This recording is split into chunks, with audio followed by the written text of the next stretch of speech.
Anthony on satellite radio. Host Anthony Cumia and Greg Opie. Controversial team. And Anthony apologizing for yet another raunchy comment, profanity linked rant. Is this the last straw for the raunchy radio duo?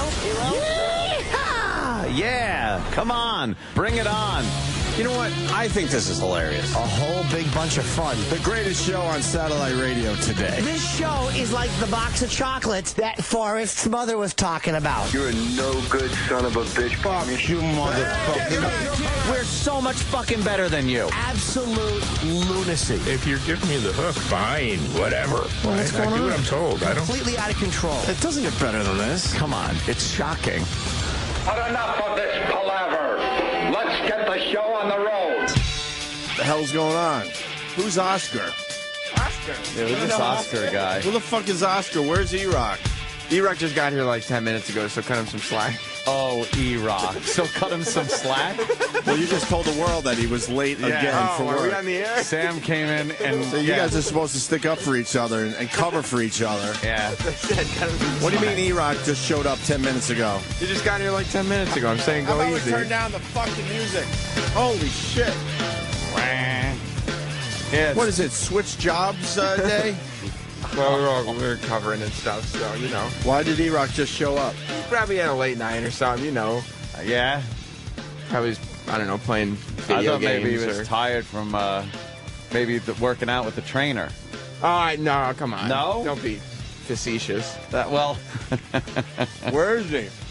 He's probably just in the office putting his stuff down. Oh, that's good. You are such a prick. What? Just selling them out. I didn't even know we were on the air. Well, he should. Everyone else gets here at a nice early hour. Yeah. I hear you. E-Rock, why are you late? Why yes, is Oscar handling all your in-studio duties? He's just a fucking intern. Eyes are a little glassy, too. Oscar didn't have the templates on the 360s out. No, nothing. And nobody had checked the studio. And Ant tried to push a button before the show. He didn't know what button did what. I didn't He know. doesn't need that kind of How would stress. I know? He's the Why would I know? creative force. E-Rock? Okay, well, I don't handle the replays in the morning. Oh, but I like it. There it is. Ladies and gentlemen, the passing of the buck. Who handles the replays? usually they're in here before everybody else is, so the interns... Wait, they just appear? So you they mean just before you are? They just magically appear. That's good. I never great. make these things up. So who does? Who does? Usually the interns come in. But and who's they- responsible The for the intern. in-studio Yeah, yeah, yeah. setup? I don't want the interns doing that. It seems like a lot of responsibility. Let me see if it works. It's working. Where were you? You got to buzz. I wasn't even going to say that you were late. This idiot had just told the world that you I didn't know late. we were on the air. Yeah, Sam had no idea. He thought he was just telling us off mic. Yeah, let's say cut you some slack. To be fair, Where were you? I was running late today. The way he says it. I was running late today. Why were you running late today? I just was. How are you supposed to get ahead in this world? Oh, God. Any other boss would be like, you know what, go home. Oh, wow. They would, though. But in radio, you can do whatever the fuck you want. don't ask him these tough questions. He just woke up. Oh, fuck, Why are Sam. you running late, E-Rock? Walk us through it. Okay. I had a bit of a late night last night, and then I only set one of my 2 alarms. I had a bit of a what? I had a bit of a late. And here's dry mouth? What the hell's going on? Oh, my God. Something's up here. Why did you have a late night? I just did. Were you drinking? No, I don't drink. I should, but I don't. Every reason to. You have dry mouth, you're stammering. You usually don't stammer. So what's going on? Why the late night? I had some stuff to do, and I got home late from work here. Vagueness. I hate vagueness. Vague.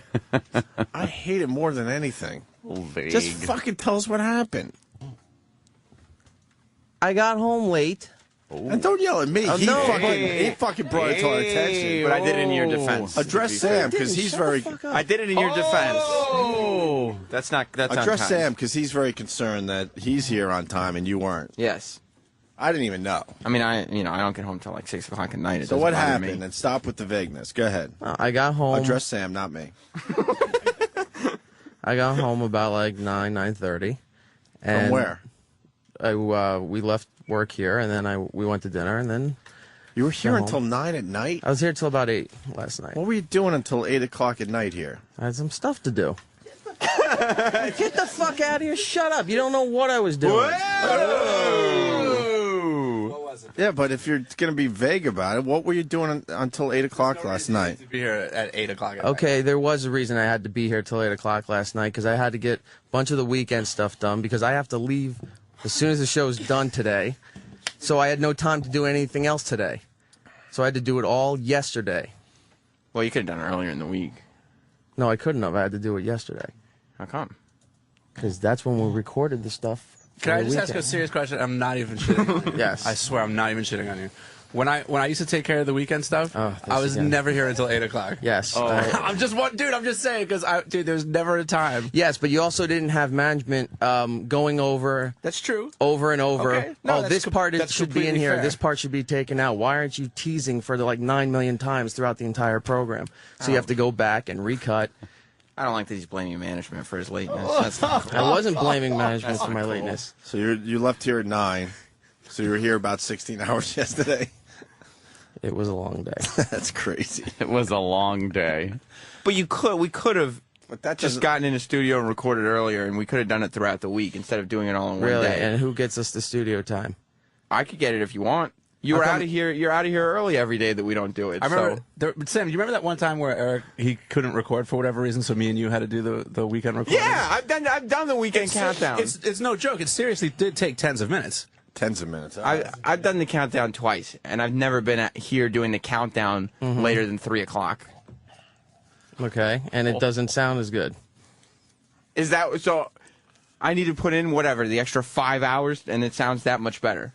That's the difference. It's the I didn't get one attention to complaint. detail, Sam, that you're not paying attention to here. I had a different co-host for every break. I don't pay attention to detail. Brett Michaels was one of my co-hosts. All right, so E-Rock, 9:30, you left here last night, so I guess you figured, well, I put in a 16-hour day. I could be late on Friday. No. So why late? I woke up late. How do you wake up late? Simple. You don't hear the first alarm. And the second alarm is usually the one that wakes me up. And I forgot to set it. Sam, is that acceptable to you? Well, I mean, I wouldn't have accepted it from Derek the intern, so I don't know. You know, he's just a kid. Didn't even get paid a lot. Oh, wow. But why the dry mouth and the stammering today? I don't know. Maybe on a, show that airs in 2 countries, right off the top of the bat, hey, you fucked up. Come in and talk about it. I didn't say that. Sam just... Top of the... Sam, I had to throw that in. Oh, what'd you say? I'm sorry. Top of the Right bat. off the top of the bat. It's either right off the top or right off the bat. One or the other. All right, well, I guess we're ready to broadcast. Now that E-Rock's here. Yeah, because you needed me to do all this. So. Well, Troy was Oh, damn. Troy was panicking this morning because he didn't know where the stuff in Dillette was, and E-Rock wasn't around. That's the only reason we were talking about it. Yeah, it seems like we need you here before we start broadcasting. And then we don't need you for the rest of the morning. Troy. Yeah, the morning that I desperately need him, I'm like, where's Eric? Nobody knows where he is. I'm texting him. I'm calling him. And he decided to move stuff in Dillette and not tell me. Yeah, something else is going on. E-Rock's being way too So vague. you couldn't find something you needed. Well, nobody else knows where it is, and he moved it yesterday. So and I was like, well, when were you going to tell me this? Yeah, I forgot to tell Troy. We made some updates yesterday, and I forgot to tell Troy. Well, you're spending an extra 5 hours doing a worst of show that's half stuff from years ago. It's not even all from this week. Are you annoyed that he's late? Yes. Why, Sam? Because he used to use the excuse that he was here until like 5 or 6 o'clock. That was his old excuse. But I'm here till 5 or 6 o'clock every day now, and I've never been late. And it takes me an hour to get home. Damn. Yeah, they got Sam on a weird schedule. So he leaves here at 5 every day. Takes an hour to get home, and then Rush hour. And then leaves, a mere 7 hours later to come back 8 hours later. But I'm the chump who still shows up on time. You could start showing up late. Really? Yes. No one keeps track of this shit. Who keeps track of this shit? All you gotta do is come in the other door and then sneak around. Right. So nobody knows when you come in. Troy's picked up on Eric's straight to the studio trick that he perfected years ago. Wait, what's that now? Well, we went over it way back. I want to hear Troy's. I want to hear it from Troy. Well, I was going to the bathroom, was going down this hallway, and he's walking in with his backpack. Right. Like, why don't you drop your shit off in your office before you come in? He's like, well, I'd just like to go back to the studio to make sure everything's okay. Because if he does that, then everyone knows he's late. But if he goes right to the studio, then everyone gets confused. Like, what time did he Oh, yeah, he's show been up? here for a while. Maybe he was in the bathroom. I don't know. That don't matter. No one. I'm serious. No one pays attention. Be as late as you want. He used to do that over at CBS too. He would go through the phone screener's room, through my booth, and then into the studio. I just want to tell the people that was Travis just chiming in on the E-Rock situation, because people just love chiming in on the E-Rock situation.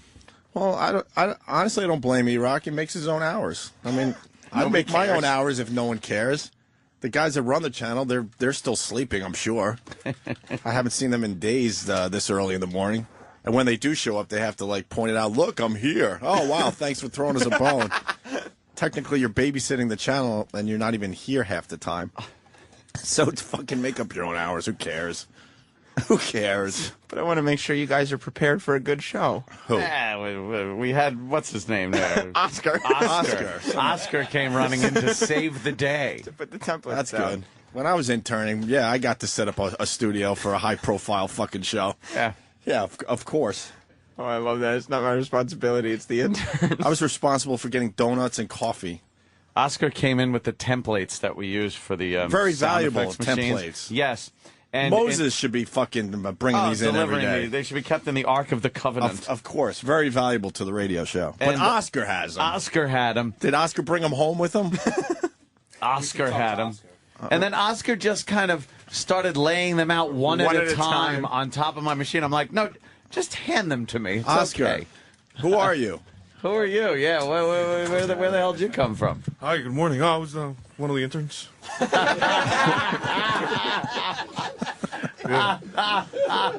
Oscar is being billed by Danny here as the most nervous person ever. Why are you nervous, Oscar? What's up? No, I always I'm tense all the time. Oh, this radio thing's just not going to work out for you. I once asked Oscar why he shaved his beard, and he stammered and stuttered, then said, I don't know, and then I had to remind him that he never had a beard to start with. Oh, that's this kid? Yes. I sent Oscar out. I was broke and I needed some cash, so I sent him out to the ATM just to get me a bill really quick. Yeah. And I was just joking around, and I gave him, I trust Oscar. He's a good boy. I gave him my PIN number. And as I'm giving him all the info, I just went, and don't look at the receipt. Just, being not real. And he just totally spazzed out and pulled like a David move. Remember old David the intern?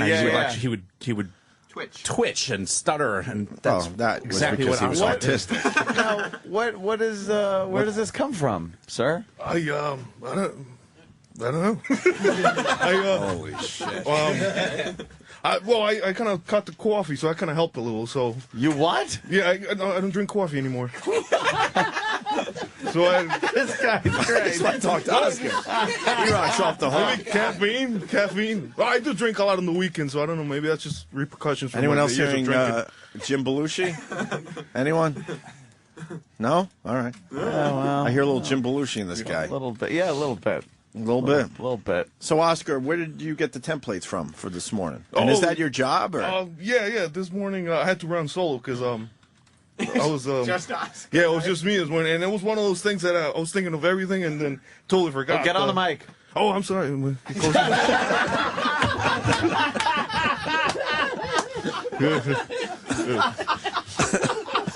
What's all your jobs around here in the morning? Holy fuck. That you had to do all the jobs. Yeah. So setting up the things and yeah, just one of those things. I just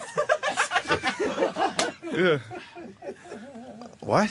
I don't know. Like you're the only intern in today? Well, this morning Love Bus showed up a little bit later, so yeah, we're all right. now. So you had to do everyone's jobs, right? And what are those jobs? Setting up. Well, all right, setting up the waters, the toys, the papers, doing the sports sheets, setting up the replays. Let me see what else. Oh, the water, the sofa, the newspaper. The water twice. Oh yeah. Okay. The FU line too. The what? The FU lines, getting them to D-Boy, and what else? Oh, you are nervous little I think Nelly. I covered everything, right? Oscar. Yeah. Oh, Why haven't we talked to Oscar before? I don't know. Because you know what? It just had to happen naturally. You know? Yeah. When did you get the gig? What gig? Which one? Oh, I'm sorry. No, I'm sorry. No. Is this a character? No. This guy's for real? It's 24/7. One gig. You're fucking gold. Yeah. Well, I started here June 1st. June 1st, I started officially here. That's June 1st. Yeah. I'm just. All right, and you interviewed with. Oh yeah, I was here. Yeah, Sam and Steve. Yeah. And why did you want to be an intern for this program? Oh, I always liked radio when I used to listen back when it was Free FM. Yeah. So I liked the show back then, and then given the opportunity. The Montclair State University there was an open house at Sirius XM, and I was let me stop by, and then my resume kind of trickled down and ended up on Steve's table. Of course, because no one else wanted you. That's how this works. End of story. This is how this works. Of course, we got Oscar. Yeah. Of course. Do you do radio on your own there? No, not really. No college radio, nothing. What do you want to do in the business? Yeah. No, because I'm broadcasting for TV. I'm in production, so maybe I'll just production. Yeah, production. Yeah. End of story. You're not gonna get nervous if you're on camera, right? Oh, no. All right. So what's your deal, Oscar? Yeah, no, just eventually, do TV. I like post production, editing. You're working with Final Cut and Avid, so yeah, I do like. Oh yeah, Avid, very good. Yeah. I mess around with that. So you've been doing that at school? Yeah, absolutely. Yes. What kind of video are you editing? Oh well, up to now I've just done mostly small documentaries, little TV. Do you make them yourself? Yeah, I worked one with. You get a camera out there and make your own documentaries? Yeah, no, I'm saving up for a camera, so yeah. What kind of documentaries you make? Oh, I mostly with music. I mean, especially because I used to play in a band, and I see Oscar there. You're rocking on the guitar. That's right. Yeah, that was last year. We played Bamboozle at the 2009 and at the Meadowlands. It was a great show. I think we peaked, and since then we haven't really played anything.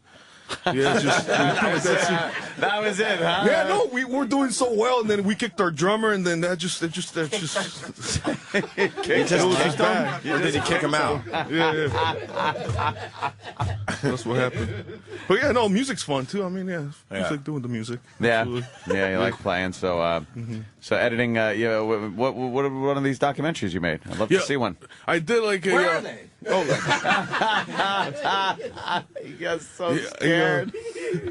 Yeah, I did one for it's called the New Jersey Sustainable Program, and it's getting all the communities around New Jersey to implement more recycling and saving up on the electric bills. You made a documentary about that? Yeah. So yeah, because who'd you talk to? Oh, I talked to a couple. Let me remember her name. This girl. She's from Rutgers University down in Brunswick. And what would she have to do with recycling? Or? Oh no, well, because it's just it's little things that towns could do to how to reduce the carbon footprint in the towns, and recycling is one of them. Implementing the idling law that doesn't. They don't want people just stand there and then just save gas that way. And don't freaking. It's just. You are just rambling. Yeah, I know. Fucking Oscar rules. Oscar. Goddamn Oscar. I got a speeding ticket coming in here last Friday. Or 2 Fridays ago, yeah. Yeah, what happened there? No, it was, all right, I was coming into a Lincoln. Did someone ask you about that? I'm really confused. I guess it's Oscar's show now. Sorry.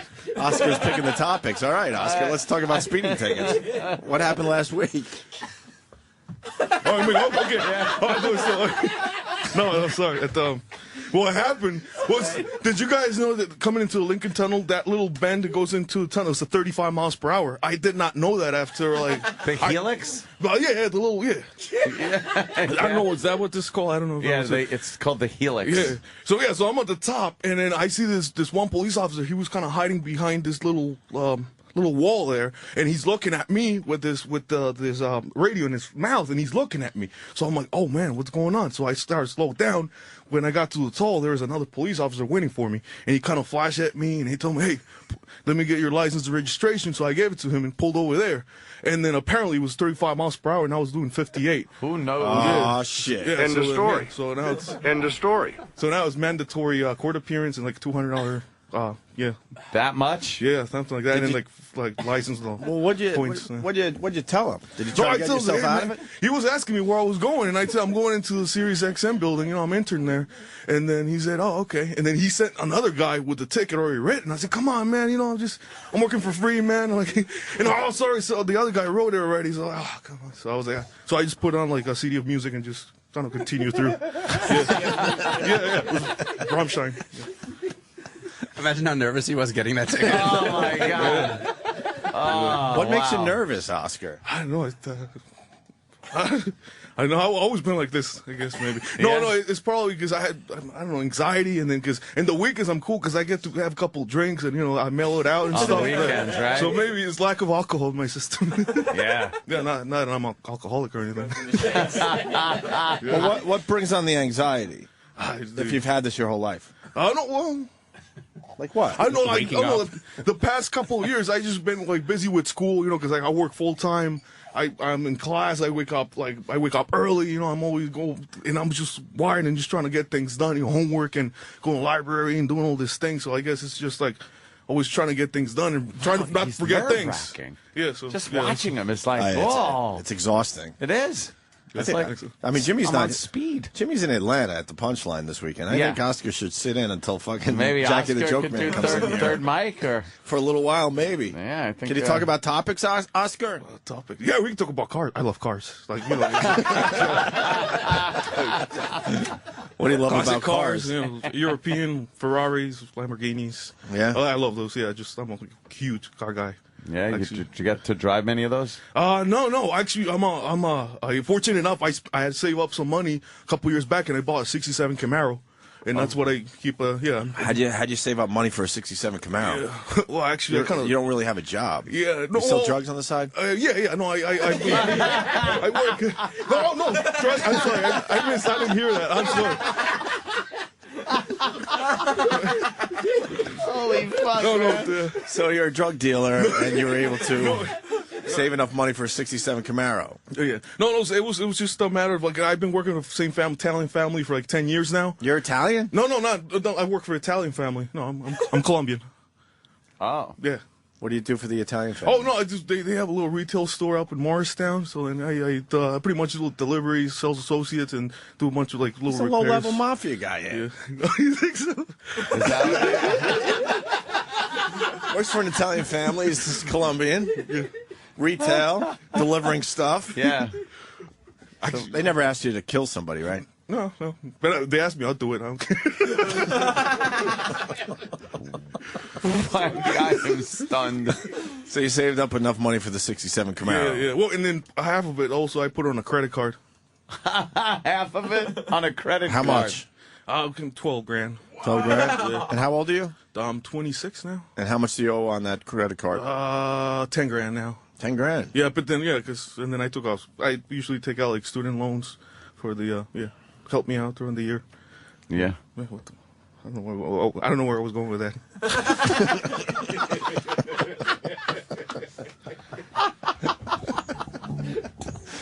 All right, he loves cars. He's got the '67 Camaro. Yeah. He's a drug dealer. Works for an Italian family. Yeah, mafia. Colombian. Mafia. Colombian guy.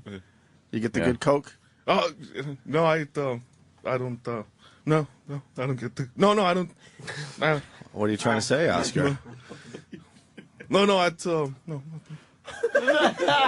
not into the coke thing, to be honest with you. No, huh? No, I prefer the beer. Just a few beers on the weekends, right? Absolutely.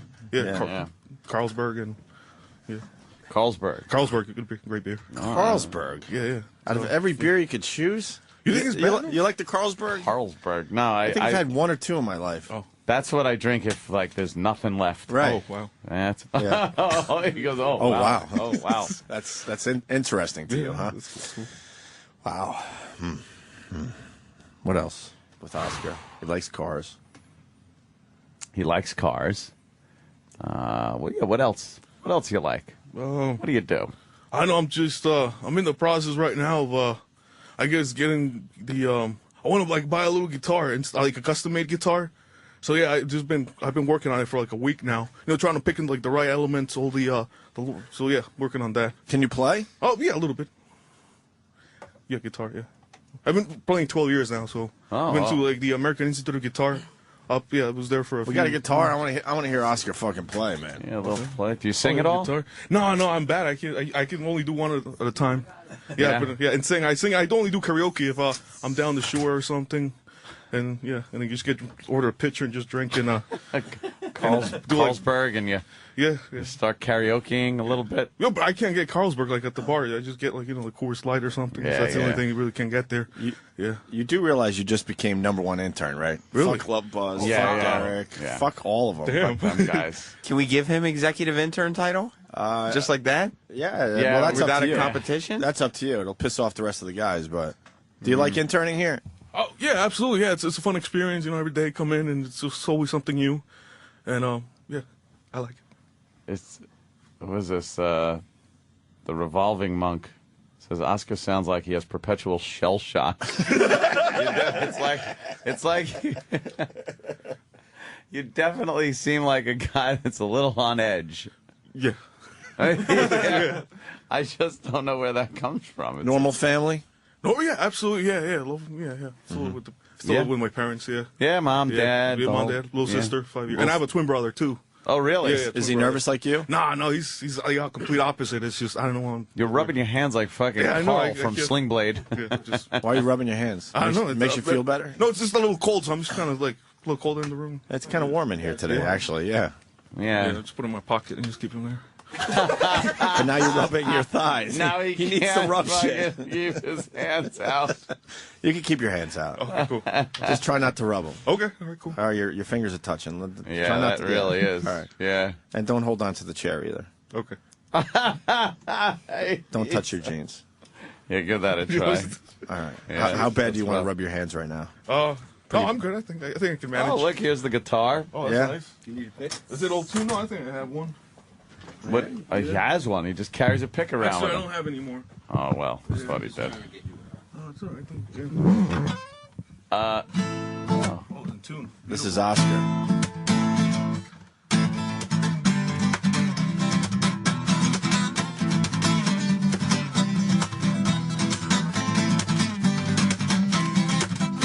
Like Louisiana, you got no complaints.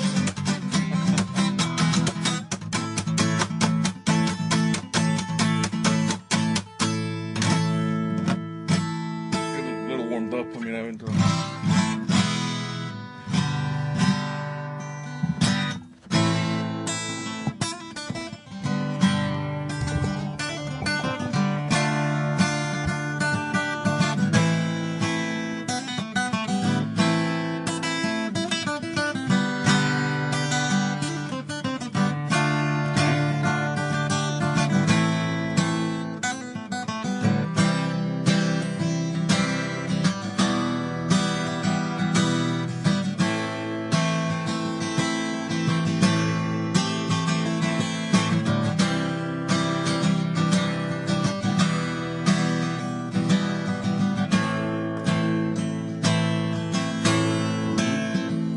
Sort of a Spanish feel to Yeah, it. just a little bit.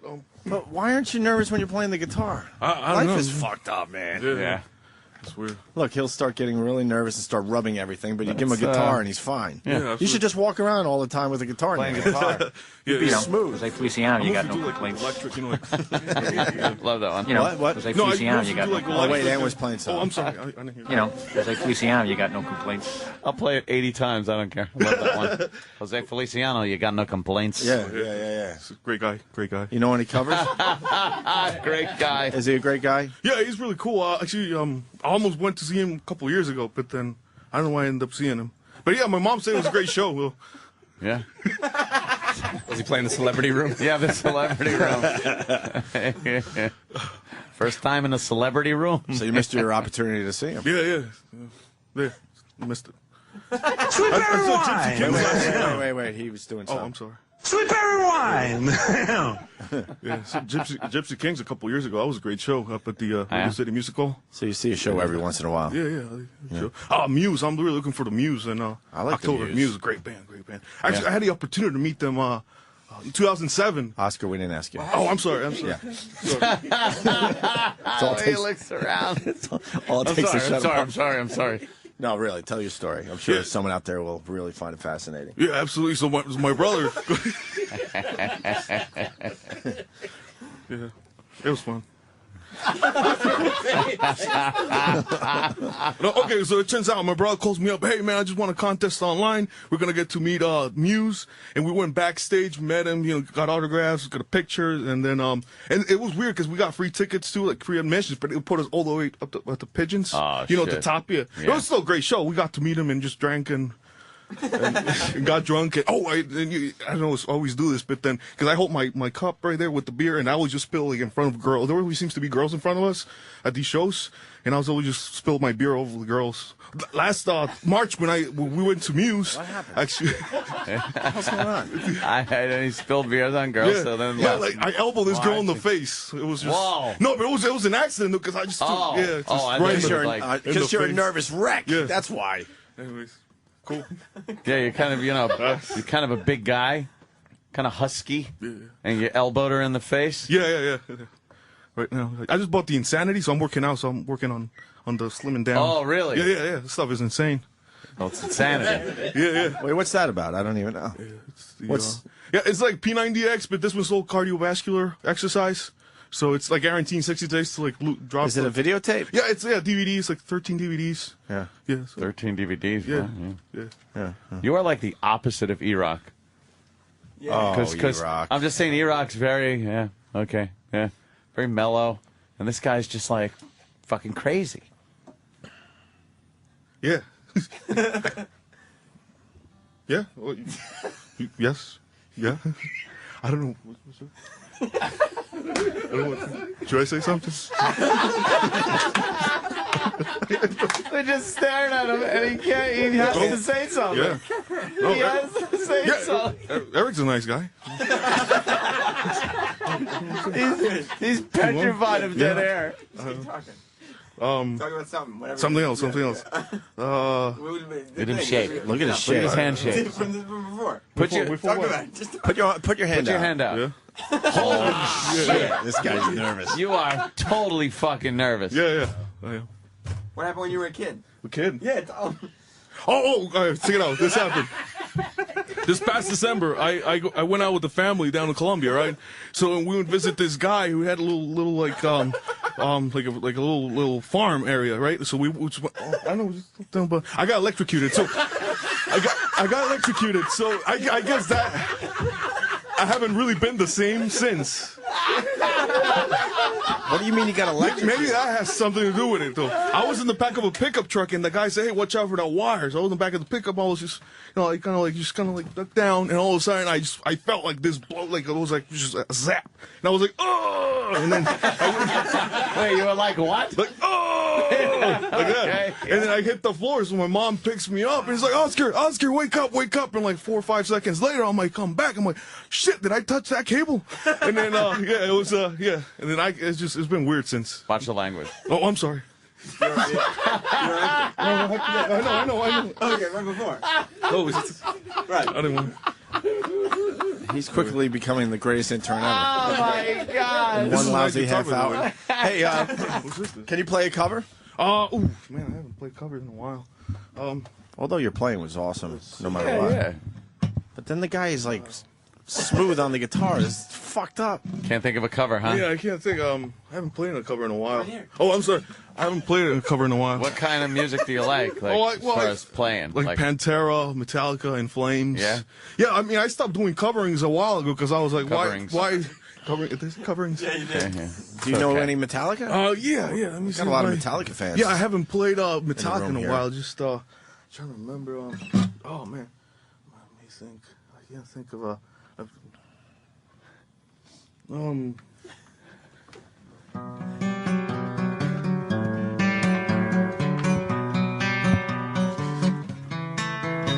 Who's gonna do it?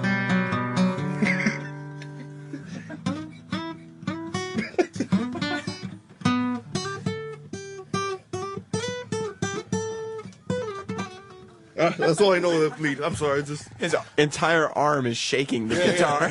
Yeah, he really. I don't have a guitar pick, so that's kind of like. You need a guitar pick? Sorry, I'll be more prepared next time, though. Yeah. Definitely. I'll start working on the covers again and stuff. Just for this show. Yeah. What happened with the templates? What templates? Oh yeah, those. Yeah, that's why we had to come in here today, Oscar. Yeah, it's just one of those things. It's just. Yeah, just one of those things. Yeah. Do you usually bring them in? Yeah, sometimes, yeah. What happened this morning? This morning, it was because I was by myself, right? And then I was just doing the headphones and all the other things, and one of those things I just forgot. Forgot one thing, one step in one little thing, yeah. Yeah, one little thing. Yeah. Good to know an intern sets up the whole studio every day. Yeah. It doesn't get checked. And then it doesn't get checked because E-Rock was late. Remember where this all started? Oh, yeah, E-Rock. Hi, E-Rock. Hi. Have you been late at all since you started? Only one time, and that was a week ago. The week when Travis wasn't here, I was like 10 minutes late. What happened? Oh, I was just standing with Dustin talking about the weekend outside. He was smoking a cigarette. Oh, Dustin's the other intern. So then we're drinking coffee, right? And we were just talking and just lost track of time. Lost track of time. So you were right outside the building, and then you were 10 minutes late. Yeah, it was just.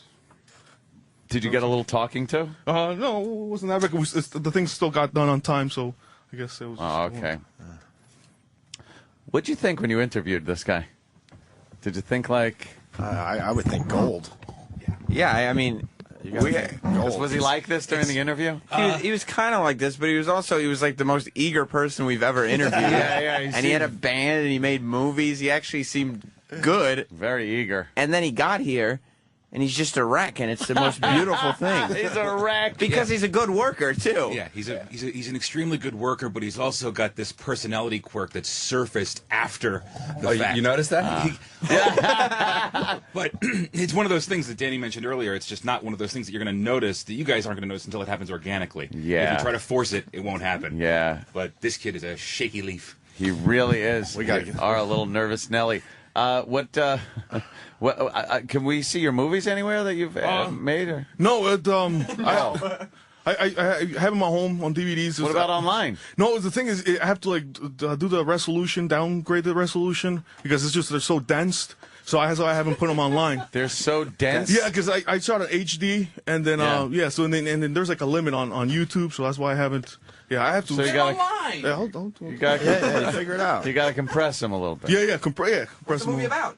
Well, I did the one documentary in the one about the recycling. The recycling. And the carbon footprint thing. Yeah, it's like a little nine minute segment. Yeah. 9 minutes? Yeah, it's like 9 minute segment I did for it. We gotta have Oscar do something for the show today. Okay. Like he's got to come back on. Oh yeah, he gave us a great 45 minutes. But what do you want to do for the show today? What would you suggest? Well, I'm gonna do breakfast orders for the.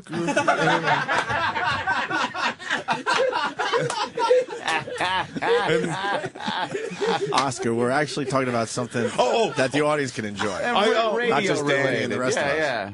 I just got the Spinal Tap DVD, so I want to get some audio pulled from it, and I want to chop it up and make it into a little sound, like almost like a theatrical movie review, just like a little thing. So yeah, I'm starting working on that. Wow, what?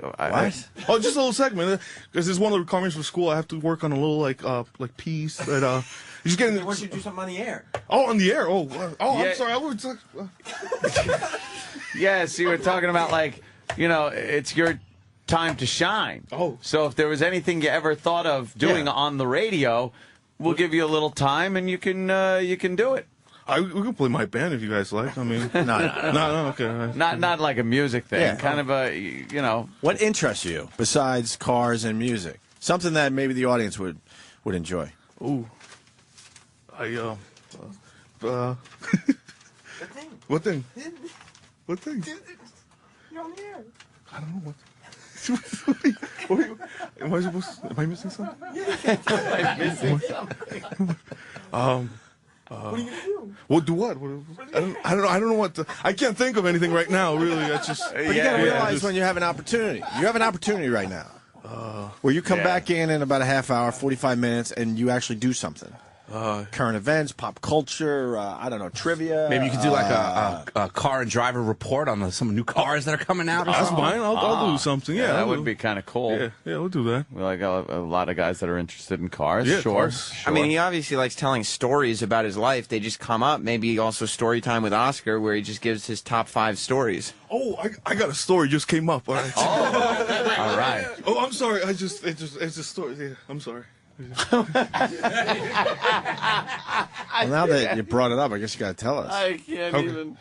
All right. So it was this happened. Oh, sorry. Yeah. Okay. I went out on this date with this. Oh. Okay.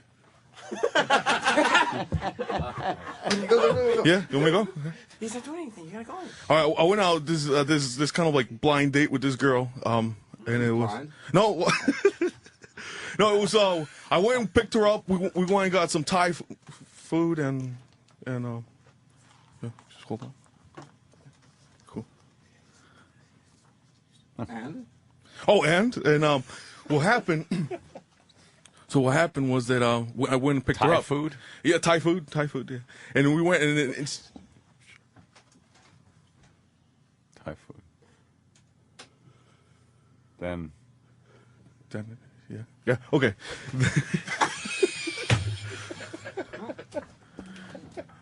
All right. Yeah. So then we went and got food, and I was wearing sandals throughout the whole time. She kept looking at my feet. The whole thing. Oh, you have really nice feet. That's the whole thing she kept saying. And then.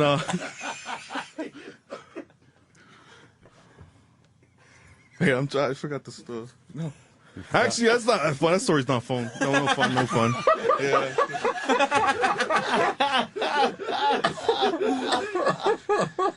Wait, you got to give us a story before we go to break. You don't like that story? It's nothing. Don't worry about it. Remember the feet? What feet? You just saying. So you're wearing sandals, and she thought, yeah. We just went home, dropped her off, and I went home. That's all. So that's it. That's all it was. That's all. End of story. You got to give us one good story before we go to break. Yeah. This is Oscar. maybe something. Intern, maybe something involving a girl. What's that like? Your love life, your female companionship. What's going on there? Oh, it's horrible, man. It's just no. I just I fell out the whole eHarmony profile thing. Oh, you did? Yeah, that shit doesn't work. Hell no, because, check it out. You fill your profile, and then you go and you girls want to get acquainted or something, and they ignore. They just don't care. That is, apparently we're compatible. And, you don't want to talk to me? Oh, so you find a girl that's compatible. Exactly, and then they don't want to talk to you. And they still don't want to talk to you. Yeah, so I was like, forget about it. What's your profile like? What does it say you like? Yeah, with school, and they got, cars, and then music, and then... and movies and all those things. Yeah, you got a picture up there and everything? Yeah, but then... what picture you use? The one from the band there where your hair's flying back and you're rocking out? No, it's just one, I don't know, I was next to a fridge and that's all.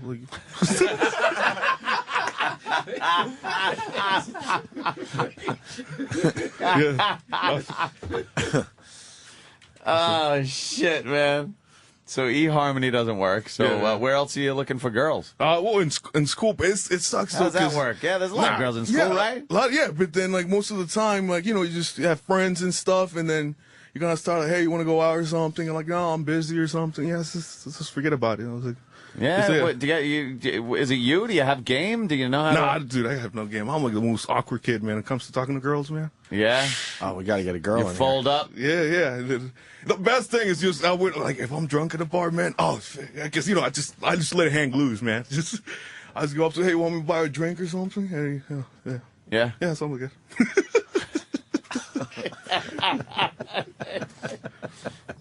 Yeah, so. Oh. Wow, Oscar. Wow. I'm fucking exhausted. Yeah. We're going to have Oscar come back in, though. Maybe to talk to a girl. We'll figure something out. Yeah, we'll figure something out for you. All right. Yeah. Awesome. New, by the way, new head intern. That's right. Oh, yes. That's right. Thank you. Yes. New executive intern. That's right. Damn, executive intern. Comes with a lot of responsibility. You up for it? Yeah, I think you manage. I think. Yeah? Yeah. I think we move you up to getting the coffee now.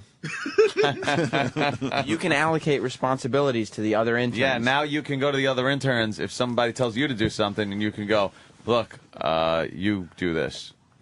And your Love Buzz's boss. Oh, Yep. man. Do you like Love Buzz? Yeah, he's a great guy, man. Who's the most useless intern you've met around here so far? I'm going to say Derek. Yeah? Yeah. Racist Derek? Pretty useless? Well, yeah. I don't like the guy. We don't get along, so. No? Nah. What happened? No, the guy's an idiot. I just don't like him at all, man. Why don't you like He's him? just trying to be funny and shit. I'm like, dude, it's not funny. That's what I tell him, A lot of people have a problem with clash Derek, Yeah, They really do. If we weren't like working here, or just bitch slap him like really hard. Oh, really? Yeah.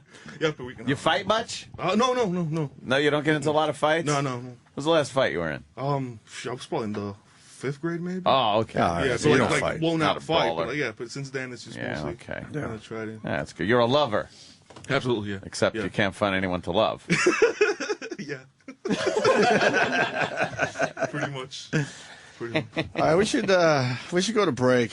We're going to bring Oscar back, though, for something. Yes. We'll figure it out. We'll figure something I know it's like completely hacked, but like being that he's so nervous and jittery and he's obviously single, right? We should totally have Oscar dating him. I bet there's chicks out there that would love to date Oscar. He's probably coming across really sweet and charming and cute over the air. I would like to hear a girl's point of view on what he's like to go out with.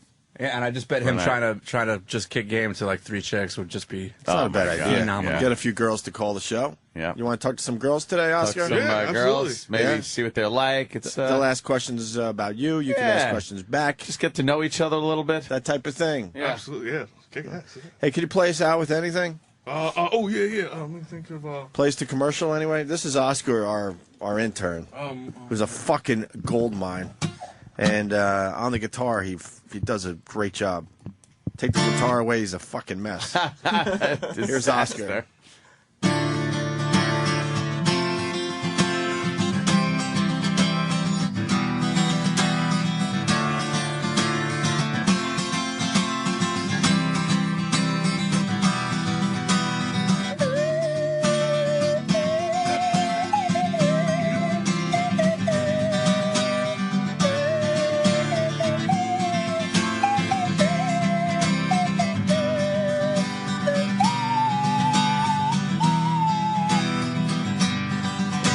Doing with you? We're jamming. Cool, right? Yeah. You can't talk when he plays.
Yeah, how long are you gonna fucking play? Would you guys want me to stop? You want me to stop now?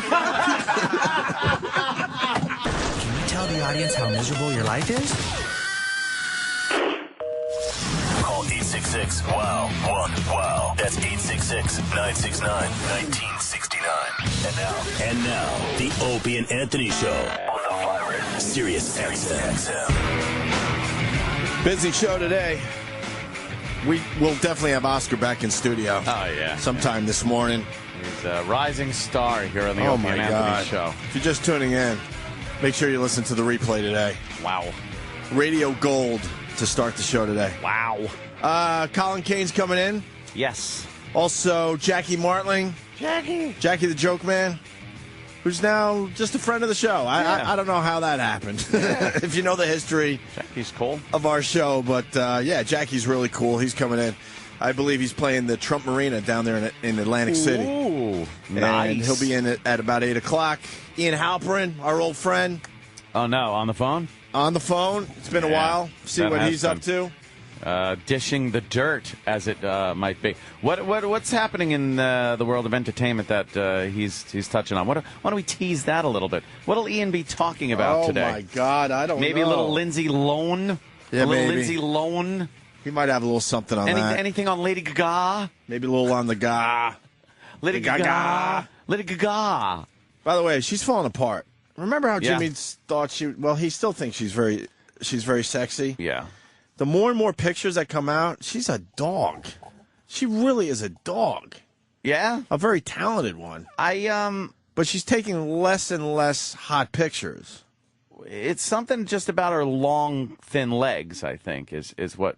She's out of proportion. Attractive. What's out of proportion with her? I don't know. Like I don't know. You can't really figure it out? Well, her face is a little rough to begin with. And then you're saying her legs are too thin? No, I kind of like her long, Oh, you like the long legs? thin legs are nice. I mean, but... Snooki or Lady Gaga? Oh, please. Lady Gaga in a second. Over the Snook? The Schnookster is just a big fucking fire plug. She's a fire hydrant with giant floppy tits. I got a question for you, and think it over. Okay. Who would let you put it in their turd cutter first? In the shitter? In the shitter. Lady Gaga or Snooki? I think Lady Gaga has no qualms about taking one in the shitter. Over Snooki? No, Snooki.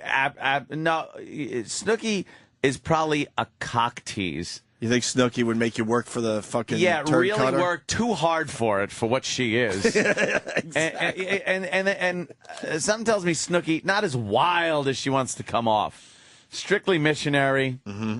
The second you try to flip her over, she's probably all pissed off. And Yeah. No, I think the Lady Gaga is probably completely into ass sex. I even think ATM. Little Lady ATM Gaga, for Lady Gaga. Really? She had to get where she is somehow. In the beginning. She didn't get there on her talent? Nah, you know what? Talent. She got there on her ATM skills? Talent is the highway portion of your career.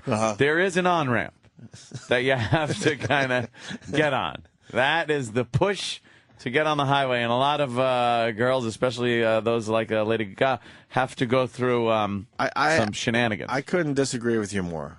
Yeah? I think she has talent. Yeah, she does. I think but someone like Keisha. A lot of people have talent. Keisha. Yeah. You know, the TikTok broad. Keisha, the one with the money sign in her name instead of an S. She, I think, might have had to do a few extra things to get where she is today. You think? Yeah. Shitter? Lady Gaga. Shitter? Keisha Shitter? Yeah. That's why she brushes her teeth with a bottle of Jack. Jack, right? And I ain't coming back. Yeah. Lady Gaga. She's got some ATM skills, I would imagine. Is that Keisha right there, topless? Yeah, Keisha had to do a few extra things to get noticed, I'm thinking. Let me see. What do we got there? Let's take a look at Keisha without a topperoonie on there. How big is this going to blow up? Really, get rid of that stupid pink star so we can see her topless. Right. Oh, and then it's cum. Is there cum on her they're chest? Covering up the cum? She's holding her titties, and there seems to be a load necklace on her chest. Wow. But that's from many, many years ago. She doesn't look that hot anymore. Keisha kind of looked hot. She's pretty hot in that picture. She looks like just some slut from around the way. Around the way. Around the way. I always like that saying. I always love the girls the way. from around the way. That is some jizz there, Dan, right? Where's she from? From around the way. Around the way. What does that actually mean? I don't know. From another neighborhood? From the slutty neighborhood? From the hood. There were definitely slutty neighborhoods on Long Island. Oh, yeah. I remember a few places. Massapequa was a pretty South slutty Shore, neighborhood. Bayshore was a slutty lot of hose neighborhood. monsters from Bayshore with the big hair. Oh, yeah. Big fucking blown up hairdos. Where I'm from, Huntington, slutty neighborhood, not so much. No, stuck up, Centerport, things like that. Very stuck up. Although, South Huntington. Yeah. Oh, my God. Please. What's this? I hear you. Colin Kane is here. You want him in early. Oh. Yeah, we'll get to Colin in a few minutes here. Also, Mustard's coming in. Homeless Mustard. Remember him? He was a complete mess. Who could forget? Keith the Cop brought him in for the homeless shopping spree that never happened, unfortunately. Yeah. It should have happened this past year, but one of the many things that have been fucked up in the past year with the Opie and Anthony show. By legal and other shit. Legal. Just getting in the way of our creative juices. Yes. But then he came in and he sang that song completely fucked up, Creep. Yeah. That is an internet sensation. Made it his own. It's people are downloading it or watching it from all over the world.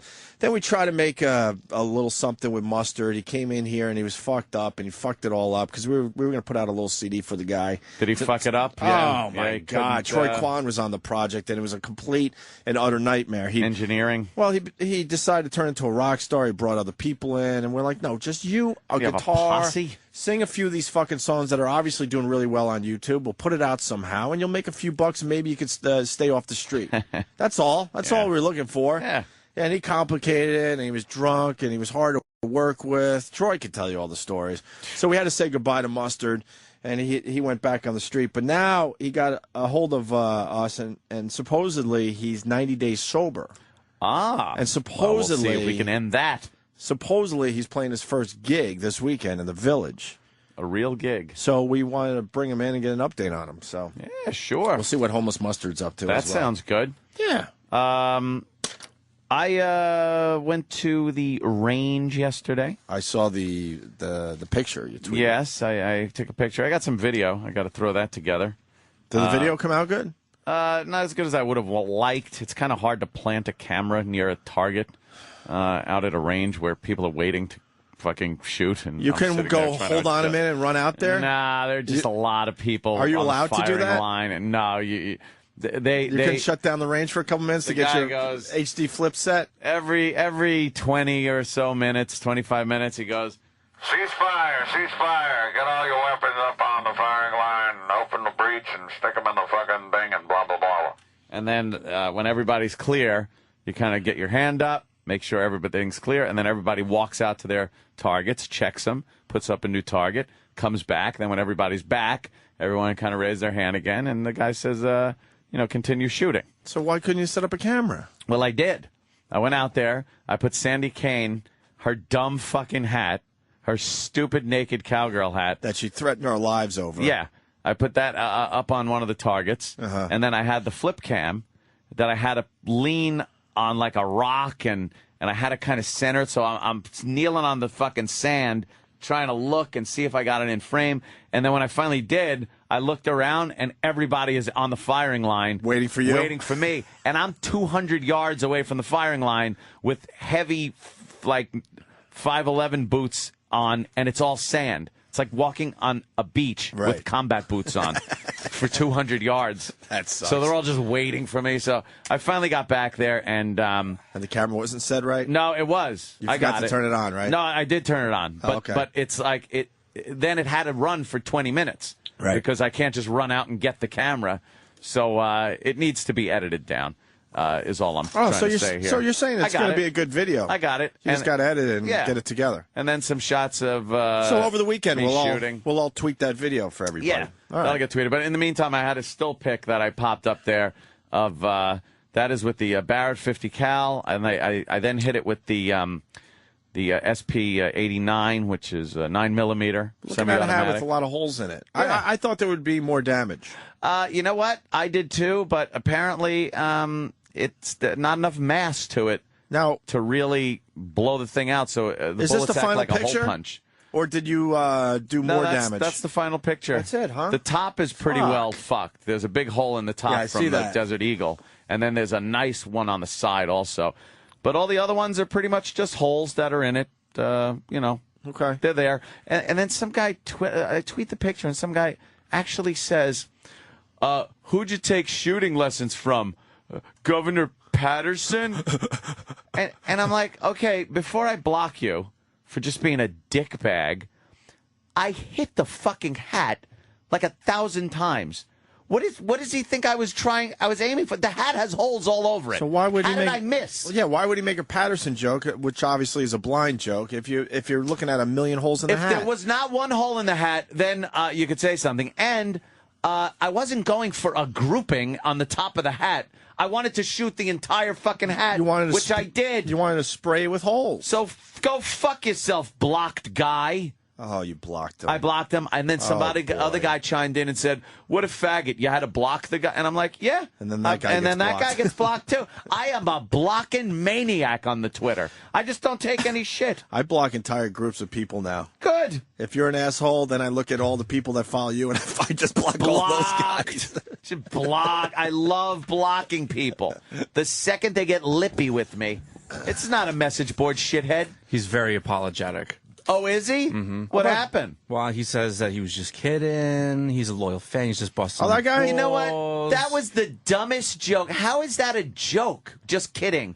It's not funny. It's not a funny joke. Right. Should I bring him back? He's taking it pretty hard. Is he? Yeah, unblock him. All right, look, Stevie Gin and Jay. I'll unblock you, but your joke stunk. Your joke was shit. I unblock people all the time because that's. Do you? I never unblock. You should though. You should. Stevie's going to be the first one. You should pardon some people every once in a while. I pardon people. I really do. I pardon you. Because sometimes I realize I'm just having a bad day, and I'm like, you just blocked 80 people. What's wrong with you? I've never had a block fest like that. I blocked a good 10 people in one session, though. Okay. I've blocked that. And then their friends, man, he's going through cancer. And oh God! All right, I'll unblock you, man. I'm sorry. And if I block somebody and you're their friend. If you don't want to be blocked, don't come to his defense. Yeah, that's because true. You will be blocked by guilt by association, blocked by association. I've had it with people and their stupid comments. Everyone's a pro, also, by the way. Everyone is the best at everything, especially something you're trying or doing. Because the second you post something on Twitter, a picture of a hobby or something you just enjoy doing, like shooting, you'll get the guy that does everything great guy. Mm-hmm. You ever have a guy that does everything great guy? So no matter what you do, he goes, dude, my fucking 3-year-old could do that better than... Really? Then let's see your 3-year-old do it. First of all, let's see a 3-year-old do it. And by that, you mean you could do it better. Right. And then how about we fucking, have a challenge? How about a little challenge? I think the video will put the whole thing together. I can't wait to see the video over the weekend. Yeah. Speaking of videos, you're right. My dumb Obama motorcade video, some asshole. She's definitely not a fan. What? No, I mean, I'm just agreeing with you. Like, I'm already going because I know where this is going. And this is someone who has a problem with that. It's just a mundane. Holy shit! I got to see Obama's motorcade pass. Literally, it would have to be 15 feet in front of me. Right? Cool. So this lady just writes, "Worst reporter ever." I'm not a reporter. I'm just a schmuck with an HD flip. Yeah, best cunt ever. Right. And then goes, "You didn't even know that he's in the second limo." Which you know what? You're right. I didn't know. Yeah, so? But I got the first and the second limo because I followed the first limo in my shot. Yeah. And then I backed up enough to get the second limo. One. So? There, you got both limos. And then he goes, and then you pan the camera and you didn't even get the rest of the motorcade. Sorry, Scorsese.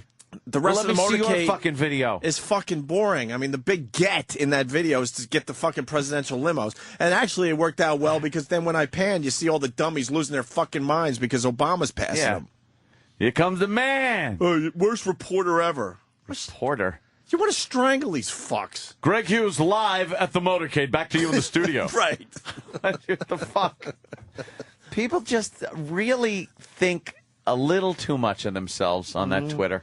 Do you think it would on be the a different Twitter. story if? Because I remember reading some message boards. They want to block what and ban anonymous comments and stuff. Like, Yeah, do you yeah. think people would still shit talk as much as they shit talk if they were forced to use like their actual names? I think some people would, because on Twitter it is sometimes their real name and they talk shit, which is fine. I give them more credit doing that because at least it's their real name. I'm not going to not block them, but it's better than having just, post hole digger 235 giving you shit on a message board. I explain Twitter this way. It's MySpace, and it's like, I don't want to hang out with assholes in my space. Yeah. There's plenty of places for you guys to go and hate all you want. Time, Opie. But they don't understand. It's like I'm kind of inviting you into what I do, and hopefully you like it. If not, what can I tell you? I don't want to hang out with assholes. Yeah, if There's you don't plenty like of places where assholes could go and be free and spew all their hate and make believe they're fans, and people will, You really want people to not be assholes on the internet? I know. But it's astounding. But with Twitter and blocking people, you could do that. You can. That's the best part, is because, if someone starts giving you shit, it's like, people look, I'll like, do you a favor. I'll do you a favor. Now you don't have to fucking read any of my horse shit. Right, go find another place. There. And You're you'll get an blocked. audience. I'm not saying you're not. You'll definitely get an audience to hate all you want somewhere else. Yeah, go ahead. Have fun. But I'm just trying, with my dumb Twitter, I'm just trying to keep it fun. A tweet. That's what it's all about. Fun and just, sometimes you blast your dopey opinion out there and people fucking give you shit on that, which is fine. Like if I'm gonna post an opinion on something, political or whatever, even a movie, then yeah, I could see anybody, because it's subjective, getting in there and just saying, what a douchebag you are, that's fine. I won't block anybody for that. I agree with you on that. But something like when I shoot a hat up and have some idiot fucking just criticizing my marksmanship when it's I hit every fucking You took that mark. personally, didn't you? I did take that personally. I took that very personally. Yeah. Not as personally as Danny took his yesterday. But We don't have to talk about my day. well, it's kind of fun. I do want to tag that. I don't need people to agree with my dumb opinions. That's for sure. No, You're of right. course not. But you could tell. People just being fucking, dirtbag haters. Yeah. And really don't like you at all. You can tell. It's kind of psychotic to follow someone you don't like. I think that's really strange. Yeah, it is. There's Just so so many you could- people out there I hate. I don't follow one of them. Not a one. Just so you could fucking type Not a away one. with some little fucking douchey remark. Yeah, faggots, yeah. God, faggots, yeah. But anyway, very excited to see the video later tonight, Anthony. Yeah. It was And fun. Melinda running over the bush, that video is doing very well for you on YouTube. Make sure you check that one out. She very funny. ran that bush over. The more I watch it, the funnier it gets, because you really don't know what's happening until the car completely pulls out of the driveway and you see this giant bush has been residing in her wheel well. Yeah, I think a lot of people have said it looks like the car just took a shit. Yeah. Looks like it just took a dump in the middle of your driveway. As she merrily just backs right out, not even noticing that there's a hedge in my driveway. Great video. Yeah, that is a good one. All right. Hey, bring in Colin Kane. Colin Kane's helping us out today. Jackie the Joke Man will be here within 15, 20 minutes. We got Homeless Mustard. We'll get an There he update is. on him and maybe Hello, another Colin. song from him today. What's up, Colin? We're talking about the internet. Yes. Colin's a big social networker. I love how I walk in here. I didn't know what you guys were talking about, and I'm in the green room, and I hear there's a lot of sluts on Long Island, and I just knew it was going to be a great show. Yeah. Long Island sluts. Well, there's like slut towns. Yeah, slutty town. When you're single, you know where all the slut towns are. Of course. You didn't have to work as hard. I think Wine Dance is the home of the abortion. Oh, man. Are you a Long Island guy? Yeah. I didn't fucking know that. What town? I was born in the city, and then I lived in Rockville Center for a couple years. So you know Wine Dance. I do. You know, this is an old story, and people will be like, oh, here we go again. But you know Straight Path in Wine Dance? No, what's that? It's basically where all the gangs and the drug dealing happens, but it's the best shortcut to BAB, the radio station I used to work at. Just picture the road to the Baghdad airport at the beginning of the war. That's Straight Path. One day, coming home from BAB, I was doing kind of late nights, not overnights, but late nights. Uh-huh. Traffic was stopped because there was a gunfight going on between two rival gangs. And people just got out of their cars like you do when traffic is stopped because some dummy, lost a tire. It's kind of, we're all just talking to each other, and it's so obvious that all hell is breaking loose, like, maybe a quarter to half mile ahead of us. And then they just wave the traffic through as they're cleaning up the bodies, Yeah, like it's nothing. For me though, every time I'm stuck in traffic and like I'm there for 30 minutes and I get to the accident scene, I don't want to see like a fat cop in a poncho waving me on. It's like, go get the head from the woods. I want to see some stuff. I just waited 30 minutes. Put it up on a pike. Completely agree. I don't know. I just want to see something sometimes. But yeah, if I'm gonna have to stop, the thing is, people don't know what to stop for. There's just somebody pulled over on the side of the road, and I see brake lights. My horn, I cannot lean on it hard enough, long enough, and if someone steps on the brake at anything except a head in the street, I am on the fucking horn. You're one of those, yeah. Move. I don't. Driving out to Calverton yesterday, Danny just saw my rage. There was a few times I had, that little handle inside the car, like where you can hang your you got to hold on tight sometimes. The hand just went up there a few times. Shit handle.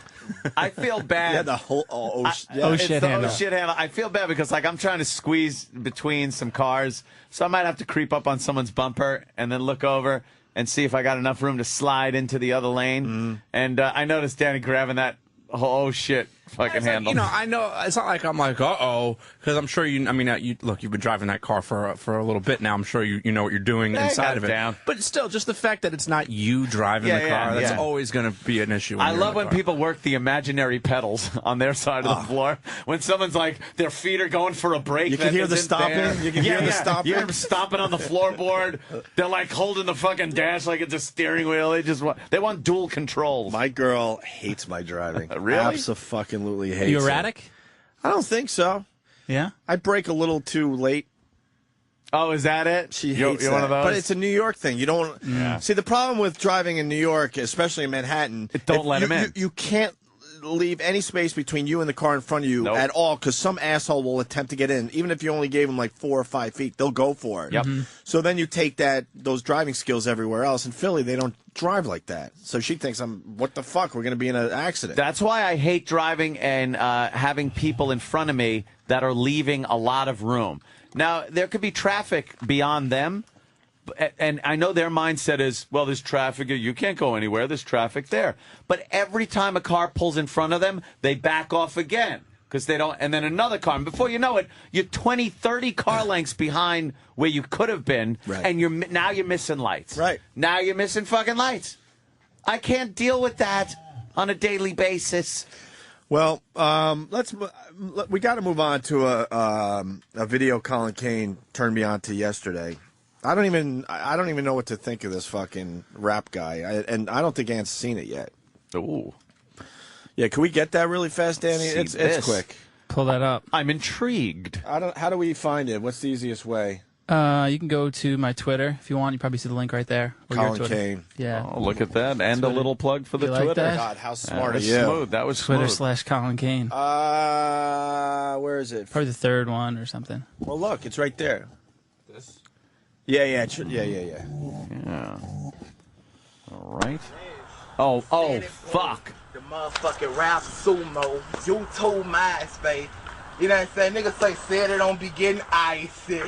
You know. Yeah, dumb shit. Hey, my little dog Joker say, Jesus piece around my neck and that protect me from my haters who be hating. Donkey rope, call me anything but bro. Nuggets. Oh, no. Yeah, we still got the stacks on deck. Oh. I mean, you know, that's just how it go. What my little dog there was, white man out, Fox. White man out. He know what I'm talking about, but, you know. No, I don't. Dumb shit, man. Holla at me over. Set the booty around sumo. Fresh ass G, the weed is old. Yeah, that's how we rock. But holla at me though. Dumb shit. Fuck with me. Yeah, exactly. What the fuck was he saying? That's why I didn't even want to explain it. I just wanted to play it for you. Can you imagine him in a job interview? You think he would get the job? There's too many things to start with. Oh, the ghetto news story. Yeah, saw that. Yeah, perfect. We got to cue that one up. But basically, what we just saw was a extremely fat black gentleman. Oh, this guy is with an fucking old school giant. fade haircut. Yeah.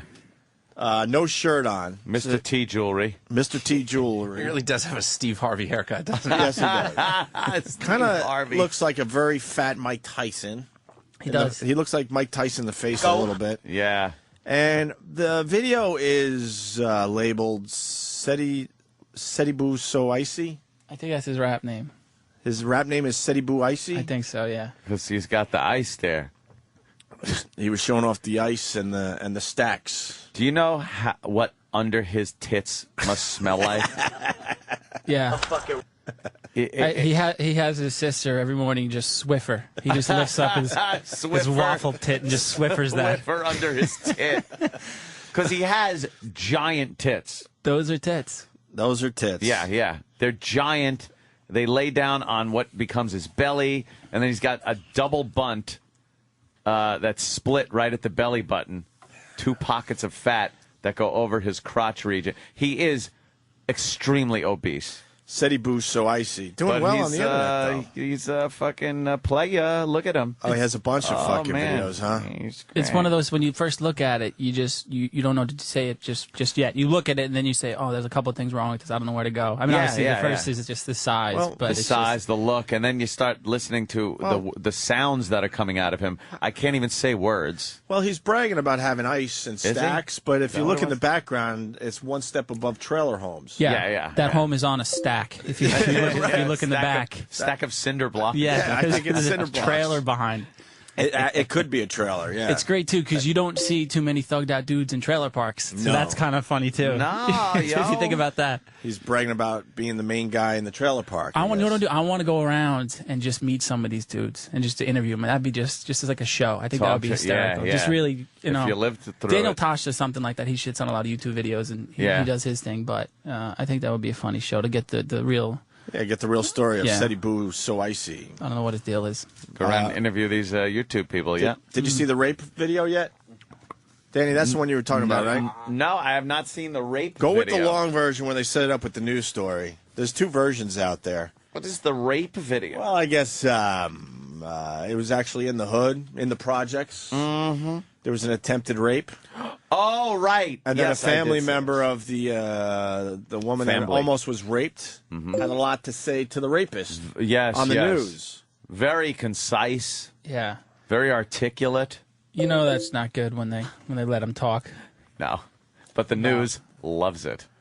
You know the news is just going, oh, look, we got gold here. We got gold. Is that the short version? No, this should be the long one. Okay, good. With the anchor intro. Yeah. Terrifying moments for a woman who woke up to a strange man in bed with her. The woman screamed. Her brother rushed in to help. Yeah, you want to play it off disc? Because if you play it off disc, it'll... Oh, you got it? Yeah. Do I have it in front of me? You should. Okay, I got it right here. Yeah, because that'll drive fucking people nuts out there. Yeah. All right, here we go. Terrifying moments for a woman who woke up to a strange man in bed with her. The woman screamed. Her brother rushed in to help and tried to fight the offender off. That break-in happened early this morning in the 500 block of Webster Drive in Huntsville. WFF 48's Elizabeth Gentle caught up with the victim. Elizabeth, emotions were running high.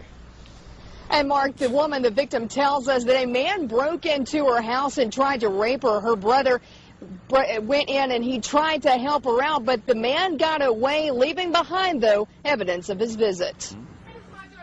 Kelly Dodson was asleep with her little girl inside their apartment. And you want to describe the scene here? Because this is a very visual thing happening. Yes. This is a typical news reporter setting up the story, and now they got to talk to the victim. Yeah, I'm just picturing a scene from District 9. I see a ghetto type of apartment complex, housing complex. There's a lot of little chillins walking around.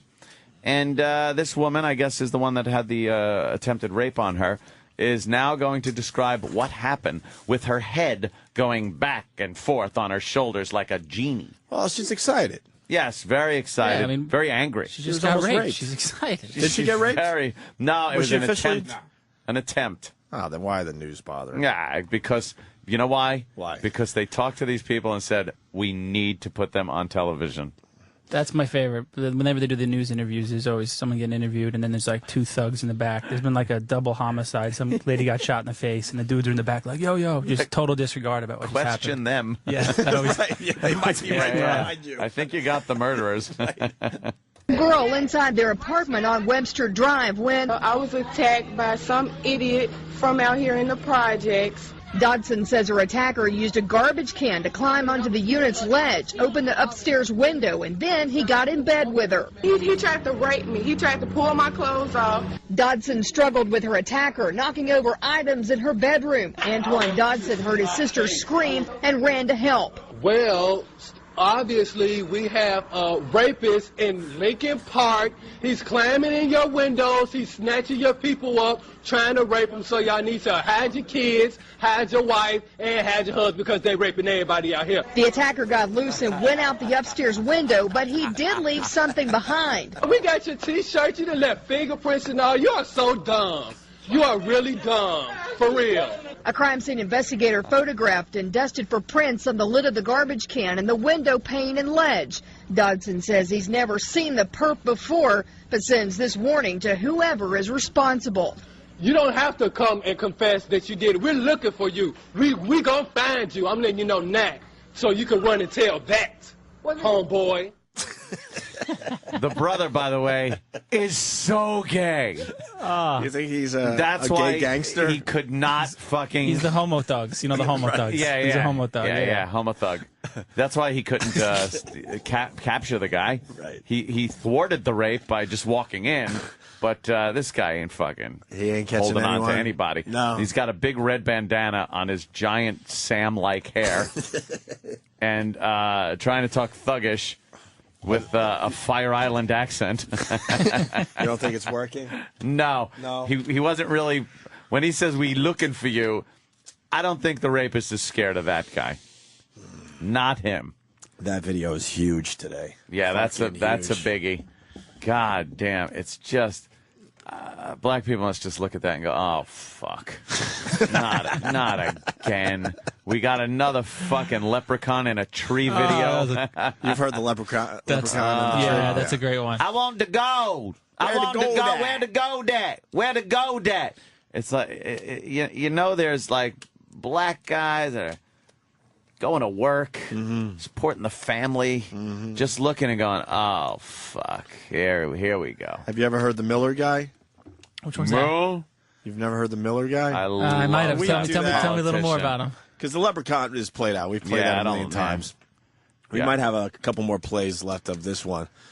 It was a politician down there. Where the fuck was it? Somewhere down south. Louisiana, Mississippi. It was something like Alabama. It's all down Alabama. You got that whole fucking coast that's covered with oil now. Anywhere where the coast is covered with oil is where we're talking about.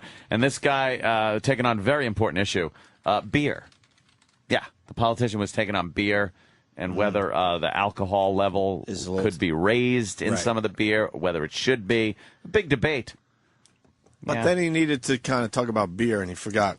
Yeah. He forgot the names of beers. But he has a friend that's going to help him out. He has a friend that's going to help him. He has a wingman right there. It's going to help him out. Yeah, here it is, Travis. Go ahead. Yeah, what's wrong with the beer we got? I mean, the beer we got drank pretty good, don't it? I ain't never heard nobody complain about the beer we have. It drank pretty good. Budweiser. What's the name of some of them other beers? Budweiser and what else? Miller. Coors. It drank pretty good, don't it?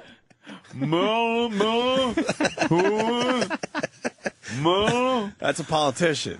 I love that guy. It drank pretty good. Drank pretty good. How did he get elected to anything? Scary. Budweiser, what's some other beers we got? The best part, he gave up after naming Budweiser. He named one beer. Yeah, there's plenty of beers. They all drink pretty good. What are they? Budweiser. And I'm done. Master Brown. Old English ain't humming, my nigga. Strohs. Corona with the lime. They still sell the Strohs. Modelo Negro. Carlsberg. Look bad. Ice House. Doesn't even make that anymore. Yeah. I don't think so. But the guy can only name one beer. Magic hat? Magic hat? Number 9. That's a microbrew. Peace, wicked ale? Shit. Bucket of Rolling Rock? That motherfucker. Those little 8-ounce ones? There's ponies? Boy, why the ponies? Splits. Who didn't love the little ponies when you were growing up? Yeah, those are That good. was cool to just sit there in the woods and just pop and go. What about yeah. about the bars that just gave you a bucket? Bucket of ponies? Yeah, With buckets. ice? Yeah. In ice, you just order a whole fucking bucket. Yeah, those were pretty good. Those Nice, those right? were just they drank pretty good. Those were they went down in seconds. You just chug them, gone. Next. Well, speaking of black people, Ant, your favorite black person was on The View yesterday. My favorite black person would be Patrice O'Neill. Oh, really? And I don't think he is. Who's your second on The favorite View. black person? All right. Let me think of that. Number 1 was easy to name. Patrice O'Neill. Black Earl? Then I don't know. I'm not a big fan of Black Earl. I have nothing against him. You're not a fan. I'm not a fan. Why? I have nothing against him. He could be one of the most annoying people I've ever had to deal with. I kind of have to agree with you. We tried to be friends there for a while. And I know. You were calling him. He was calling you. It was amazing. And he is just really frustrating. What's some of them other black people Anthony like? You can't name your number 2.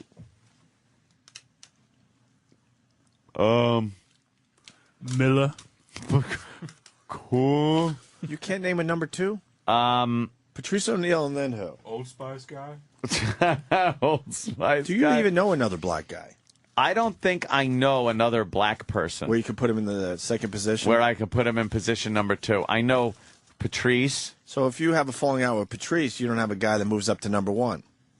No, I'm not every commercial that's on TV these days where you need the black guy, the Asian guy, and the white guy sitting watching football in some fantasy fucking house. It's like when I went to college, they had those admissions, and like the beginning of the admissions video would be like a black dude feeding a white dude an apple on a bench. Just something so ridiculous. Yeah, some It was unrealistic horrible. Yeah. fucking Benetton ad. Showing how everyone's going to get along at this university. It's fantastic. Francine. And Kevin Francine from Connecticut, thank you. Yes, but Or Sam Roberts. Sam Roberts, we don't quite know. Well, he won't the admit jury that is still he- out he on has a that little one. black in him, but Francine. See, but Francine's for a different reason. I would have had sex with Francine. You know, but now she's just she's funny and all. all right. Can we play? But, can we play Boo Got Shot? Boo got shot. Boo got shot. You ever hear Boo Got Shot? No. Oh, This is shit, great. Colin. This is our African American. This is our make fun break. of black people segment. We should really be saving this stuff for February. Yes. Well, February's a long. yeah, we'll do it again. Let's do one more, and then I we'll have a move feeling on. there'll be something to make fun of in February. Yeah. Then I'm we'll just move on. putting it out there. Well, we're just setting up what Obama said on The View. We're giving you examples before the Obama clip. So this kind of makes sense today. For Colin Kane, this is Boo Got Shot.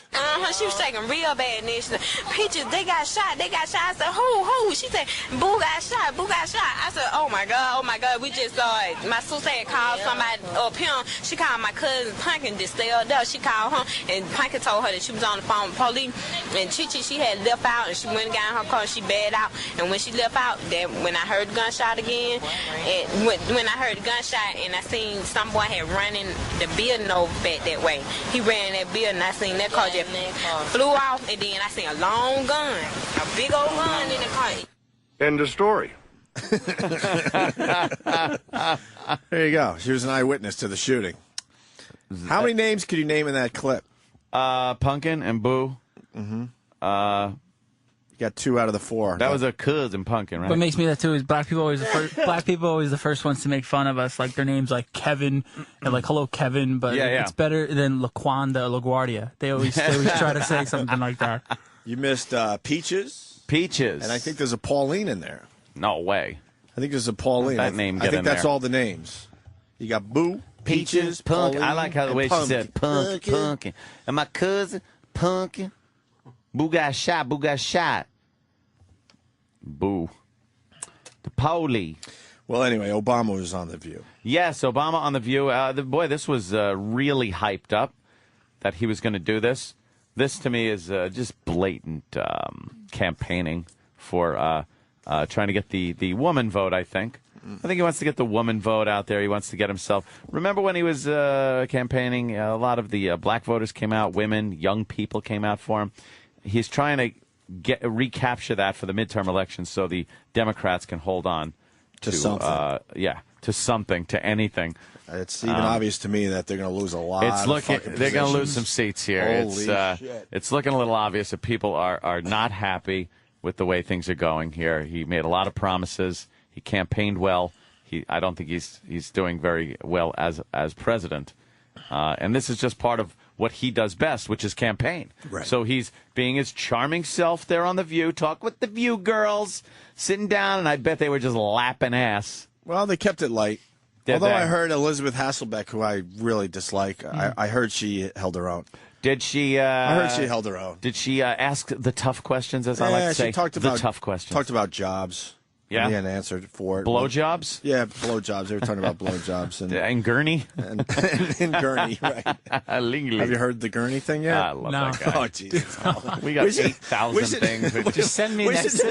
We should just entertain him today. We're doing a show for Colin Kane. That's it.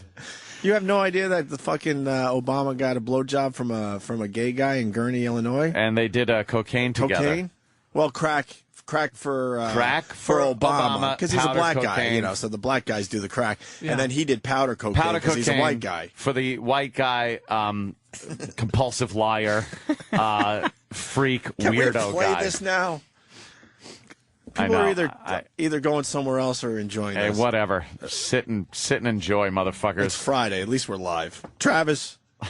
It's Friday. At least we're live. Yeah, you got to give me a couple minutes. All right. Let's give Travis a couple of minutes. Well, I don't exactly know right where it is this second. Why would It's you? in your backpack, nerd. I'll just start turning on motherfuckers. Damn, Danny picks it Danny's right got up. it. This guy. No, hold on. What I love about this clip, I like to imagine that this guy is completely telling the truth, but no one will take him seriously. It's being written off he's as a lunatic. Right. Go ahead, Danny. This is his statement to the world. My name is Larry Sinclair. I'm making this video and posting it on YouTube because of an incident involving myself and Senator Barack Obama between November 3rd and November 8th of 1999 in the Chicago, Illinois area. The mainstream media and Obama himself has done greatly to prevent this story from becoming public. During those time periods in 1999, I met Obama at an upscale lounge in Chicago, Illinois. After having a few drinks, Obama and I left in my limo, began to drink. Mr. Obama acquired powder cocaine for my use, crack cocaine for his use. I performed oral sex on Senator Obama, who at the time was a state representative for the state of Illinois. Mr. Obama knows these allegations to be true. I'm challenging Mr. Obama to come forth, be honest, stop claiming that his drug use is limited to his teenage years. 1999, you weren't a teenager. 1999, you were a state representative for the people of the state of Illinois. 1999, I performed oral sex on you in the back of my limo, as well as in my hotel room in Gurney, Illinois, 2 days later. Gurney. If you challenge the authenticity of this allegation, I challenge you to take a polygraph test, as I will submit to as well. He's going to do that. Yeah. These allegations are true and need to be told to the public. Let the public decide whether Mr. Obama is being forthright and honest. Thank you. I think the public has decided. Yeah, they decided a long time ago. They decided this guy's a lunatic. How many visits by the Secret Service do you think this guy got? Fucking A. But like Opie said, imagine if it's completely true. It's probably true. And he's just sitting there like, but it's true. And no one believes him. He knows it's true. Yeah, he should have saved It's a mouthful. Holy shit. Katie Kirk's not calling me. This is true. Could have spit in a DNA test tube, figure it out. I want to move, past YouTube. I need to be on. They need to be well on Fox or as in CNN my or hotel MSNBC. room in Gurney, in Gurney, Illinois. All right. It's a great one. All right, this is what Obama had to say on The View. On The View. Why would it be helpful, or why don't you say, I'm not a black president, I'm biracial? Well, you know, when I was young and going through the identity crises that any teenager goes through, I wrote a whole book about this. Yes.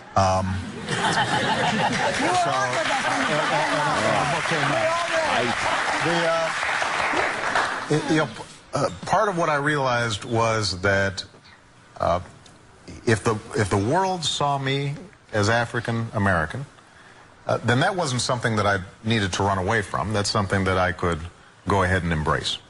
And the interesting thing about the African American experience in this country is that we are sort of a mongrel people. I mean, we're all kind of mixed up. Now, that's actually true for white America as well, but we just know more about it. So he's calling black people mongrel people. Mongrel. Mulata. His conglomerated mulata mongrel race of people. He kept it light on The View. What? He kept it light. How did he do that? Oh, I see. See where I went with that? Do you see where I went? That was very clever. You're clever. I try my best. You're really clever. Although he didn't know who Snooki was. But then they're saying that's a controversy because huge controversy. In the past, he has acknowledged the fact that he does know who Snooki is. Yeah, they had fun asking fucking Obama about pop culture, and see what he knows. He knew that what's her name there, Lindsay Lohan was in jail. He goes, "Yeah, I know about that." And then they asked him, know anything about the Lady Gaga? I don't know if they asked him about the Lady Gaga. Lady Gaga. They should have asked him about the Mel Gibson tapes. Yeah, that would have been great. Have you ever been that angry at Michelle? Where you've just yelled at her like Mel Gibson? And then when they asked about Snooki, he says, I don't know who she is. But then the news took that and said, well, a few months ago, he knew exactly who Snooki was. Snooki. He referenced her, I guess, at the White House or something. That fat pig. That's all you got to say. Are you attracted to Snooki, Colin Kane? No, she's not my type. She's just a little slam pig. She's a little fire plug shaped fucking mess. A little. Man. Man. What a disaster. She is a fucking Did you watch disaster. the Jersey Shore? No, I mean, I've seen 1 or 2 episodes just because when it came out, everyone's talking about it, so I checked it out, but I didn't see too much after that. You watched all the seasons? The first season? I was all in because at first I'm thinking, what the fuck is this? But by the end, I missed the last 3 or 4 episodes. I gave up on it. Easy. It was an easy thing to give up on. But the new season started last night. We have audio. I don't know. You want to go through the audio of the fucking Jersey Shore in? Well, it was the first episode, right? You got Snooki introducing us to her new boyfriend and talks about tanning. Let's hear some of this drivelly bullshit. This gets Aunt really mad. I hate actually, reality shows anyway. I'm with him, too. Because we don't know why these people are famous. I don't know why the Kardashians are famous. I don't know why the Jersey Shore people are famous. I don't know why they're more famous than us, I guess is what I'm trying to say. We've been at this for fucking a million years. They come on the scene less than a year ago, and they're international fucking stars. Yeah, well, Kardashian, nuts. it's the looks. I mean, you know, they're So they're just famous because they're really hot. They're pretty, and there's a family, and they're all good looking. And there's a celebrity angle to the parents. Yeah, they were in Hollywood. Who's your favorite Kardashian, looks wise? I guess Kim. Nah, I think the older sister, Kourtney. She's got that kind of alien head. One of them's got a little alien head. Really? Kinda. Who has the alien head? She's got a big forehead. Looks like a. Oh, I don't know. It's Chloe.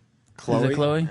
Well, Chloe looks like she might have had a different father, but they don't want to really fucking acknowledge that because she's an Amazon woman, a lot taller and a lot bigger. Yeah. And then the other girls are kind of petite with nice big boobs and stuff. But and Chloe has tiny little boobs, and she's an Amazon woman. And they don't want to. What, the mom doesn't want to acknowledge that she might have, yeah, got pregnant by somebody else. It's the show too, the way that the show came on and the way that what they talk about. People just they clamp onto that. You know, all these girls, they like that family, and they get a lot of There's the Snooki. Look in the at that fucking This drives Anthony disaster. nuts. Because she's coming off like she's sexy. And guys are even talking about it like, oh, well, here we got Snooki coming in. Look out. She's quite the wild one. Oh. She's a pig. Look at that bunt.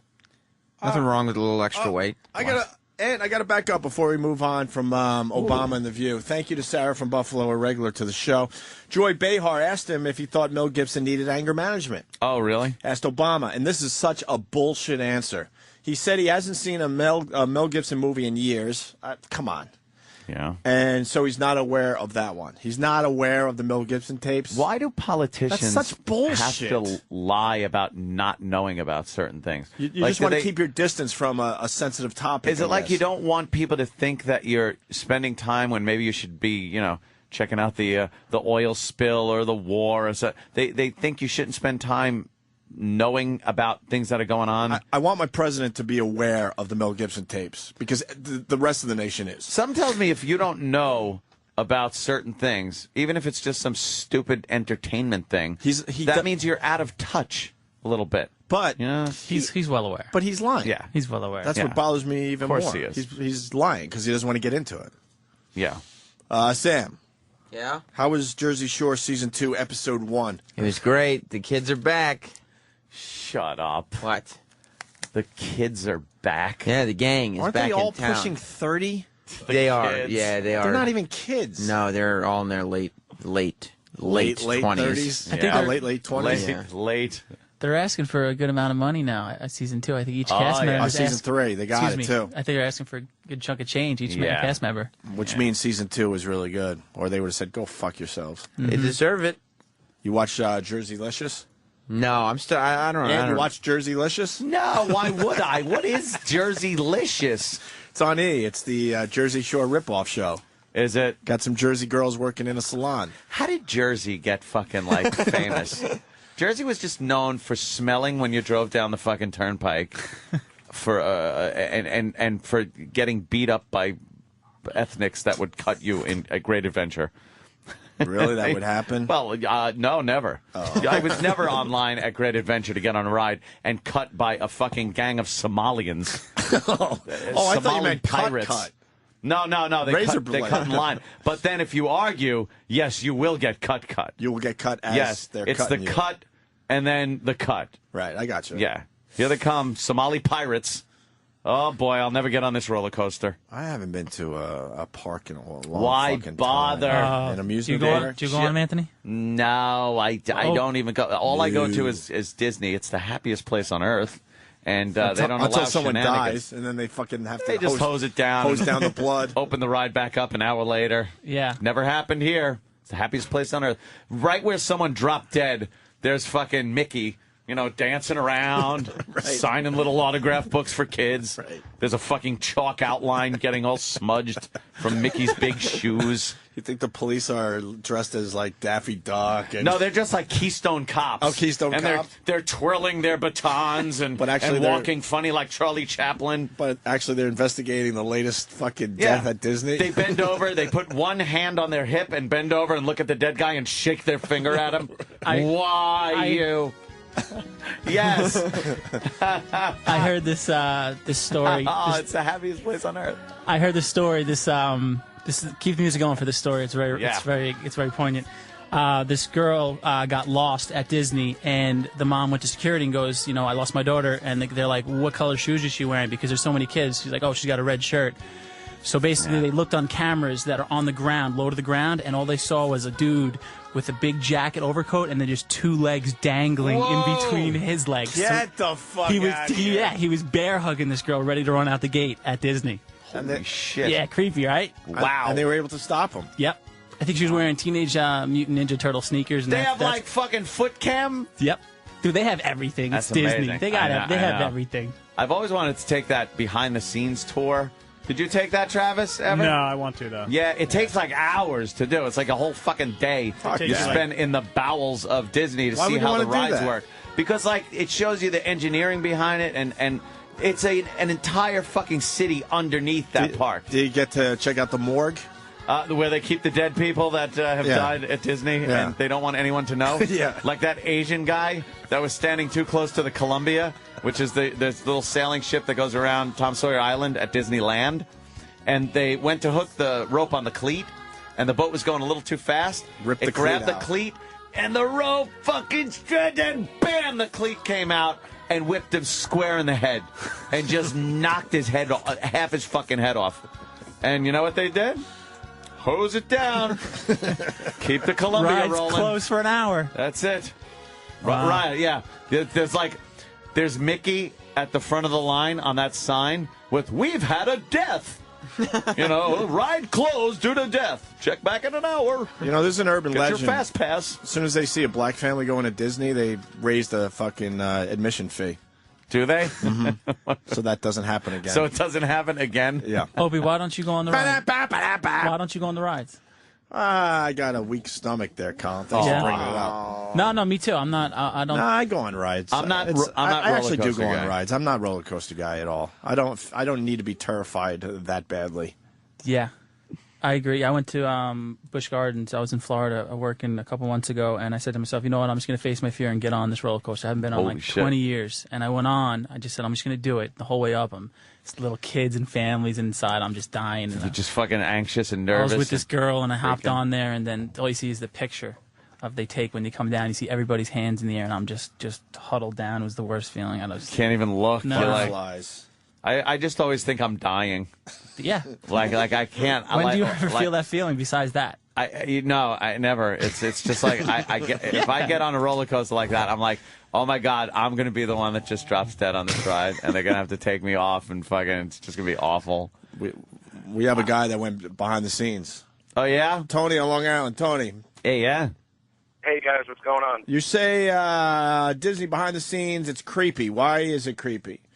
You start to realize the Florida Disney park, Walt Disney World, was the second revision, and some of the stuff that they did is kind of, bone chilling. Like if you go down Main Street, they always tell you, if you want to get an advantage in the park, walk to the left, because God knows who figured out that if you leave humans to themselves, left or right, they're going to go to the right. So all the parks to the right are all the curbs to the right are wider, so more people can go through them. And you just start to see these really weird kind of these really weird trends that happen. Like I took a Disney cruise a couple years back, and if you've ever done a cruise, they always try to hit you up with doing photos. And let's say hi to Aaron in Texas. Aaron. I knew it. Aaron, how are you, sir? I think I was rambling. Good. Back in 96, 97, me and my girlfriend and with my wife at the time and her family, we all went to Orlando. And while we're at Universal Studios, we heard that a guy was working on the High Line, and he basically fell to his death. Well, a couple of days later, we went to Disney World, and we found where he fell, and it was a part of a fountain, and apparently they painted it but didn't put paint. They just had everything roped off saying wet paint. Wet paint? They already were painting over it. The guy was fucking splattered. Steve in Massachusetts. I've heard this one before. We've talked about this on the show before. Go ahead, Steve. Hey, what's up, fellas? Hey, man. Hey, my sister works at Disney. She's been working in the park for the last, 7 years. Nobody has ever been declared dead in the park. I think that's an urban legend. To actually die. They will, if someone's, in the middle of dying, if they're, 5 minutes away, they'll, throw them out of the park like they're a fucking drunk person in, a gangster movie at a club. Dude, I think that... Is that an urban legend? I think it's an urban legend. I've heard they try to drag you off the property so you could die. And that, yeah, but I mean... property grounds. There was a kid that died in that Mission Mars thing, and he died at Disney. There's no fucking... I heard they throw them in the ambulance, and whether they're dead or not, they don't declare them dead until they get to the hospital, but I don't... I think that's urban myth. All right, why don't we move on to the Jersey Shore thing? So, Sam, it was a good first episode, season 2? For fear of bad publicity, Disney has you got this? Resort listed as a place of death on the death certificate. To prevent this from happening, Disney has 2-tier process for handling serious. Now, is this true? First, a quick response team, always ready, out of public view, rushes to the scene and spares no expense to either stabilize the injured individual or get him or her to an ambulance ASAP. If there is no hope or the team arrives too late, the problem is dropped into the park's underground pneumatic system and quickly, unceremoniously ejected onto Harbor Boulevard. Okay, that's fucked up. That's fake. It has to be. A pneumatic system. The ground floor of Disney is all underground. Yeah. So that's not necessarily false. They would just like they probably do take him to like the ground floor. Or, whoever died. But I've never read an article that says he was pronounced dead at Disney. I think the little kid that died on that mission to Mars thing. Yeah, I don't know. It spun his fucking little heart stop. His little heart just stopped. They spun him too quickly. Here's Scott in Jersey. We want to get a little feel for the behind-the-scenes tour. Maybe Scott will help us out. Scott. The other guy didn't. Hey, what's going on, guys? Hey, man. Hey, underneath Disney is a complete city. They have roadways and everything for all their vehicles and security to just travel back and forth with cars and trucks and everything under there. Oh yeah, I want to see that. Yeah, I know. Yeah, Why don't they show it? I don't think that's possible. Did you go down there? I did not. How do you know about this? Hearsay. Very good family member of mine. Is Goofy down in Florida in law enforcement and has been down there. No, it's all true. There's videos of it online. Yeah. Of the underground city? There's Disney official videos of... Yeah, because Walt Disney didn't want kids seeing, like, Mickey Mouse walking somewhere, or, like, some guy that works in Tomorrowland in Frontierland, So the entire underneath of Disney all branches out to all different parts of the park. Ooh. So all the cast members... The employees. Cast members. So Mickey could just pop out instead of having to walk through the entire park to go. Exactly. Go to a section. Trudging. Get out of my way. So that's why you never see anyone where they're not supposed to be. I think that's real. Very tricky. All right. That Walt. We're going to take a break. We got Jackie the Joke Man joining the program next. Also, Homeless Mustard should be here in a little bit. We're going to get an update from him. Supposedly 90 days sober and playing his first gig this weekend. We'll see what's been going on in his life. And we got to bring Oscar the intern back on the show. All right. What a hit from this morning. Let's do that as well. But first, I think we got Boo got shot with the translation because it was hard to translate what she was saying. Translation. Check this out. She was taking real bad. It appears the young lady was trembling from nervousness. Peaches, they got shot. Someone has been wounded. So who? I inquired as to who the victim was. She said, Boo got shot. Boo has suffered a gunshot wound. Boo got shot. Boo has become the victim of another violent crime. I said, oh my God. Oh me, oh my. We just saw it. My sister had called somebody up here. My sibling telephoned another relative. She called my cousin Pumpkin to stay up there. In fact, it was my cousin Pumpkin who lives in this very same community. She called her, and Pumpkin told her that she was on the phone with police. Pumpkin was already on the phone with the local authorities. And Chi-Chi, she had left out. Chi-Chi had already departed. She went and got in her car, and she bailed out. She found her vehicle and put it in reverse. And when she left out, then when I heard the gunshot again. As she was departing, a shot rang out, piercing the cold night air. And when I heard the gunshot and I seen some boy had running the building over back that way. Apparently, the perpetrator was seeking cover behind a local building. He ran that building. It was that building over there. And I seen that car just flew off. I saw the car depart with a rapid acceleration. And then I seen a long gun. I saw a firearm of substantial caliber. A big old gun in it. I mean substantial caliber. The boy was in the back seat. He had a big old long gun. In fact, it was the gentleman in the back seat who had the firearm with the extended barrel. This is the Opie and Anthony Show. Sirius XM.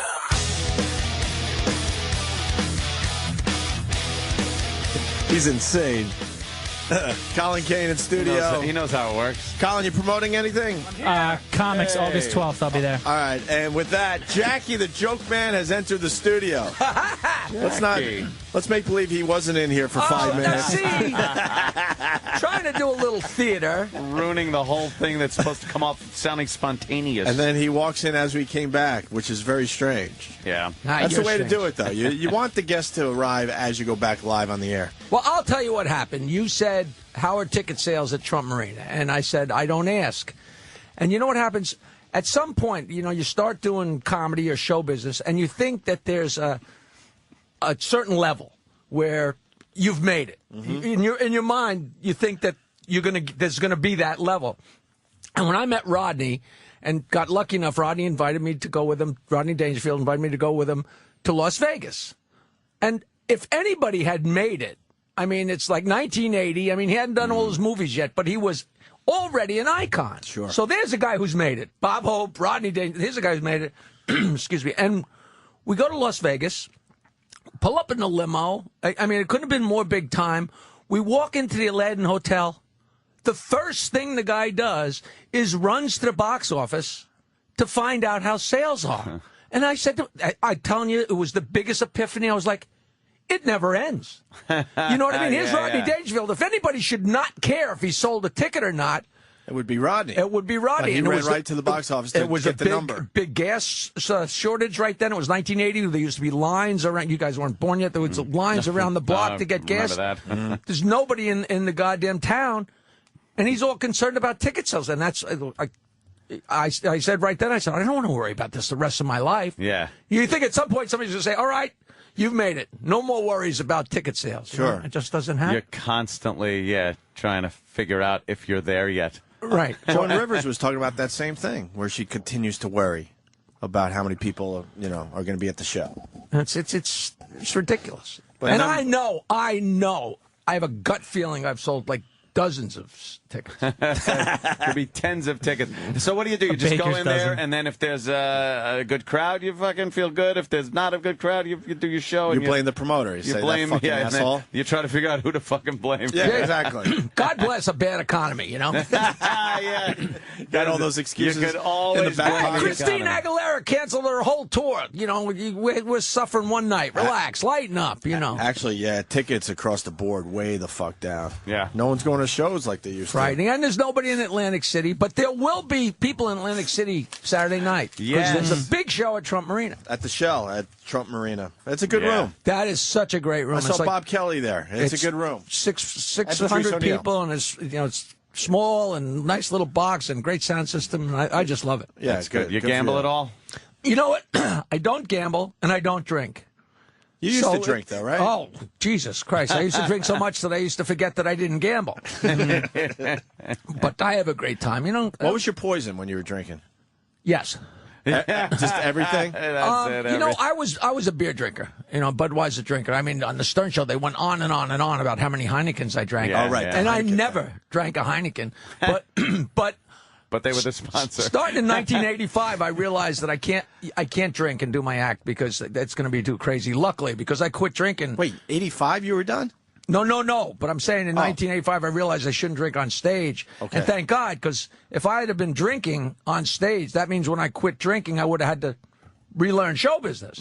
But I quit drinking in 1985. So since 1985, I've drank water out of a beer out of a beer bottle on stage, like the Pied Piper, lead them into the sea, right? Yeah. And it was really funny because I drink beer and drink. And then when we switched to Heineken, when they started promoting me as the big Heineken guy, I'd be up there with a Heineken bottle full of water. And the first night I worked at Rascals, drinking Heineken out of a beer bottle, water out of a Heineken bottle. Mark from Rascals came up and said, Jackie, normally when you're here, we sell 2 bottles of Heineken. He said, we sold out all 4 cases. He said, those people should be paying you a fortune because when people drink Heineken, because you're drinking Heineken, the next night when they go out, they drink Heineken again because they're drinking Heineken with Jackie the Joke Man. I never got anything out of it. But it'd be funny because I drink Heineken, and then I'd do Stump the Joke Man, and I'd have the girl bring me a light beer. But I'd really be drinking beer. People are like, wow, you switch from... And so once in a while, somebody in the front go, how come there's no foam in that? Yeah. But it's power suggestion. I don't be up there drinking a Perrier, right. So I'm up there pounding down the water, and it's That's little what theater. people expected. Yeah. But I was a Budweiser guy. I drank Jack Daniels and beer in the 70s, and then I went to Budweiser in the 80s, and then Bud Light in the 90s. So in my mind, I was tapering off. Over 3 decades. And I swear that's a true story. You gotta do those things slowly. Slowly. I used to drink years. Jack Daniels, but that shit'd kill you, man. Yeah, that just literally. kill you. Man. I mean, Every so often a nice Jack and Ginger or something like that tastes good. But, just to change it up. You know that Anthony's got kegs in his house now. Stop it. I wound up getting. You have one of those refrigerators with the tap in it? It's not a refrigerator with a tap. I have a bar that has. If you go into any bar, it's the same thing. The big stainless steel doors that open up and the kegs, full-size kegs. Excuse me, aren't we successful? Aren't we successful, Tony? When you're able to get a few things you wanted as a kid. How many vices do you have? Kegs. But he gets two. He gets Guinness. I got Guinness and Bud Light. And Bud Light. So you not just have a tap, you have a choice. Yeah, you got a couple of choice up there, and then I hail that. I have no vices. I go to the Cannes Film Festival every year. I can't afford it, but that's my only vice. I don't buy Coke. I don't go out and drink. I don't have expensive taste, so I do. You do something for yourself. Yeah, that's your thing. You like checking out the films. Yeah, well, I'm sneaking into the film business. I'm doing a good job. My manager's with me, John Starbuck, and we are doing everything. We are great guns. I got 2 films booked. The film where I was making out with Florence Henderson finally is coming out. Shit. I'm French kissing Florence Henderson. She licks mustard and ketchup off my face. Venus in Vegas, and it's a fun movie. There's a lot of stars in it. We did the movie years ago, and now the people are big. Jamie Presley, Donald Faison. People that just did a movie, and then all of a sudden it'll sell a DVD. And it's fun doing movies, It's goofy. It's I lost 50 pounds. I'm ready I'm going to be rich in time to die. Yeah, what'd you do? Diet or you're working out or something? Riding a bike, swimming, walking on the beach, on the treadmill, and I stopped eating pizza and bread and stuff like that, and I lost more than 50 pounds. I'm in the greatest shape of my life. But you miss the pizza. That's the problem. You miss you know the what? shit Forget pizza. If I go to dinner and the waiter puts down the thing of bread, I tell the people with me, I say, "You gonna eat, drink? Are you gonna eat any of that? Because if you're not, get it out of you. Get it out of you. I'm telling you, a piece of bread looks like chocolate cake. If you're not eating carbs, I'm not kidding. It's like, you do crave it. Just throw some butter on that. Yeah. Oh, shut up. I know, it's terrible. It really Want to get is some bad. right now? Booze is so funny. God. Yeah, it's... but it goes through the kegs quickly, too. Well, I have a lot of parties at my house, too, so... You like to entertain. Whether I'm there or not. It's not like I get a lot of invitations. Yeah, I have that disease, too. Hey, there's a party at your house. Jackie would he would go to your house, eh? Well, I don't drink. I'm a drag. Yeah, but he's got a pool. I He's got got people that don't drink come over every He's so got often. topless girls. Jimmy doesn't drink. It's sort of like turning into a Playboy mansion, sort of. Surely. This summer has been exceptional as far as the parties go, but people coming and going at his house all the time. I do look though, like as we sit here, I have security cameras up that I could see at my house and see who comes over. See if there's anybody worth going home for. Yeah, exactly. I zoom in on some of the chairs and lounge chairs, see who's there. Like, oh, great. How many people have an open invite to your house? They could show up anytime. There's at quite this a point. few. There's probably Couple a dozen dozen or so. Yeah, about a dozen can show up and just, nice day. They want to go in the pool. What the fuck? That's fun. Not in my house. They just go in the backyard. They got everything they need. The cabana's got a pisser and shitter in it, so. Yeah, I live on the Sound. I got an outdoor shower, and I'm like, come over. I don't have to be there. Walk on the beach, swim out to the float, have a good time. I like when people use it. You got a float? Yeah. Yeah. I used to love that when my grandma had a house in Wading River. Having the raft in the middle of the fucking Sound. When I was Not like middle, but a couple 5 years old, there was a float out on Long Island Sound. I'd go to my uncle's, we'd swim out to the float. So years later, you got a few bucks. My wife at the time, Nancy Sirianni, she commissioned a float. And Carl Tinker West built me a float and a tank, a huge metal tank that'll cook 100 lobsters at a time. And if you look on Google, Carl Tinker West, he was Bruce Springsteen's first manager and told him not to sign with Bill Graham. I mean, I got the most ridiculous stories that mean absolutely nothing. He's the guy that made the big float. The Holocaust fucking lobster tank. It's a baby coffin. You can't cook the lobsters out in the float, right? No, that's two different things. You're two completely unrelated. I want to know about the float. Is it a boring float, just a bunch of planks, or you got something going on out there? No, although one time we had a party and there was a guy out there in a tuxedo serving shots. During one of our parties, this friend of ours said, listen, we got to perk this party up. And he's out there in a full tuxedo, sweating his balls off, making shots, vodka with caviar in it. I think it's some kind of stupid shot. You guys, I don't know. I think well, there was also we remember the famous jetty. Well, that's the jetty. The jetty. Wait, what's the jetty story? The jetty is Robin, who's a black woman who knows nothing about swimming or the beach, referring to a float in the middle of Long Island Sound as a jetty. The jetty. And every year we'd launch the jetty. We'd push it down. We'd have hundreds of people and push the jetty and eat lobster. I used to serve lobster to 200 people. They'd eat lobster till they puked, and then Howard would go on the air and tell everybody how cheap I was. Every summer. that great? I still meet people like, oh, you cheap bastard. How you doing, you cheap bastard? You know. I think Howard's the cheap one. Nah. He should have kept paying you. I ain't going there. But, every summer, though, I'd hear about that fucking jetty story. And the stories were endless. It got lost. One day, it floated away. About 15 years ago, it was so cold that the Long Island Sound actually froze, and that happens very rarely. Mm-hmm. And in those days, I didn't used to bring it around. I just left it out for the winter. And what happened is when it started to melt, the huge sheet of ice, however big, broke off and went out, and it took with it the jetty with the anchor. I mean, because it was so huge. And also, I used to go down in the winter and smoke a joint and look out at my stupid float, and it wasn't there. I'm like, Jesus Christ! So I came in and I said, listen, I want to make an announcement. And they always broke my balls. I said, listen. If anybody happens to be out on the Long Island Sound, my float's missing, and you can't miss it because there's a ladder. And they made, you jerk, what are you, an idiot, wasting our time? What do you think? Blah, blah, blah. I'm telling you, 5 minutes later, someone found the float. Gary comes in and says, Howard, the Nassau County Police boat just called. Because they're out on the Sound. There's nothing on the Sound in the winter. Yeah. So they got the eyeglasses. They spotted it. They found my float. They dragged it back. Pulled it around. Nice. I went over and got it at the Oyster Bay Marina. Gave everybody, cassette tapes. It was like a typical stupid Jackie thing that made me no money, and it was hysterical. We always found my grandma's float down the beach. A mile or two, you always found it. Right, because you don't have a big enough anchor. Sometimes you drag it back, other times like sometimes a little busted up. Yeah, we'll build a new one. What the hell? Yeah, get your hammer and nails out. Yeah, North Shore the and South Amish. Shores. The Amish. Yeah. Do it yourself. North Shore and South Shore are so different as far as even people go. You get that South Shore mentality of Long Island and the North Shore.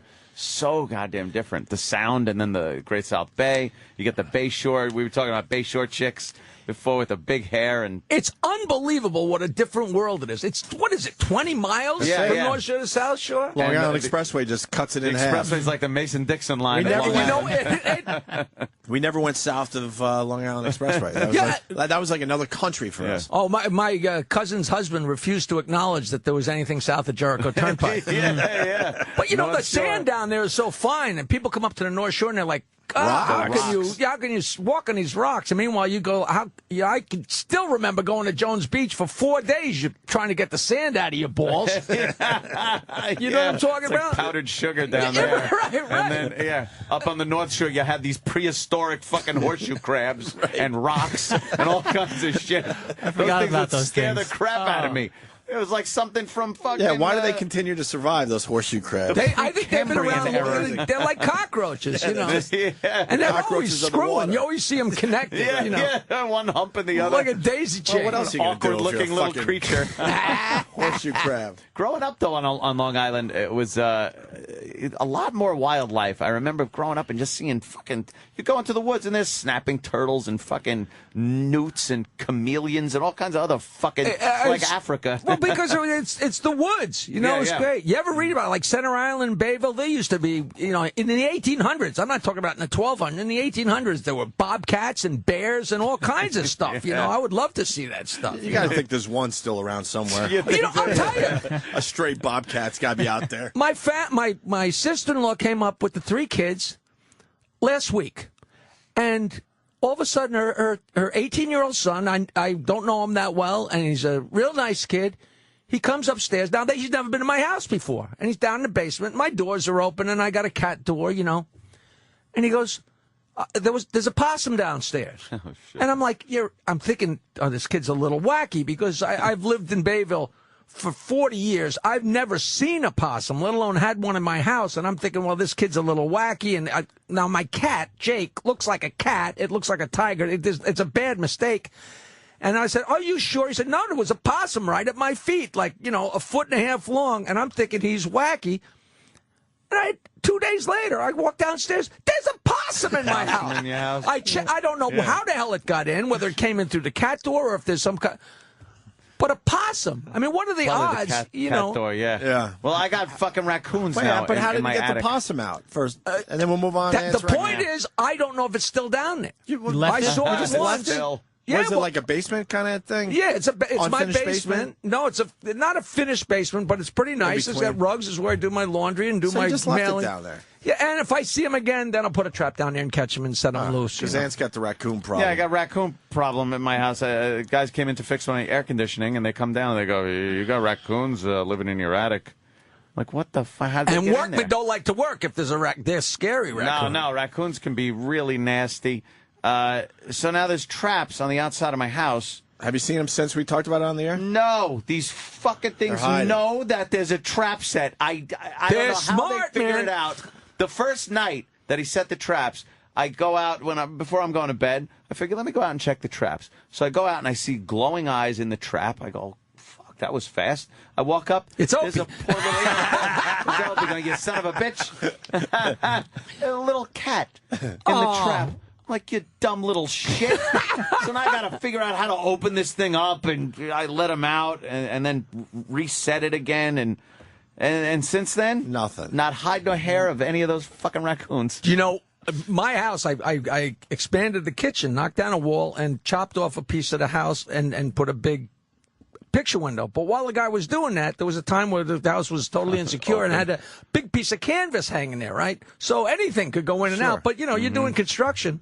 One night I came home from a gig. It's like 2 o'clock in the morning. I'm stoned. I walk in. I sat down in my hallway, and my kitty comes over and I'm playing with my kitty. And I knew it was late, and I had a roommate at the time, this guy, Kevin Kelly, my dear friend. I go, Kelly, I know it's late, but, you know, I just want to tell you I love you, man. You know, I'm hanging down here with Jake. He says, what are you talking about? I said, yeah, you know, just hanging. He goes, what do you mean?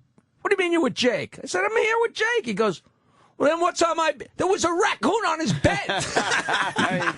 because it was just a canvas. The animals were coming. He freaked out. And we chased them like two little girls were like hiding from it. And man, it was the greatest. You ever deal with bats? I've never bats had to will deal. Freak you the fuck out. There ain't many things they really give me the willies. Yeah, and there's lots of bats in Bayville, but I haven't seen any in a while. We used to get a bat in our house in Huntington all the time. Oh, they are so... And I used to just sleep... about dusk when you see them doing those bat moves. They're like, really prehistoric. I used to sleep on my couch a lot in Huntington, and one was circling over my head all night. I didn't even know it. It got in the house? Yeah, until morning. I had this feeling that something wasn't right while I was sleeping, and sure enough, in the morning, it was... Because now it's daylight, it's just in the corner hanging out. I'm like, get the fuck out of here. Then we took the fire extinguisher... And it was one of those powder jobbers, and it completely destroyed my kitchen trying to, because they say... And the bat's fine. Well, they say if you hit it with the fire extinguisher, it mellows out. CO2 and then, one, not a chemical. And then you could get it outside. But I didn't know it was a powder fucking fire extinguisher. And as soon as I shot it, it was too late to turn back. So I'm like, fuck it, might as well keep going. Well, that's what I want is fire extinguisher powder in my kitchen. Yeah. Right. Yeah. It'll never go away. That'll be easy to get rid of. It never goes away. You live on the beach like that. You swim a lot? Do That's you ever how go I lose. I swim and swim and swim. I swim like... In the Sound? Yeah, like a half mile a day. Not creepy? Why? Why is it creepy? Monsters under there. It is so beautiful. Scared of sharks. I swim from May till November. It's like it's incredible. Once in a while you see a horseshoe crab or do you see sharks out there? I don't even see nothing. The fish jump like crazy, especially right now. It's August. The snappers. Me out. You know what would really creep you out if you're creeped out by the water? I guess growing up on the North Shore, I know we used to get drunk and go swimming, but I never saw this when I was a kid. So I don't know if it's a new phenomenon or whether it's just something we didn't notice. Go ahead. But I come home late at night. Every time I get home, whether it's 11 o'clock or 4 in the morning, I go put on my bathrobe and go down and take a naked swim. I just do it. It's Chrissy from Jaws. And I come back and it's fucking I take a hot shower and you sleep like a baby. But when you go swimming at night, not every night, but almost every night, as you swim, there's fluorescent jellyfish. And that's gotta be cool. Remember when Tinkerbell would go like this, and then there'd be like the sparkles. It's like you see the sparkles, but sometimes it's globs, like the size of like a marble or a tennis ball, because they're they're jellyfish that when there's movement in the water, they get fluorescent, but it's beautiful. And when you're swimming, and it's like with each stroke it lights up. It's beautiful. But to somebody who's a little freaked out by what's in the water, they'd be like, get me out of here. I think Jackie's getting the good pod, is what I'm. No, come to my house. I say that to people, and they tell me I'm possum and fluorescent. Yeah, good. I'm gonna knock on your doors. I'm gonna knock on your door someday. I would love you guys to come over and go. Now the main road to Bayville, right? Do you go left or right? Listen to you. You go over the bridge, you go left. That's what I thought. Okay. And then you go to the right. What's the gated fucking community with that little island? Oh, way down. That's where I ride my bike. That's Center Island. That Center Island is fucking gorgeous. Rupert It's in the middle of nowhere. Rupert Murdoch owns the house that my brother's high school girlfriend used to live in. We used to get stoned and ride the dumbwaiter in the house. Billy Joel lives there. I got a story. I'll make this story I would quick. rather live left, by the way, because you're with real people. But the houses, because it's so separated. It's the greatest but the houses bike on ride. Center Island are forget about it. It's some of the most exclusive real estate in the world. Let me tell you this story. I'll make it as quick as I can. If it's interesting, you could. There's a very, very funny guy named Ron Zimmerman, who was a comedian from Washington. So he knew Howard from Washington, and I've always been in contact with him, and he hated stand-up, and we used to do stand-up together, and I loved it, and I loved playing with the audience, and this is the kind of guy who would insult somebody just so he could go loggerheads with him. And he's a real popular guy. He's he's a writer. He wins Emmys. He lives in Los Angeles now. And he used to have a thing in his act. He was so funny and he was so dirty, but he used to say, I that wrote that James Bond theme, that son of a bitch, how much money that guy makes. It's in every movie. And every time they play the movie or you hear that sound, every time, that guy makes so much fucking money. He probably has a doorbell that goes, ring, ring, ring, ring, ring. That motherfucker probably has a dog that goes, bark, bark, bark, bark, bark, bark. Okay. 30 years later, I'm riding my bike in Center Island, the beautiful Center Island. Guy pulls over. He's a pool cleaner. He says, Jackie, how you doing? I used to play at Neptune's. My band played at Neptune's when you guys played in the 70s. You don't remember me, but we used to have a great time. Blah, blah, blah. Yeah. How you doing? He says, oh, yeah, I clean pools, but I do them on the North Shore because it's so beautiful. It's so much fun. So I keep riding. I get almost to the very end. You go down to Billy Joel's house. You go right, go all the way to the end, then you have to turn around. It's a 10-mile bike ride. It's the most beautiful thing in the world. And there's a big do not enter. You cannot enter. You get to the end of the island. Just as I'm getting there, he comes by again because he's finished whatever he just did. And he says, you know what? Follow me. So I follow him. He says, I know you grew up on Long Island and the North Shore, but, and you've seen it all, but you got to see this. So I follow this guy, and we go to, and I've seen all those houses on the North. You've seen them. I mean, they're ridiculous. We pull into this house. I pull up behind him on my bike, and it is this incredible, old, beautiful house. There's a pool house that's old and ornate that's the size of a mansion. That houses the indoor pool, and there's rolling grass going down, gazebos, and there's a huge pool house with the outdoor pool, and there's a complete, from Oyster Bay, like from Sagamore Hill all the way to the Bayville Bridge, you see the entire panorama. It is the most incredible place. I'm like, holy Christ, John, I've seen it all, but holy Jesus Christ. I said, who the fuck lives here? And he goes, John Barry. I said, John Barry, who's that? He says, he's a composer. He's done a lot of movies. He did the James Bond theme. I said, I'm in fucking Ron Zimmerman's act. Look at this. He's saying that guy's got so much money, and here I am. It's a true story. Apparently right. That dumb little thing made him a bloody fortune. There was a dog. I was waiting for the dog to go bark, bark, bark. I know that sounds like horse. That's a totally true story. That's classic. There's that much fucking money in that. With that, we should take a break. We got Jackie the Joke Man hanging out with us today. We got a homeless guy that cleaned up his act. We're gonna I thought he meant me. I said, you saw my bank account. I quit Stern, and my accountant told me I did a 9/11 to my bank account. Oh, shit. You said we're not going there. I was trying to help you out before. You said don't go there. Wow. But he's a homeless guy, and we're going to get an updated. That's cool, right? You're just hanging and going with the flow, right? I'm giving him tickets to Trump Marina. He might just go. Tomorrow night, Jackie the Joke Man will be at the Shell at Trump Marina, Atlantic City, New Jersey. If you're in the area, definitely stop in and check out the show. Or go to jokeland.com. All the information's on jokeland.com. Do you play Stump the Joke Man on radio? Of course. Is it? I play it. I'll play it on the way back to my apartment. You want to try a round of that, maybe? Oh, sure. And I got two new jokes for you. You know what? Let's put some jokes out there. Here's somebody might have been listening to my show. We have two listeners. What's the worst thing a girl can hear when she's blowing Willie Nelson? Okay. And how do you get a redneck to suck your cock? If anybody comes up with the answers to either of those, we will give them 2 tickets to Trump Marina. Ooh. That's what we'll do. Nice. I know. And plus they can call in to try and stump me. Sure. Yeah. But they're 2 great jokes. I saw a long-lost relative, and her opening line to me was, how do you get a redneck to suck your cock? Before I got a chance to say, is it okay with the family that I'm a dirty comedian? And what's the worst thing a girl can hear when she's blowing Willie Nelson? And any other joke. And those 2 jokes stumped you, Jackie? Oh, yeah. And which is very rare. It is and it isn't. Now that I have the reputation, the whole world comes out with jokes. So, you know. Yeah. But the thing is, I know more, probably 5 times more of the answers than anybody else. It's like I don't hit 1,000, right? But I. All right, let's put Homeless Mustard on standby. We got to get the answer to those 2 jokes, and you could also try to stump Jackie the Joke Man. Well, let's go to commercial on joke. Let me tell you a joke. And Colin, you're talking way too much. Yeah, today. shut the fuck up. I'm sorry, man. I apologize. I enjoy listening. You're listening to Opie and Anthony on the Virus, Sirius XM.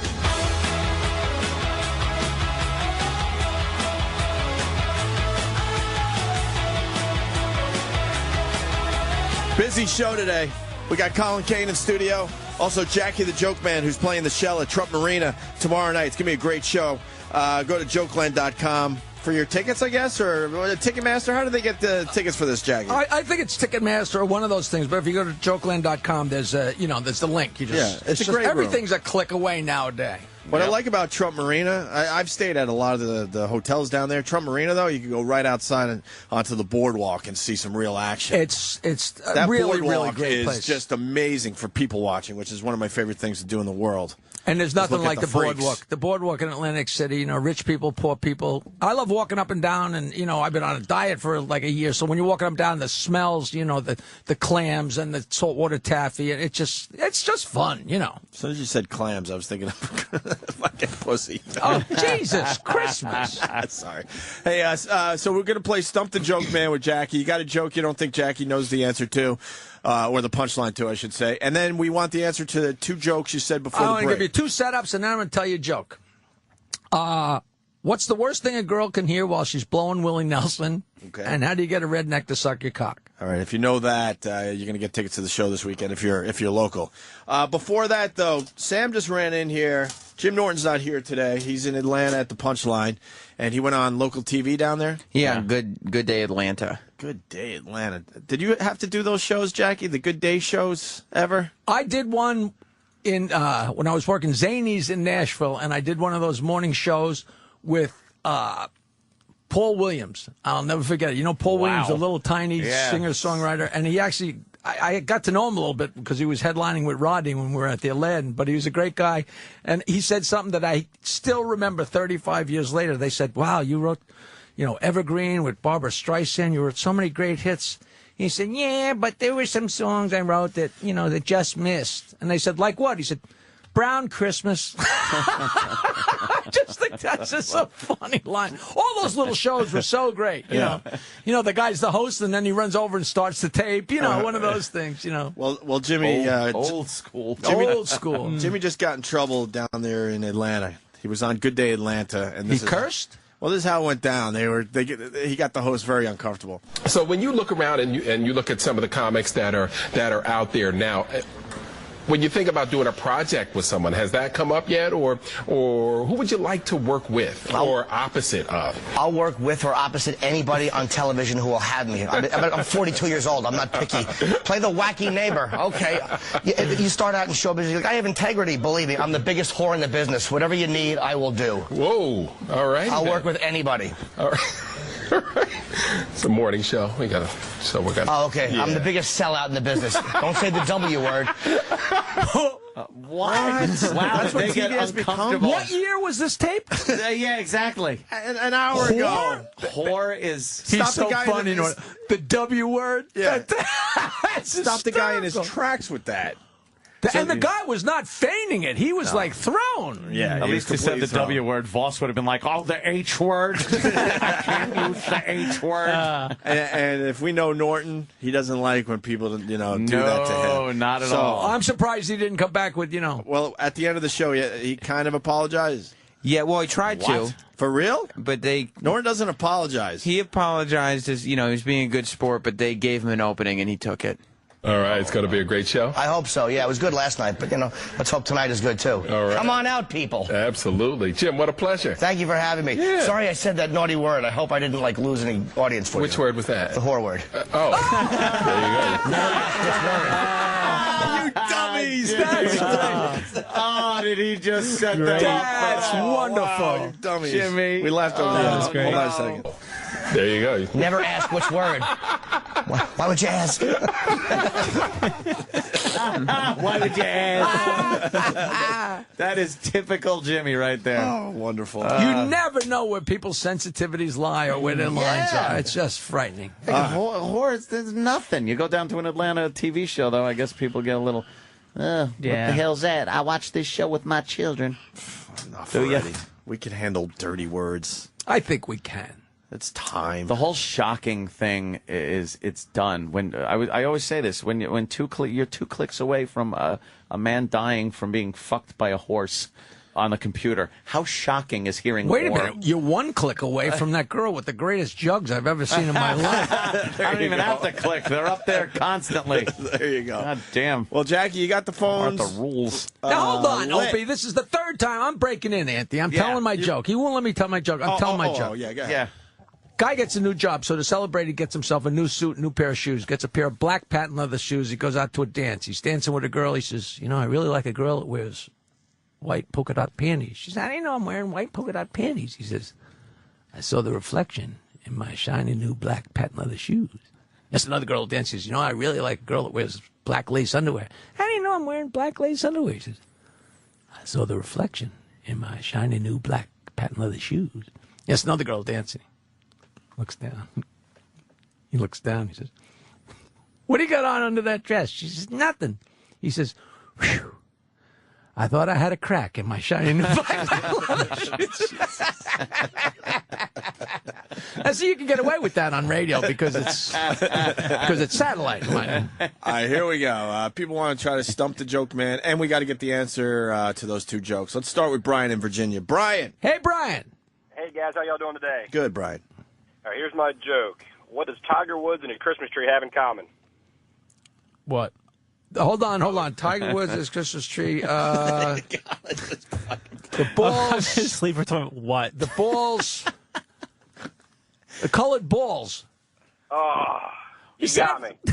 Wow. That's terrible. That was the punchline? Colored balls? No, I don't know the joke. I'm just trying to figure it out. Figured it out. Jackie just figures them out. Colored balls. Colored? Who used the word colored? Yeah, what color? We do as a goof, actually. We do as a goof.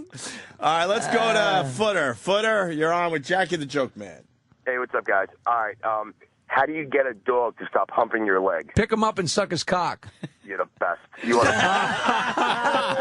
Didn't skip a beat. That was great. I got a buddy that's married to a beautiful black woman, and he used to say that NAACP stands for Negroes are actually colored people. She used to laugh at that. Let's go to Dan on Long Island. Dan? Hey, Dan. Hey, guys. How you doing? It wasn't a joke, but I had a comparison. Oh. I'm sorry, but the chicken fucker video and Jackie's laugh. The chicken getting fucked sounds just like Jackie laughing. All right, we'll have to look You know how into sick that. I am? Thank you. Yeah, right. Hey, thanks. Have you ever heard the chicken fuck video? It's a little rough. Yeah. Maybe we'll play it for you a little later. You know, I don't know how much of a joke you're making, but you It's know no that joke. down south that guys really do fuck chickens. There's a guy who's dead now, this guy Paul Collins, who's an older black guy. When I lived in Oyster Bay, one night we were getting drunk with him, and he told us that down south they would fuck chickens, and just when they were about to come, they would break the chicken's neck, and the chicken's, I guess, vagina or whatever hole is back there would contract. Yeah. And he wasn't making it up. He wasn't, he wasn't smart enough to make it up. He was just drunk and rambling. Like, imagine, not only the only thing worse than fucking a chicken would be killing it when you're coming inside of it. I mean, now is that what you're talking about? We have actual audio. I don't know if you want to go there. But it's your show, Opie. But you can actually tell when he enters the chicken. You do. Yeah, because I think there's a little foreplay. foreplay. There's a little petting and foreplay at first, and then the chicken just makes a sound. You know. You got to laugh at this. I hate to say it, but you got to laugh at it because and of course they're German. You actually hear the chicken crying. I hope he took the chicken out for like some chicken feet first. Or something. And we are animal lovers here on this show, believe it or not. But Travis for Jackie.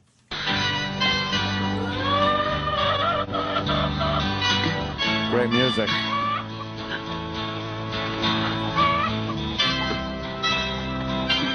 Macht es Spaß? Du Hühnerficker. Ja, irre. Ich bin ganz wild auf diese Henne.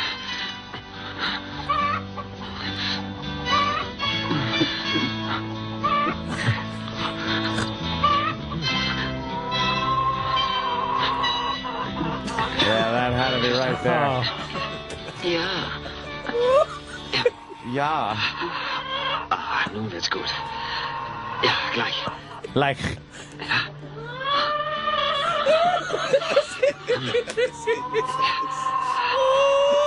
Oh, it's a chicken holocaust.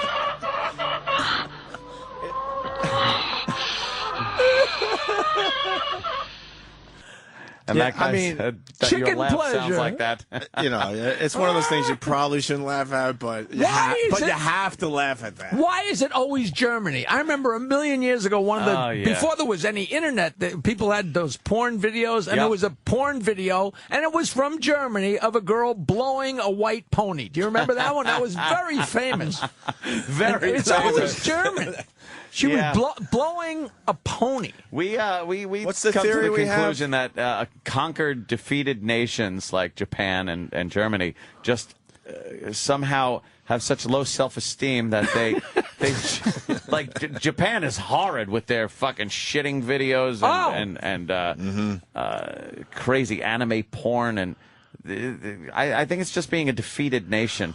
But they turns you into that. But they pixelate the pube. Yeah, pixelate the pubic hair out of it. I don't know why. Those Japanese are crazy. I saw a thing on. You guys have probably seen this, so stop me. But there was one of those tub girl. I guess the modern day version of candid camera, and I don't know how they did it, but I'm sure you can Google it. But a guy went into an outhouse that was near the water, and went into the outhouse and was taking a dump, and all of a sudden the boat pulls away, and the guy and the toilet is being pulled like on water skis while he's taking a dump. It was beyond funny. I mean, I assume they have no lawyers in Japan because absolutely the lawsuits that would go on. I want to do radio in Japan so badly. The crap and the pee and the yeah. You ever see Tub Girl? Oh, that's disgusting. I haven't seen that in a while. It's just a picture of her, Jackie. To your right, God. Danny will show you. What do Tub you Girl. So disgusting. That's Tub Girl.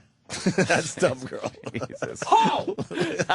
Oh! That's Tub Girl. Oh! I don't know. That's Tub Girl. She's got great aim, doesn't she? Out one hole into another. I mean, that's impressive. You gotta admit. What? We assume she gave herself some kind of mustard enema. You can't not look at that. I think she gave herself a mustard enema, and then she had to get rid of the fluid. That's horrible. I would love to see that video backwards. That would look great. Now that's a talent.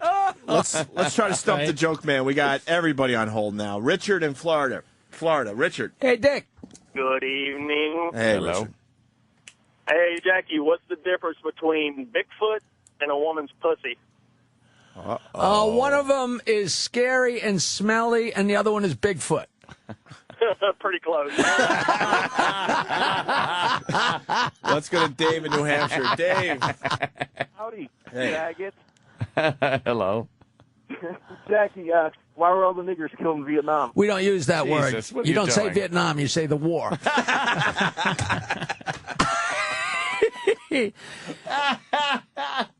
Every time that the sergeant said get down, they'd get up and dance. That's horrible. That's one of the old. Yeah, let's go to That's- Jimmy James in New Hampshire trying to stump Jackie here today. JJ. Morning, boys. Hey.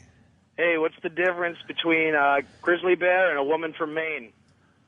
A grizzly bear not gets picked up. A grizzly bear gets laid. No, 10 pounds and a flannel shirt. That was an Italian grandmother and an elephant in 1955. You know. Let's go to Lady Trucker. What's up, Lady Trucker? fellas. What's grosser than shoveling dead babies off the driveway? Shoveling dead babies off the driveway with a live one on the bottom. No, using a snowblower. That's not even a joke. That's not even a No, joke. of course not. I expected that out of Lady Trucker. Yeah, we're looking for real jokes. Pat, a button, Staten Island. find one. Yeah, Jackie, what's the difference between an oral thermometer and a rectal thermometer? Taste. Let's go to John in That's Texas. still a great joke. I like that John. Hey, Jackie, what is brown and rhymes with Snoop? Poop. Dr. Dre.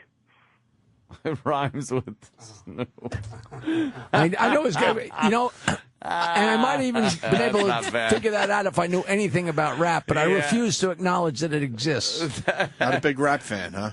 The world ended the day rap became a category on the Grammys. That's how. Yeah, but I'm That's a how you jerk. feel? You know what? But not anymore. But I did when, because I don't like it. You're old school. But I love, I love rhymes. Put it in your mouth, Mrs. Murphy. It only weighs a quarter of a pound. I'm a fan of the rhyme. Yeah. Colin, you're a rap fan. Eminem. Are you going to just constantly interrupt? Seriously, Eminem. You know what? I'm listening to you, man. I've enjoyed listening to you over these years, so I'm just sitting here taking it all in. You like rap? I do a little, but I definitely like Eminem. I think he's the best lyricist. Really? Yeah. Look at you. Really? I'm just like, I don't mind it. I like the I don't red mind an Eminem. Eminem Some song of his every once in a while. some of his stuff that he says, yeah, he's unbelievable. He's prolific. The stuff he can spit out. All right, let's say hi to Ron as we try to stump Jackie. Ron. Yeah, hey, how's it going, man? Hey, Ron. Quick one for Jackie. What does a black woman get when she has an abortion? Hold on. Less welfare checks. What she get? This is something pretty disgusting. You're almost half right. She gets a thank you note from welfare and a $200 reward from Crime Stoppers. Yeah, I knew Crime Stop. I knew Crime Stoppers was in there, but I didn't just want to volunteer that. Let's go to Bill in Georgia. Bill. Jackie, what's the difference between a refrigerator and a faggot? A refrigerator doesn't scream when you yank your meat out. Now, Yeah, it doesn't fall- I have to tell you guys that I've been playing Stump the Joke Man for like 30 years or however long. Yeah. And there are two jokes. That joke he just told, and what's the difference between a Jew and a pizza? I know that Pizza one. doesn't scream when Yeah, you put it in the right. oven. Those two jokes, by a factor of 10 or 20. If I get asked 100 jokes to stump me, 40 of them are one of those two jokes. I mean, and They always go there. They always go there, All right, let's go to Keith in Virginia. Keith. Hey, Jackie, what's the difference between a blowjob and a hot dog? I don't know. Hey, you want to come to my house for lunch? Nah, you want to go to a ball game? I went to a Met game with my old manager, Rory Rosegarten, the other night, and he's got like 11th row seats, and I haven't been to either of the new stadiums, and I was in heaven. It was so great, and Darryl Strawberry was there. There's nothing funnier. I don't know if you guys remember Firesign Theater. But, there's nothing funnier than the odd voice coming out of nowhere, and we're all sitting there watching the game, and, occasionally like, Darryl, so finally the guy figures he really should acknowledge. He's like in the third row, and he's, and he stands up and waves to the crowd, and somebody yells, down in front. It was just hysterical. I want to go back and give the guy an album. You know? To really excite you, I brought you a copy of my new CD, Snart. Oh, nice. How did they get that? Well, you know, jokeland.com. Yeah, I'm not here to make a plug fest, but I brought you guys my new CD's got a CD, and it also has a DVD of Stump the Joke Man from 1988 at Rascals. Oh, you don't even need the sound on. You got to see the Jersey girls smoking cigarettes with hair. You know, it's I guess it's that I've never seen that Jersey Shore show, but this is the forerunner to that. You know, you can't believe the girls. You know, the blowjob jokes and you know these are my tits and yeah. Oh, it's just priceless. It's called Snart, S-N-A-R-T, because telling dirty jokes on stage, Snart. Snart. It's an art. Yeah, it's Snart. Let's go to Graham and Always PA. Clever with Graham. those goddamn titles there, Jackie. Graham. I think so. What's up, Graham? Hey, what do you call a taco with a food stamp in it? That's an African American food stamp. Fortune cookie. Yeah, it's a Mexican fortune cookie. Whatever. He got it. A taco. I'm sorry. All right, Charlie in New Orleans. Charlie. I can't even get my races straight. Charlie. Yeah, Jackie, how do you keep little kids out of your front yard? Uh-oh. You put a picture of Michael Jackson in the backyard. You chop one up and put them in the mailbox. There's so many. This is too ambiguous, and they're all horrible. What's your answer? You molest them. Oh, God.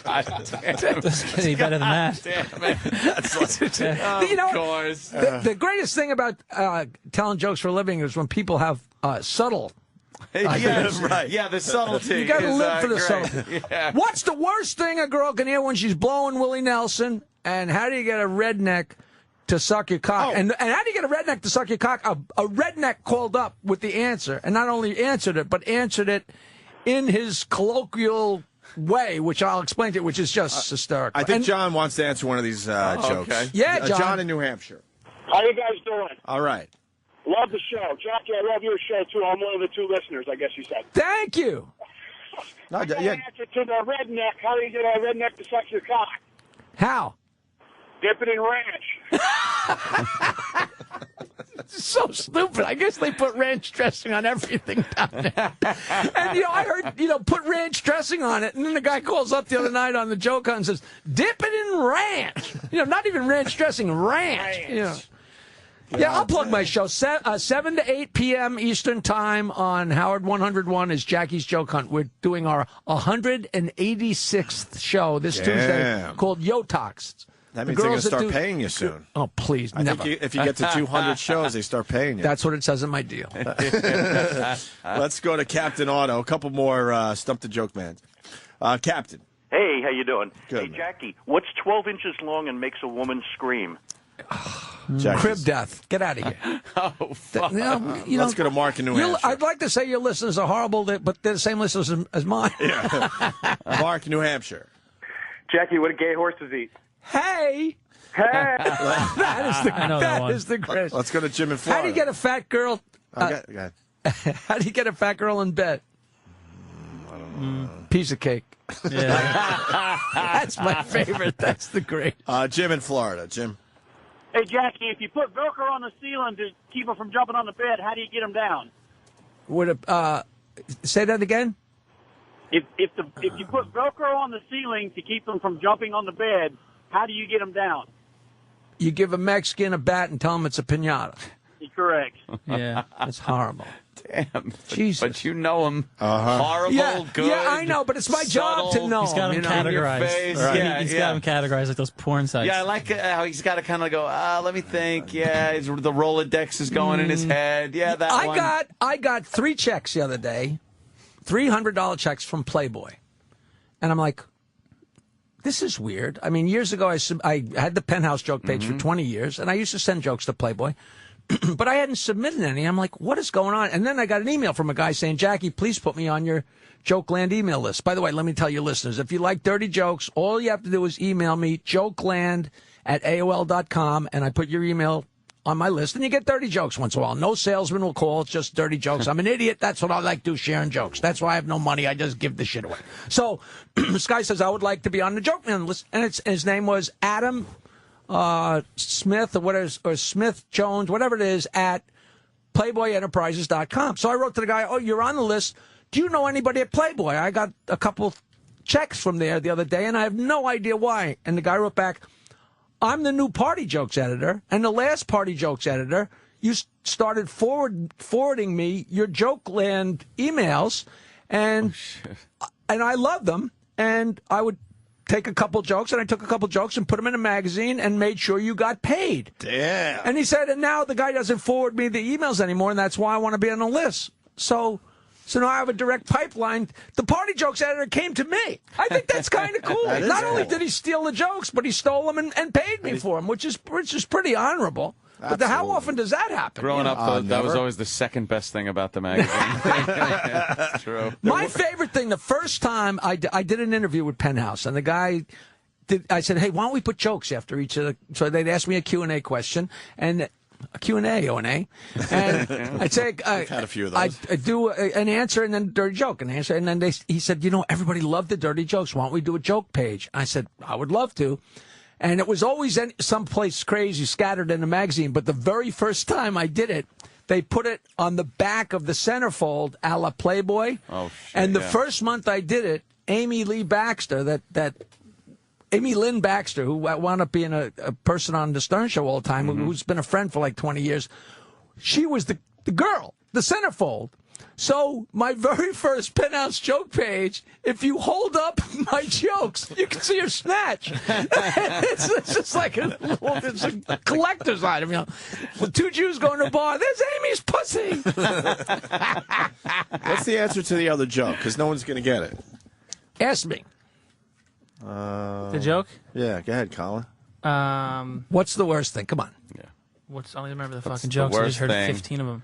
What's the worst thing about... What's the worst... All right, you guys. Is it Willie Nelson's the worst dick? thing? That's all I remember. It's the Willie Nelson joke. What's the worst thing a girl can hear when she's blowing Willie Nelson? His music. I'm not Willie Nelson.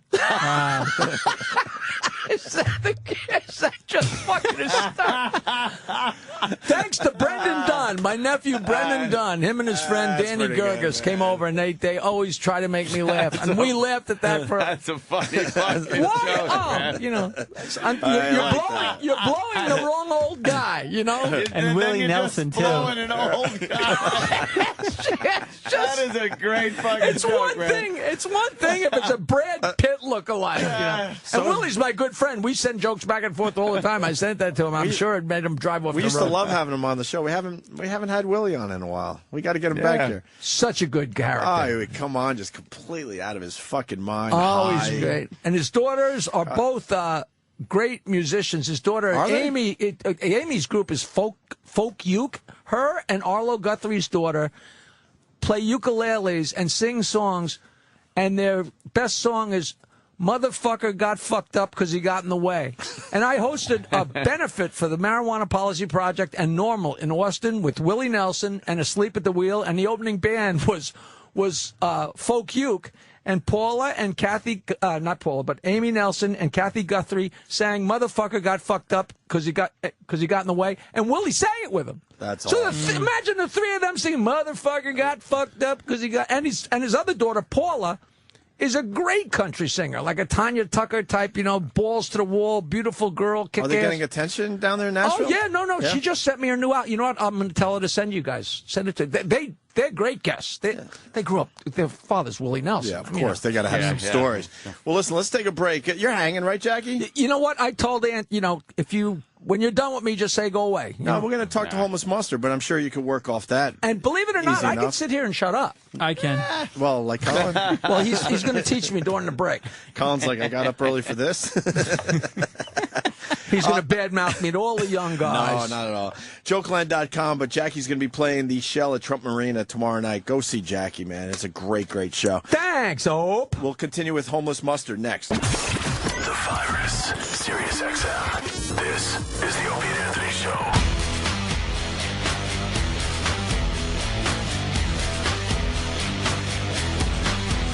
Busy show. We got Colin Kane, Jackie the Joke Man playing the show at Trump Marina tomorrow night, jokeland.com. And we just played Homeless Mustard doing Creep. I don't know if, I'm sure Jackie doesn't know the story of Homeless Mustard, but we were doing this bit. I want to know where the name comes from.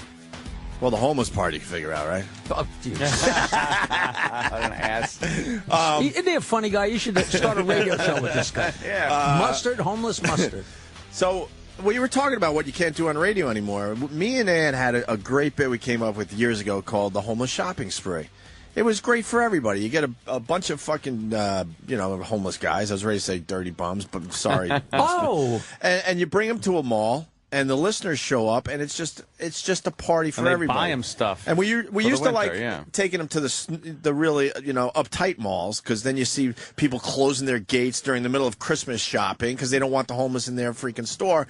And it turns out in the end to be a really good thing for everybody. We learned this over the years. We honestly we did it for the goof, but then it turns out where the listeners are paying for everything the homeless guys want. It's a good feeling for everyone. Blah blah blah. But great radio. It's a nice thing, but I'm sure you were just totally shocked by what they wanted, right? Yeah. Oh, my God. It just must have, not to use a bad expression, but it must have reeked of shock. Like, true. I want this, I want that. Some of the guys, we'd give them money to go shop with, and half of them would end up in the bar. They just want to drink their money away instead of getting a nice warm That's coat surprising. for the winter. Only half of them? Yeah, only half. Right. Some guys would get jackets, and then you get one guy that didn't have anything and got Ray-Bans. Yeah, that's what I was going to say. Guys would buy cell phones. How are you going to pay the cell phone bill? But you think that people like that aren't thinking clearly, they're going to wind up homeless. Yeah, it could happen. So I'm scared to laugh now because I sound like a guy fucking a chicken. We did the homeless shopping spree 3 or 4 years, no problems whatsoever, not one incident. And a couple of years, we had a couple thousand listeners show up at the mall. It was insane. And they would get off a really nice bus, and they were like rock stars showing up at the mall. It became, the videos are online if you care to check it out, whatever. So we've been trying to get the homeless shopping spree done for 2 or 3 years, and we get close every year, and then the stupid fucking lawyers upstairs stop it, shut us down. Because they're worried about crowd control. What's the problem? We don't know what the problem is because there was never a problem before. Yeah. The lawyer's worried about anything. They can find a problem. Yeah, here's one of the video clips from the shopping spree. Yeah, look at all these. Look at that. Just hundreds and hundreds of people in this scene. Hundreds. There's over 1,000 people in this fucking video right now. What mall was that? They would sing Christmas carols. That's so fun. Rallies they just are inherently fun. Yeah. You can't have that many people assembled and not have fun.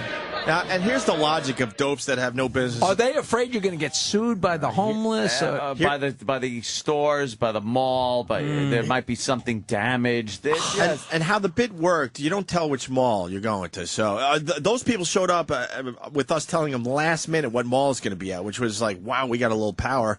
You didn't have to pre-promote or nothing. We'd load them up on the buses and then these dopes that think they know radio, they're like, well, good news. We're going to do the homeless shopping spree, but we're going to go to all the malls and get their permission ahead of time. And I said to these guys, that's never going to happen. No one is going to give permission for this type of event. You got to fucking just do it. You just got to do it. And of course, so what happened this past year, they try to get permission last minute, permission from the malls, and the malls, of course, are going to say no. No. But in that process, we met Mustard, who's outside the studio, and he came in here in a bad way, and we found out he was a musician, and we gave him a guitar, and he sings Radiohead's Creep. We put the fucking video online. It's up to 1.2 million views. Oh, wow. People around the world love this guy's fucking music. But he's a mess. Until recently. Now we're hearing he's like 90 days sober. So we're going to bring him in to get a little update. So. Oh, did I see him? The big guy with the red beard? Yeah. Oh, is that who that was? Because he came walking in and I thought, oh, this is one of your parody guys. No. So that's cool. With that intro, his real name's Daniel. But the internet knows him as Homeless Mustard. So, Daniel, this is Jackie the Joke Man. Pleasure, my friend. Hi. Very famous stand-up comic. What's up, man? I'm Colin. And Colin Kane, of course. Just walked by me like I'm fucking homeless. You saw that? Just totally looked at me like, I can't help you, dude. I'm not going to shit on you, honestly. That bothers you, Colin, that he just walked right by you? I deserve it. It's all right. Yeah. So. That's great, man. This is Daniel. AKA Hello, good morning. What's up, brother? It's been a while. The last time we saw you, you helped us out with our We Are the World parody. Yeah, which I thought was kind of funny. I didn't quite get the joke, I don't think, until later on. So you guys are making fun of the Haitian Relief remake or whatever, something like that, right? Or, sounds like that. Sounds right. Right. That's the joke. I wasn't here, but I'm pretty sure. I was the right age as a kid to really love that song when it was brand new. Well, So I didn't mind the original We Are the World, but when they remade it, it was just god awful. And went nowhere. It didn't have the same vibe as the original. No, and we decided to mock that, yes, with a bunch of our regulars here on the Opie and Anthony show. Yeah. Yes, and you were one of them. But you were like one of the standout singers during the video. When they start remaking something like that, it's like, we are in show business. We need some exposure. You know what I mean? You know, that's... Right. We wonder what the intention really was there. Right. Get some FaceTime for guys that haven't had FaceTime in a while. I don't know. But homeless. They refuse to explain to me. They refuse to explain to me why you're called homeless mustard. Is that the first thing you grabbed for at the shopping spree? That's funny. That's what we lived on for 9 years. Actually, my name is Mustard. You don't mind me hijacking your show to try and get a fucking answer. You wouldn't let me tell my joke. Now I'm going to go right to the source. You're done radio. Go with it. My name actually is Mustard. My name is Daniel Mustard. That's my real name. Really? And when I got wait, like mustard? Like the yellow shit you put on hot dogs. Yes, sir. Okay. Yeah, I know everybody uses that. Last name. People read that and they want to like make it into mustard or they want to make it into something else. And I'm like, no, my name is Mustard. Do you relish your name? Oh, that's cute. All right, you can take a shot. Go ahead. Go ahead, Colin. Smack me, Colin. You're doing well. I smiled. Jack. You're doing well. I'm in first grade again. Question answer. Thank you. You've heard that one a few times, right? A few times. Well, that's why I had to do it. You know. When he goes hiking, he's always the kid that has to catch up. I'm not turning around. I'm not turning around for that. I'm sorry. I'm looking straight Can I go ahead. now? No, really, growing up, it was a horrible name to have. I hated that name. But it's serving me well now, so it's all right. Anyway, I got on here because of a cop, because of Keith the Cop. Well, here you're not getting along with these days. Oh, damn. Oh, no, whatever. I wasn't invited to a party of his, whatever. Whatever. He does what he does. I ran into him the other night. And cops have a tendency to refer to you by your last name. So he came on here calling me Mustard. I was at the time homeless. And so there. Hence homeless mustard. Homeless Mustard, yeah. Okay. And he's very talented. Plays guitar and sings. Yeah. And I was always curious as to how you kept your guitar out on the street. I don't. I've been through so many guitars. Yeah. When I first came to New York 4 years ago, I had a $1,000 Takamine with me, and I got mugged the first second week I was here or something. I was gone, and when I bought that guitar, I remember thinking that would be the only guitar I'd ever have, and I've been through about 20 guitars since then. In fact, last April, I think it was, somebody I met online, James Parrish, how you doing, man? He actually gave me a guitar. I went all the way up to Delaware to get it. I brought it back to New York. I had it for about 3 weeks, and some graffiti artist named Someone smashed it, got drunk, and smashed it to bits on the on the stones of Washington Square Park. Yeah, well, at least you could sleep in the case, right? Yeah. But explain to Jackie, because we haven't had you on in a while, why you moved to New York. You had a whole thing going on. Well, yeah, I used to be a normal person, as I like to say. I used to say that too. Yeah, right. I used to have a nice little normal life. I had a really pretty wife and a nice cushy job and a groovy little apartment in a cool part of town and a $2,000 dog. Shit just started falling apart. And it started with the death of my father. My father died.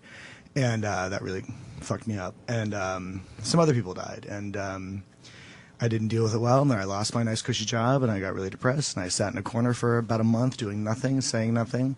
And my ex finally was like, I got to save myself. I got to go. And she left. And I didn't really know what to do, really. I started reaching out to friends and never really found out. Hold on, there's a few people who need to pull over and buy razor blades.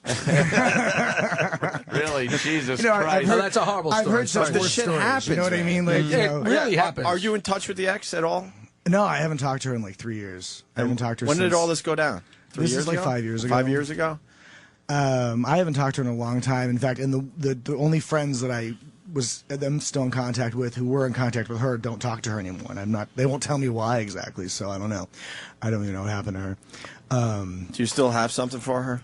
Absolutely, Oh, absolutely, fuck. absolutely. You know, it's funny. My roommate at this place I'm staying at, Esperanza. It's a halfway house, sober living house kind of place.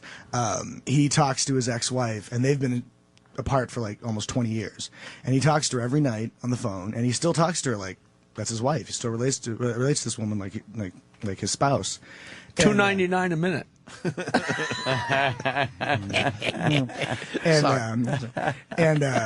You just got shit on by a homeless dude. He just right to your face. That's all right. It's great. At least you knew who I was. Yeah. Oh, shit. So true. I'm sorry, Colin. Wow. Remind him who he's fucking with, will you? Jackie, you don't know what I can do, man. You don't know me. No, I certainly don't know you from sitting here with you. You gotta stop. Oh, no. No, this... what were we talking about? Oh, yeah. So your roommate. I still have 7th something Avenue for her. I and still 50th. think of her. I still miss her and wonder where she is and how she's doing. Right. But you came to New York to make it as a musician. I came to New York because I had nowhere else to go. But you would hang out and watch it. Where were you living with your wife? That was in Los Angeles. Oh, Los Angeles. Yeah, that was in L.A., where I was trying to be an actor. When I came to New York because at the time I had a sister who was living here, and she basically said I could come stay at her house because she wasn't going to be there. And it was just her and her kids were in Florida at the time. She's like, "All right, you can come and stay in my house for a little while, I guess." She wasn't really all that interested in helping me, to be honest, but she did what she could. And for a while, I was living with her investment banker husband. She married up, as they say, and that was a trip. Just me and him staring at each other across the breakfast table, going, "What the fuck are you?" Having nothing in common, no idea how to talk to each other. So anyway, whatever. I started working at Tower Records. The second day I was in New York, I walked into Tower. I started talking to this woman, and she marched me back. She's like, "Do you need a job?" And I was like, "Yeah, I guess I do."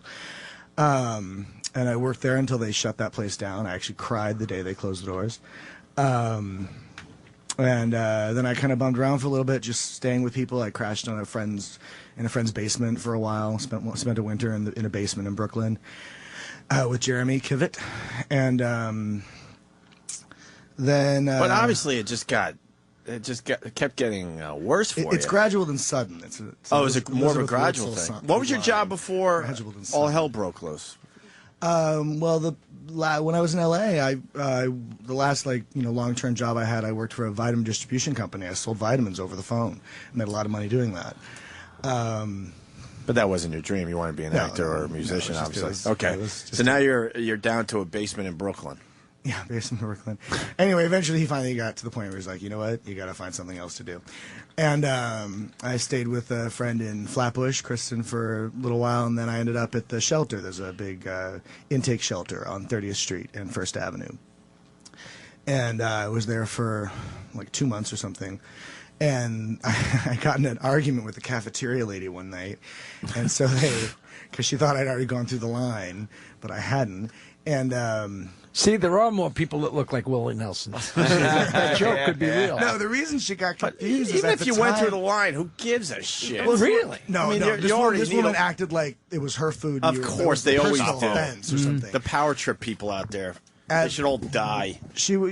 I was at the time. There was a Power friend of mine over that I was hanging out with who had nonsense. broken his arm, and his arm was up in a however you want to describe that on the radio. And so every time we'd come through the line, I would help him and carry his tray. And so one morning I just wasn't with him, and he already gone through the line. So she remembered seeing him, and thought that I was with him. So it was this big thing. So they sent me off to this place in Kings County. You're kicked out because of that, right?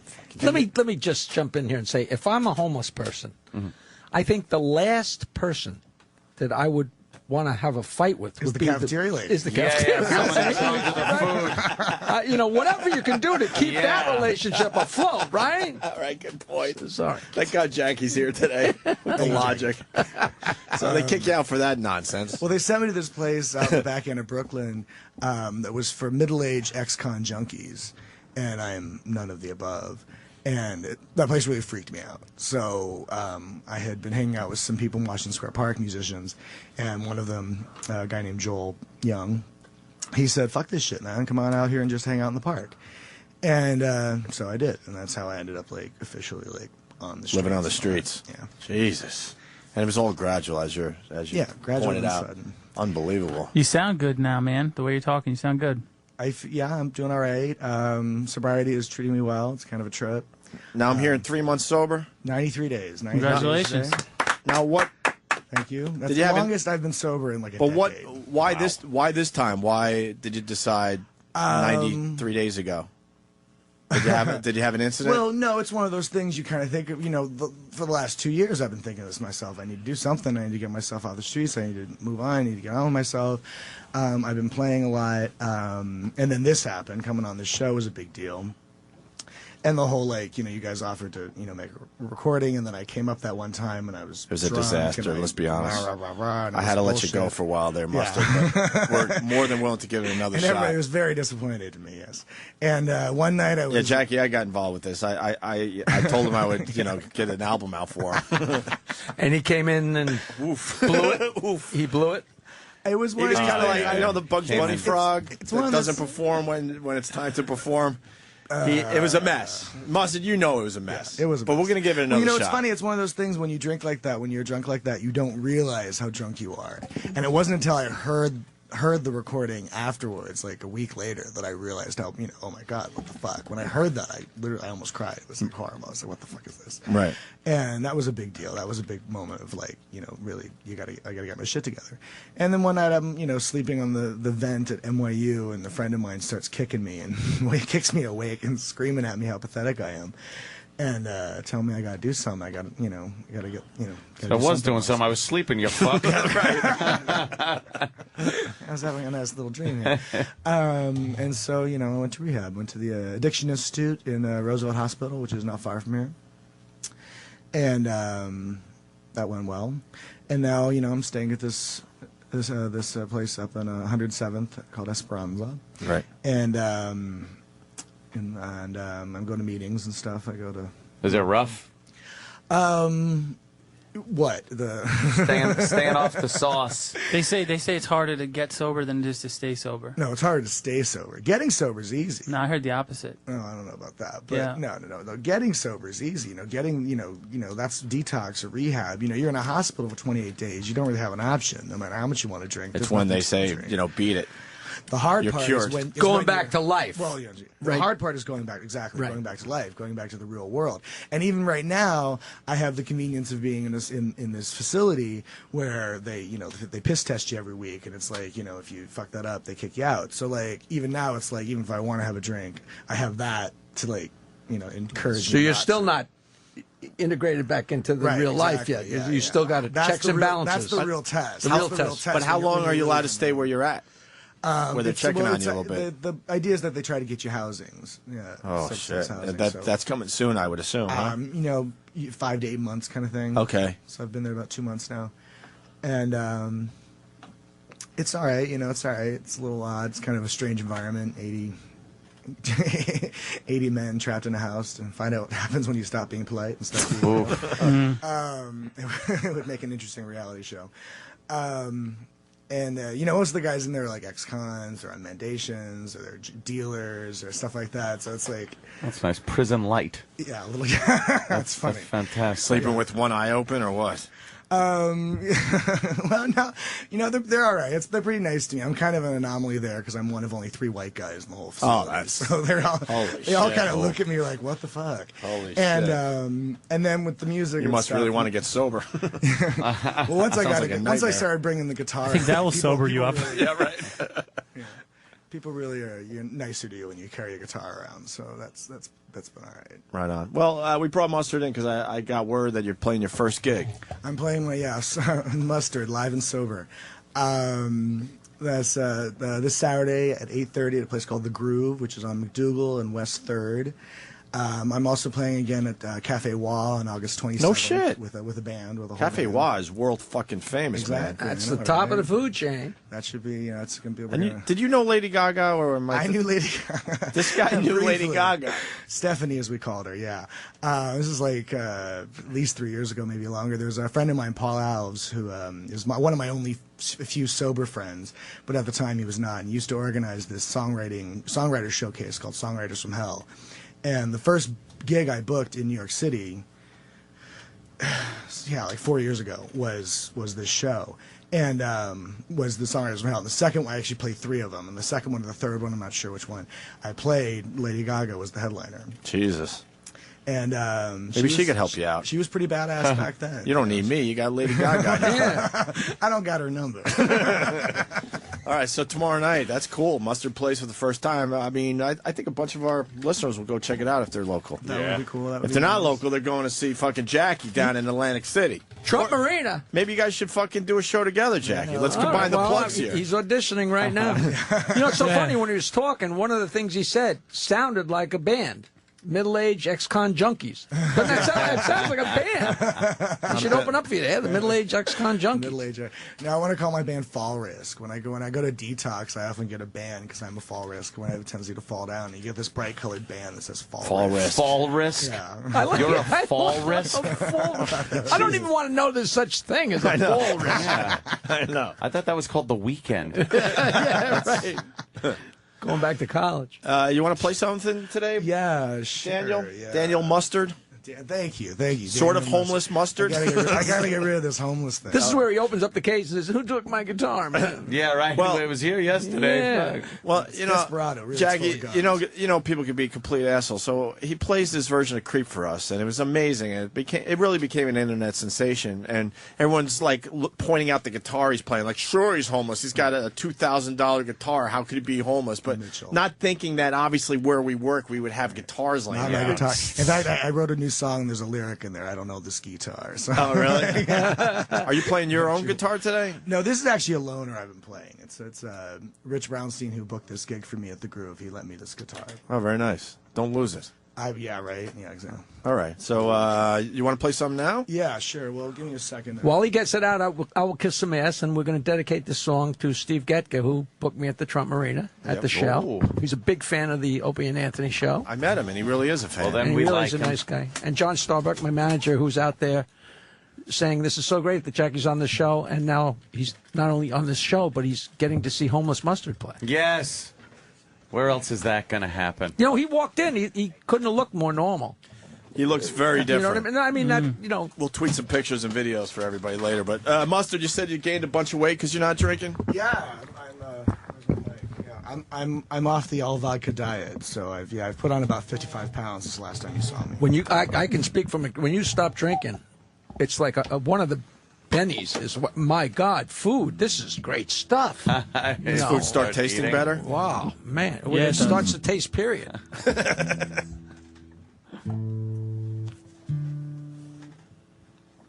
It'd be hard to keep the guitar tuned outside. Oh, I thought that was the song. Yeah.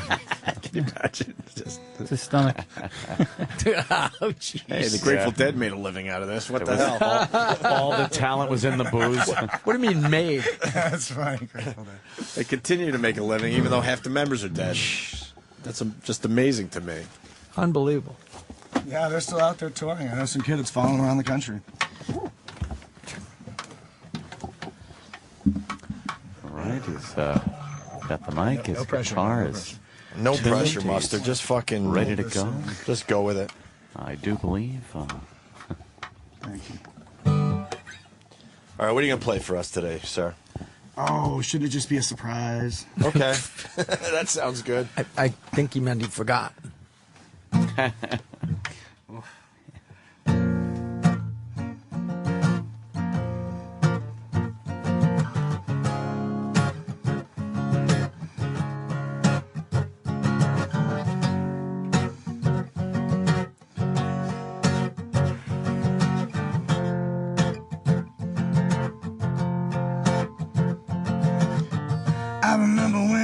I remember when I lost my mind. Something so pleasant about that place. Even your emotions have an echo in so much space.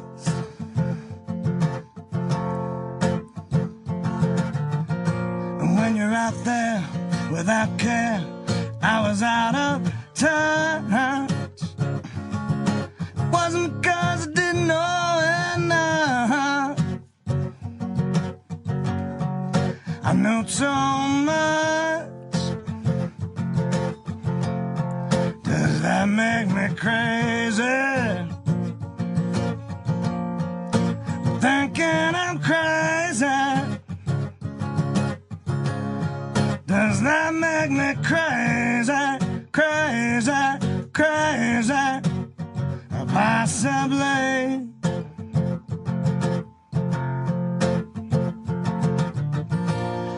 And I hope that you are having the time of your life. But think twice. That's my only advice.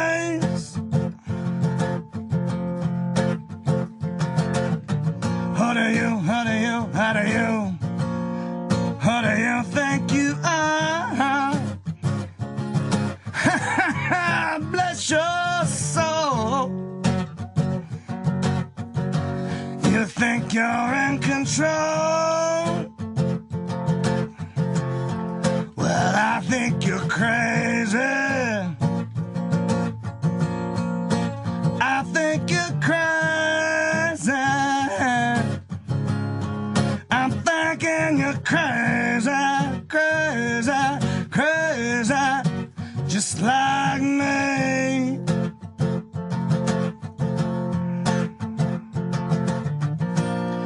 And my heroes have the heart to lose their lives out on the limb. Oh, all I remember was thinking I wanna be like them.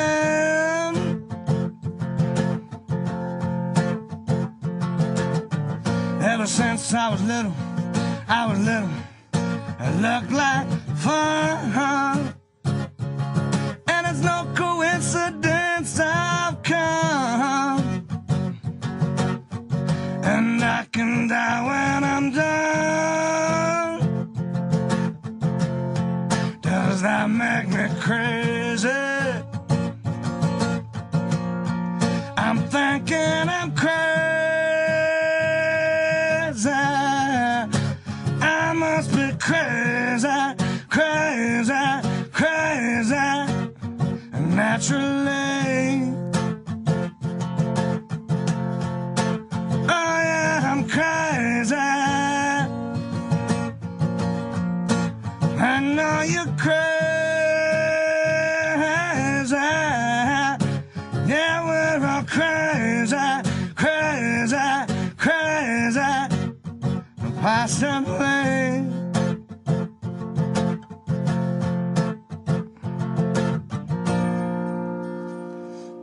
Ooh, yeah. Mr. Mustard. That was great, man. Very good. Can I tell a little story here? I recently found Folk myself. singer tells stories afterwards and everything. Oh my goodness! I recently found myself sober in a psych ward. It's a line from a girl in a AA meeting said that the other day, and it made me laugh because I myself found myself sober in a psych ward. You go to these meetings, and one of the things people often talk about is how we're crazy. Addicts, people who have these problems, are tend to be a little crazy beyond their addiction to whatever substance they're using, and it was I had when I was drinking heavy, when I was living on the streets, it wasn't uncommon, wasn't completely common, wasn't uncommon for me to find myself in a psych ward. It's easier, it's better than going to jail, and but it was. I heard you're a biter. Yeah, I've heard that too. I don't know. I have no recollection of these things, but I've been told. I hear from certain law officers that he's a biter. What does that mean? Like, if they try to bring him in, he will start biting people. Well, that's not exactly true. No, that's not exactly true. The biting, wait. The biting thing comes from one night I was taking a piss by the bathroom in the park, and the bathroom was closed, so I was sort of just pissing by the bathroom. Hey, at least you were close to it. Yeah, right. Yeah, I was, gave it a not try. completely off the mark. And some cop tried to came up behind me and tried to handcuff me without identifying himself or saying anything or warning me. I mean, I basically tried to catch me with my dick out of my pants. And you had your hands full. And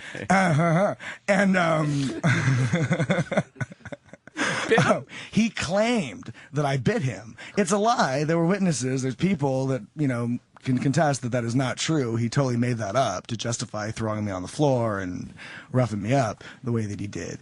And that whole thing was thrown out. It's not a big deal. But the biting thing really comes from some bullshit chump thing. But I gotta say, the cops at 6th Precinct have been very cool to me lately. They're very proud of me for getting sober. They're so used to dealing with this big drunken asshole that they love seeing me not, fucked up, and they've been very cool about it. 6th Precinct, yeah. Cool, definitely.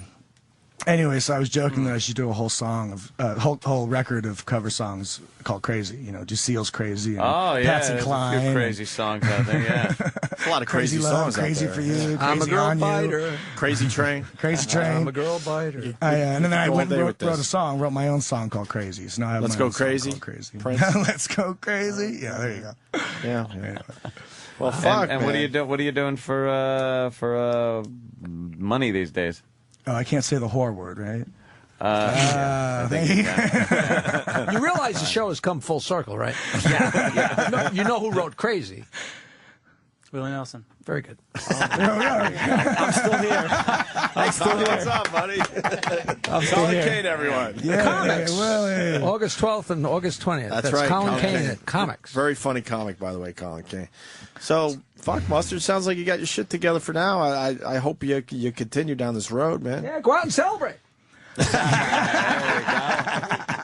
we go. You buying? Oh, man, just knock him off the wagon. I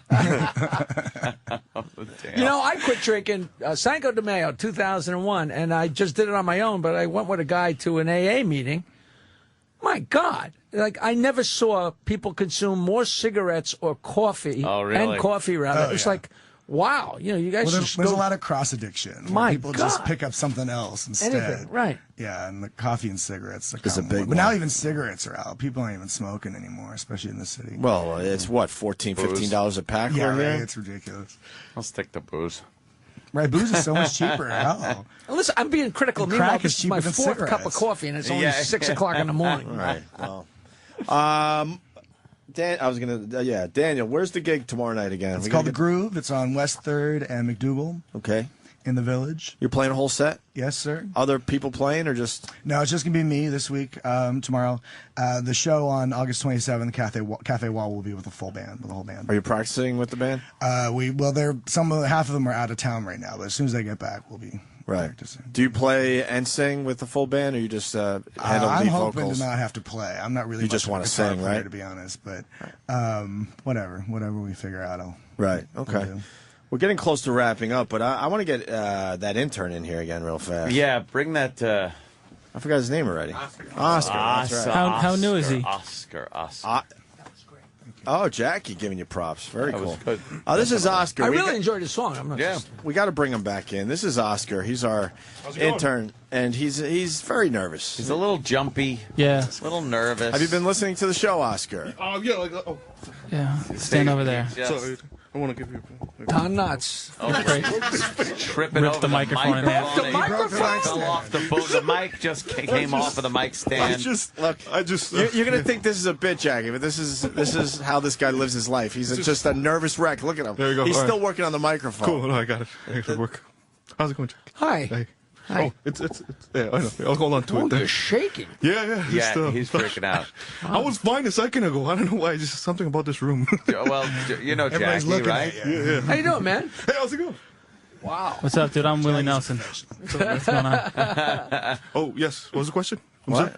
You all right? No one asked No one said anything. anything. That was just the other voice. This is the real deal with Wow. this fucking guy. All right. Have you been listening to the show? Yeah, like the last 5 minutes when Mustard came in and started doing his thing there. It was pretty cool. Do you like Mustard's Yeah, that song? was really soulful and just felt really heartfelt. Yeah. Mustard, Oscar plays. He's got headphones on that aren't fucking plugged into anything. And Sam has to point that out to her. Show sounded muffled, did it? You didn't notice that nothing was coming through your headphones?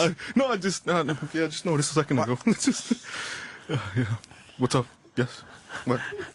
Are you like this? yeah, are you like this all the time or just now? I don't know. Like right now. No, I he's was like fine. this all the time. This is 'cause Dom DeLuise on crystal meth. He really is. This is how we start our show today. We were just completely amazed when no one was in the room.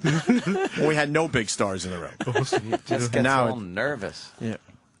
What are you nervous about, dude? No, I don't want to fuck this up. I want to keep my dignity intact. Start out by not cursing.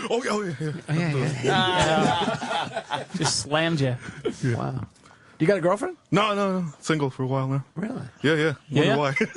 Me neither. He's got an ad on eHarmony, but that's true, but no one's biting. No one's biting. Yeah. Well, I stopped. What was your caption on the picture? Caption. No, I remember, man. I haven't had the. I haven't checked that in a while. Yes.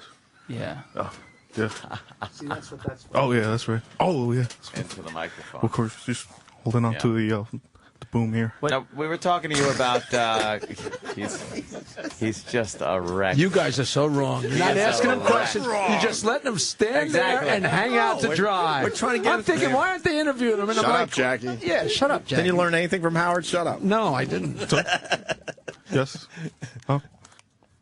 Oh, the mic. Yeah. It's Nicole. Nicole. He gets really nervous in front of girls. Nicole, yeah. See? Wow, look at him. He's giggling like come on, crazy. I get nervous in front of Nikki. Yeah, that's Nicole, get over here. This is Oscar, our intern. Hi, Oscar. Hi, Nicole. How are you? I'm good. He's extremely nervous. I can see that. Now, show us how you would talk to a girl. Make believe you guys are in a bar, okay? How would you try to pick up Nicole? Oof, man. Yeah. I'll be, you from around here? Wow. Come on, dude, really? Yeah, I was about to say. Yes, I'm from around here. Oh, cool. You want a drink? Yeah. No? No, yes, I said yes. Okay, cool. Why does that happen to you? Well, I don't know. I was fine a second ago. Okay. No, you weren't. You're fine. You're fine. I don't bite. Okay, cool. Unless you want me to. Wait, so what's your name? Nicole, right? I'm Nicole. That's like my favorite name. I mean, if I ever have a daughter, I would name her Nicole. Ugh. Yeah. He's already thinking kids. You weirdo. That's sexual, isn't He's already it? thinking kids. Creepy. You don't equate a daughter with a girl that you're trying to like. Yeah. Oh no, well that's because in the Do you moment. want to sleep with me, or do you want to... Interact. Maybe interact. Just, have Interact? a chat. You like coffee? You want Oh, the way he says Coffee talk. coffee. Oh, not coffee, maybe a beer. Oh, that's mine too. You ever done the funnels? No. Funnels? Yeah, funneling. No. Yeah, like when I was 16. Awesome. Yeah. So Yeah. were you from around here? Yeah. No, not here. I mean, from Morristown. What's up? Oh, sorry. It's just. Oh, dear. I'm a little Focus, man. distracted. I'm a little Focus. distracted. Yeah, I was distracted. Focus, man. Focus. She's interested in you. Focus. Yeah. Thanks. Well, I just want to know something. Sure. Why is this happening? You need like a Valium or something? No. So why are you holding your mic No, so because tight? I just broke it a second ago, so I'm just holding on to it. Yeah. Honey, there's nothing to be nervous about. I know. My nose is itching like crazy. So itchy. I know. I heard of morphine does that to you, but like. Are you on morphine? No, but I don't know why I said that. What did I say that for? I just. Yeah. So what else? You're at are a you in bar. school? Let's Are you go. out of school or? I'm out of school. Yeah. What school did you go attend? Well, there. Is that like a sign? Yeah, I attended there. Like Hey there. college did I go? Yeah. What school? Yeah. I went to Ithaca College. Nice. I have actually, you might know my friend. Oh. Do you know Steve? Do you know Steve? 04. I graduated in 04. Oh, okay. You probably don't know the guy. His name is Ben. I don't know. Yeah. He's Bens. independent filmmaker from Brooklyn. Oh, cool. Yeah. Cool. That's awesome. What do you do? Just be weird mostly. That's my hobby. That too, actually, yeah. I'm actually normal outside the studio, though. What's up? Is it outside the studio? Is it? Yeah. Is it that you're nervous in here? Yeah. Or is it nervous with girls? What's the main issue? I guess, yeah, both. In here and with girls. But I'm fine if, like, I had a couple You should send him in the streets with a camera and have him talk to chicks. Different, yeah. Can we get this guy some shots? His job here is to make the coffee nervous. Yeah. So what's your favorite film of all time? My favorite film Yeah. of all time? Yeah. I don't know, I'm a pretty big fan of Pulp Fiction. Yeah? You like Forrest Gump? I do. Yeah. You sound like Forrest Gump right now. Yeah, exactly. Cool. Is that one of your favorite films? Yeah, I look up to that guy. I mean, Forrest Gump. That's actually my. You look up to Forrest Gump? Yeah, Forrest Gump. Forrest Gump. Yeah. This can't be real. You can't write shit like it's this, great right, character. Jackie? I mean, he's such an honest and pure, and just at the same, and just you look at him and it's like, wow, such fucking retard. No, but well, that's what makes the movie funny. Oh, so what's that we're doing? Yeah. Oh, yeah. She actually does a show. Oh, you're in the show right now? You're doing a show? Yeah. Oh, that's cool. Oh, so you're single or taken? I am not single. Oh, cool. I had to think about it for a second. He goes, yeah. Cool, good. Yeah. Good, I have no chance in hell with you. Great, Good. good. I just wanted to reconfirm it. Hey, Oscar, what do you like about Nicole? Definitely the eyes. They're nice, deep. Yeah. Love the hair. Like Thank you. yeah. What else? The sandals. My flip-flops? Flip flops. Yeah. I don't know why he said that. Anything else? Skipped right over the tits, didn't he? The shirt's pretty cool. The shirt's pretty cool. Yeah. Honey, I'm really sorry that this is. We need to work on this. Oh, absolutely, yeah, no problem. She doesn't mind you talking about her breasts. Yeah. What do you think of her breasts? Yeah, they're fine. They're pretty fine. They're fine. They're fine. That's what she wants to hear. They're adequate. They're average. Yeah. They're decent. He starts answering like your answer before you're done with it. Yeah, right, yeah. You'd be like, oh, what's your favorite film? Well, I like Pulp Fiction. Yeah, I understand. Right. You're not really listening. Have you ever had a girlfriend before? Yeah, I had a couple times. Yeah, it was like long term. It was just a couple. What was the problem with the girlfriend in the end? What was it? The first one, it was just cheating and shit like that. And the second one, it was just something about marriage. I said like the first date we went out, she didn't like what I said, and then we still she stuck out for What'd a you while, say? and then she just I said I didn't want to get married till I'm 35. You know, I said I'll get a job and stuff and shit together. You started talking about marriage on a first date? No, she started talking, and then I said I wasn't interested, and then that's what happened. Yeah. Wow, I feel really Opie, ask me who she cheated with. Who? Anybody else. I wonder why. Anyways, that's I cool. hope everything works out and you can find a nice girl. Yeah, no, I'm not worried or anything. You don't Not seem worried it. or anything. No, it's just. You got a show to do, dear. You're making I'm done. You're making me nervous though. They were dragging me out of here. Give him a pointer. I don't even know where to start with you. Oh wow. I think you just Really need that to bad, build a yeah. little bit more confidence. Okay, yeah. Maybe try not to stutter so much. Maybe practice in the mirror talking without like today, Junior. Like you need to really. Okay. Right there, Stan. He might be able to help you. He's a ladies' man, so Awesome. he could probably help you more than I could because you're just you're blowing me away with. You like black guys, Oscar? Yeah, of course. Yeah.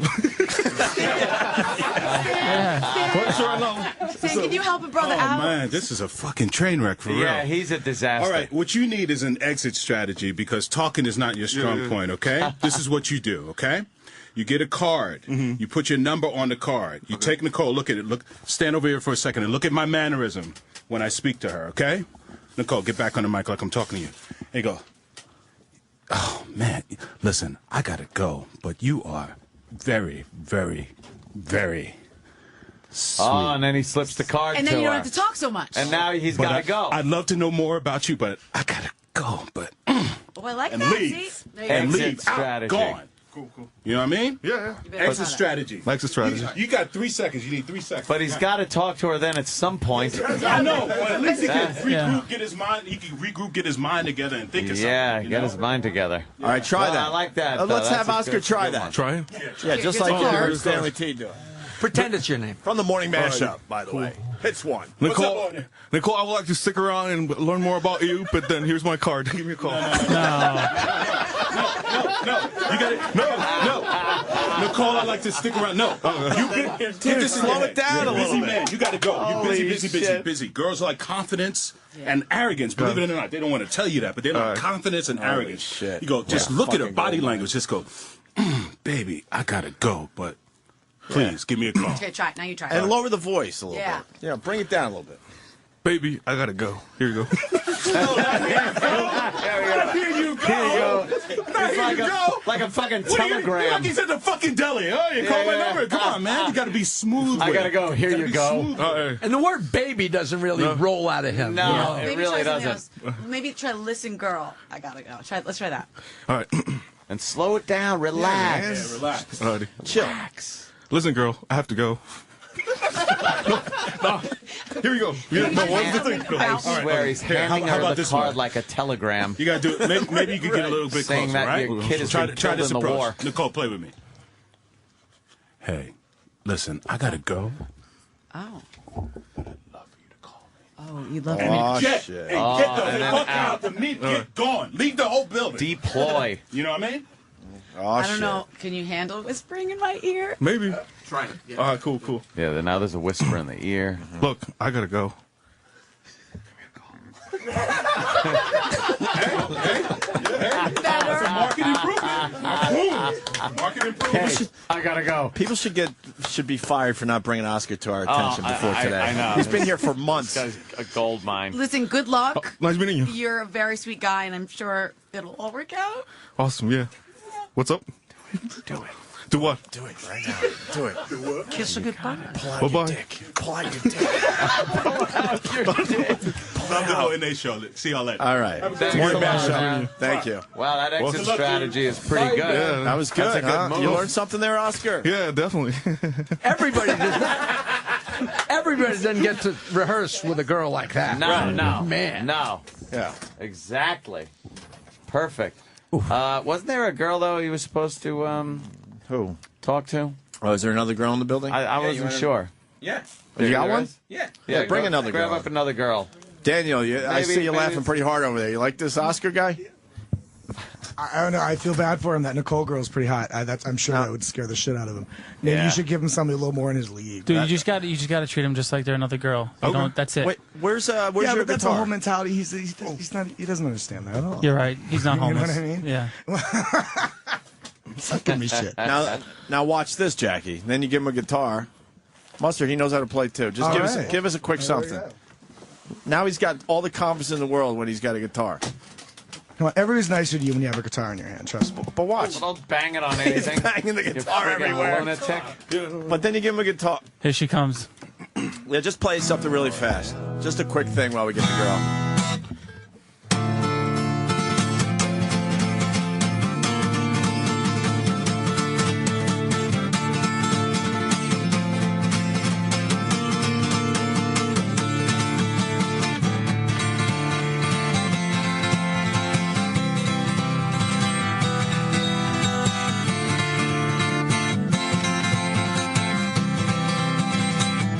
But he does play quite aggressively. Yeah. Well, It's like- he wants to it's like strangle the same bitches. nervous. That's nerves, yeah. I didn't think there was going to be a ballad emanating. Yeah, I didn't see a Something slow tells me that. All right, now love song. we got this another girl coming in. There we go. And cue the awkwardness. All right. Well, hi. Definitely more in his league, Yeah. Hi. which is good. Hello. How are you? Why don't you? Yeah. Yeah, why get don't back you up. Throw the guitar again Great. and hit the TVs with it. Oh, stand up. Stand up. Now, have a little discussion with this. Yeah, we don't lovely even know young her lady. name, so start from the beginning. Let's go. So, hi, what's your name? My name's Kristen. Kristen, nice to meet you. I'm Oscar. Very nice to meet you. Awesome. So, you go to school or anything? I go to school in Northern Nice. California. Oh, really? Yep. So you're originally from over there and stuff? I'm from over there. Yep. Where are you from? Oh, I'm Morris down here. I go to school in Montclair State University. Okay. Yeah. In New York? No, New Jersey. Oh, New Jersey. very cool. How do you like it? Oh, I love it there. Nice people. Parking is a bitch sometimes, and just like Oh my god. it's like Oh my god. 15 minutes. But Oh my other god. than that, it's cool. Why are you talking about Parking's a bitch. Parking's a bitch. So so what do you like to do? Oh, what's your favorite film? That's My favorite film? Yeah. Ferris Bueller's Day Off. Oh, nice. Actually, I play in a band, and one of our songs actually Ferris Bueller's Day Off. So it's interesting. What was? Yeah, it is. So maybe you like it. Do you like being in a band? You know what? I love it. Except for the dealing with the lead vocalist. He's just such a pain in the ass. He's the drama queen. He always complains, so like it gets on my nerves. I just want him like, slow down. Oh, okay. He reads the Yeah. So Kristen, right? Danny held up a note that said slow down, and he reads it. Oh, slow down. I Yeah. like to go out with friends. Nice. I like working here. It's fun. Awesome. Meeting new people. How What long? about you? How long have you been here? 2 months. Tomorrow, yeah, same as. Yeah, I'm an intern as well, by the way. Yeah. And are you enjoying your internship? Oh, with absolutely. Yeah, absolutely. It's just every day something new, and meeting people. Good And entertaining time. absolutely, so I love Sam. He's just such a swell guy. Yeah. Make me nervous and stuff. You're such a do you get that vibe? Like I'm nervous and stuff? A little bit. Little but bit, you're yeah. doing a great job. Yeah. I'm Right. totally different when I'm outside. I'm just, yeah. If you want, so what are you doing this weekend? I don't know yet. You don't know? Probably just going out with friends and stuff. Oh, what that's about cool. you? I don't know. Staying in New Jersey? Around the city? Yeah. Just hang out. Call a couple friends. But yeah, if you want to hang out, that's cool. Definitely. Yeah. Just let me know. No, I can't. Actually, I used to be one of my pickup lines when I was like really drunk. I'll go up to a girl. Go for it. Yeah. No, not that one, no. All right. How would you feel if I just went up to you random, like at the bar? I'm like, so wanna fuck? I mean, that'd be a little bit exactly. It's extreme. That's what I thought. Actually, no. What the other one I read online was like, listen, I'm not the greatest looking guy at the bar, but like I'm the only one talking to you. You ever heard? No. Wow. Yeah, I know, right? Wow. I like that one. I like that. That is a good one. I'm the only one talking to you. That's harsh. One time, I was offering this one girl like a drink. Hey, would you like? We talked. I asked her first. So like, you work around. You work around here, and then she was like, "Yeah, like I'm an elementary school teacher." And I said, "Would you?" And then I was, "Oh, really? That's really cool." And I said, "Would you like a drink?" And then she was like, "No, I can buy my own drinks," and left. How mean was that? Wasn't it? Yeah, I know. Anyways, Yeah. so yeah. Rough. So wait, who are you interning for? Hits one. Who? Hits one. Oh, Hits one. That's Michael nice. Pfeffer. That was Good awesome. time. So, Sam Roberts makes an appearance every now and then. oh, that's awesome. Sounds Oh, to there man. you Sounds go. to man. Yeah, Yeah. absolutely. Mutual friend. Awesome. So, yeah. Yeah, we should I should have your phone number or something. Probably give you a call or something. Yeah. Wow. See? It's going to get some. You see? He goes, you see? Like he's just taught us how to fucking pick up girls. Jackie, are you impressed with see? this? No, Jackie's amazing. yeah. Awesome. Awesome. What do you think you'd do if you actually went out one night with her? What would your idea of a date be with her? You ever been at the London and the Chef Ramsay's restaurant? Wow, you're rich. No, because I always want to try it out, but no, it's like it's like $110, but then like you get like the whole meal thing, and yeah. I mean, I've been wanting to go there for like months now, so yeah, I like Chef Ramsay. You like him? I've never even heard of it. But No, I mean, Chef Ramsay, he's a British guy. Oh no, he's Scottish, I think. He just yells at people. Yes, Hell's Kitchen on Channel 5. okay. Yeah, right. Exactly. Cool. It's like, win, man. I'm just kidding. no harm. Awesome, cool. And then what do you think afterwards? Dinner's easy because Okay. you're sitting there, you're having dinner, you're talking. It's kind of easy. The hard part is now after dinner, you got to find some kind of common. Oh, okay. Yeah. A move. Yeah, exactly. I don't know, but like, no, I would like take it easy and maybe go like I don't know, like a movie or something after dinner, or is it before dinner? How does that go? I don't know. Is there a rule? Is there a rule or something? Would you? Yeah. I love this guy. Yeah, that movie with Will Ferrell. What's his name? Oh, with the other guys. Yeah. Would you like to check that out? Sure. Awesome. I mean, I don't know if I'm a huge fan of movies on a first date. Oh, It's just okay. kind of awkward. You don't really know what to talk about. Oh, That's that's why I right, like to go to that's the right. movies. But he's I cool mean, with that. It leaves a couple of hours where you're just not really communicating with each other or getting to know each other. So a movie's kind of an odd first date. Okay, cool. It's perfect for him. Yeah, it's perfect for you. What would you like How to about do? you just like- drop her off at the movies? Give her camp money. So what would you like to do? Like instead of movie, or what would you prefer? I don't know. Just Yeah. like walk around somewhere. There's plenty of places. I mean, you're in New York. Oh, Plenty of okay. things to go explore. Is she old enough to drink? No. You mind if I cock block you? Damn. Where would you walk around the city? Well, we go Central Park. Is that an option? Is that like something? I Yeah. mean, at night it's a little sketchy. Oh, okay. No, forget it. Scratch that. Central Park at night. Yeah, that's great. Nice carriage ride. Yeah. There you go. Want to That's go it. walk on 125th Street? Yeah, that's great. Yeah, I can't think of anything right now. But I'll get back to you. All right, you're on that. at her door right now. What are you gonna say? You're at a door after the date. What's gonna happen? Well, like before or after? Like the. Probably at the end of the night, Dick. Oh, yeah. Probably at the end of the night. Oh. Yeah, what's your move to get a little something? Oh, so can I come in? I work for the gas company. Can I come in? I'm just kidding. I don't know. I would say something like. I gotta take a dump. Real awkward. You're at a front door now. It's the awkward Closing conversation time. after Closing the fucking time. date. So what do you got? End What do you of got? the- end of the I night. would say, hey, you know what? We should do this again, right? All right. All right. And just, I don't know. Why don't you want to go Just- inside? Why don't you want to be aggressive? Why don't you want to go inside? I don't know what to say. I mean, I wouldn't come on like weird or anything. Tell me you need a Really? nap. I think we're past that, dude. Say, I need a nap. I need a, yeah. Try it out. I'll take a nap, just like that. If it was a first date and you asked to take a nap, Yeah, exactly. That's what I thought. I think that'd be the funniest thing ever, actually. That would be really That'll be the best. A date. Try to take a nap. Mind if I take a nap? That might be the only thing I never tried. That is great. Yeah, right? That's perfect. I need. Yeah, I think I need a nap. 40 I think winks. you'd really catch her off guard there. Have you had a one-night stand? No. Never. So you never met a chick No. and hooked up that night? I guess I did do like an online like some sort of exam or something. Yeah. And it looks like I'm gonna like experience first time date. Are you virgin? Yeah. No, definitely not. Anyways, so then what happened? I'm experienced on the first date, but I just can't take it to the next level. That's what happens. All right. Yeah. So that's why this is not happening right now. It's not happening great? No? No. You're Yeah, not so- having a good conversation? Yeah. Anyways, no, but like I mean, under different scenario, I'm You're like freaking out. Do you remember her name? Kristen, right? Okay. Yeah, right. Kristen. Okay. 'Cause I was just wondering. if you Awesome. were freaking So you out ever been about- out overseas or anything? Visit any other? yeah, a couple of times. Been on a cruise and stuff. I like Cruise. traveling. Nice. What about you? Just down my native country of Colombia, and that's it. Other than that, no. Oh, Canada once, but I just drove with one.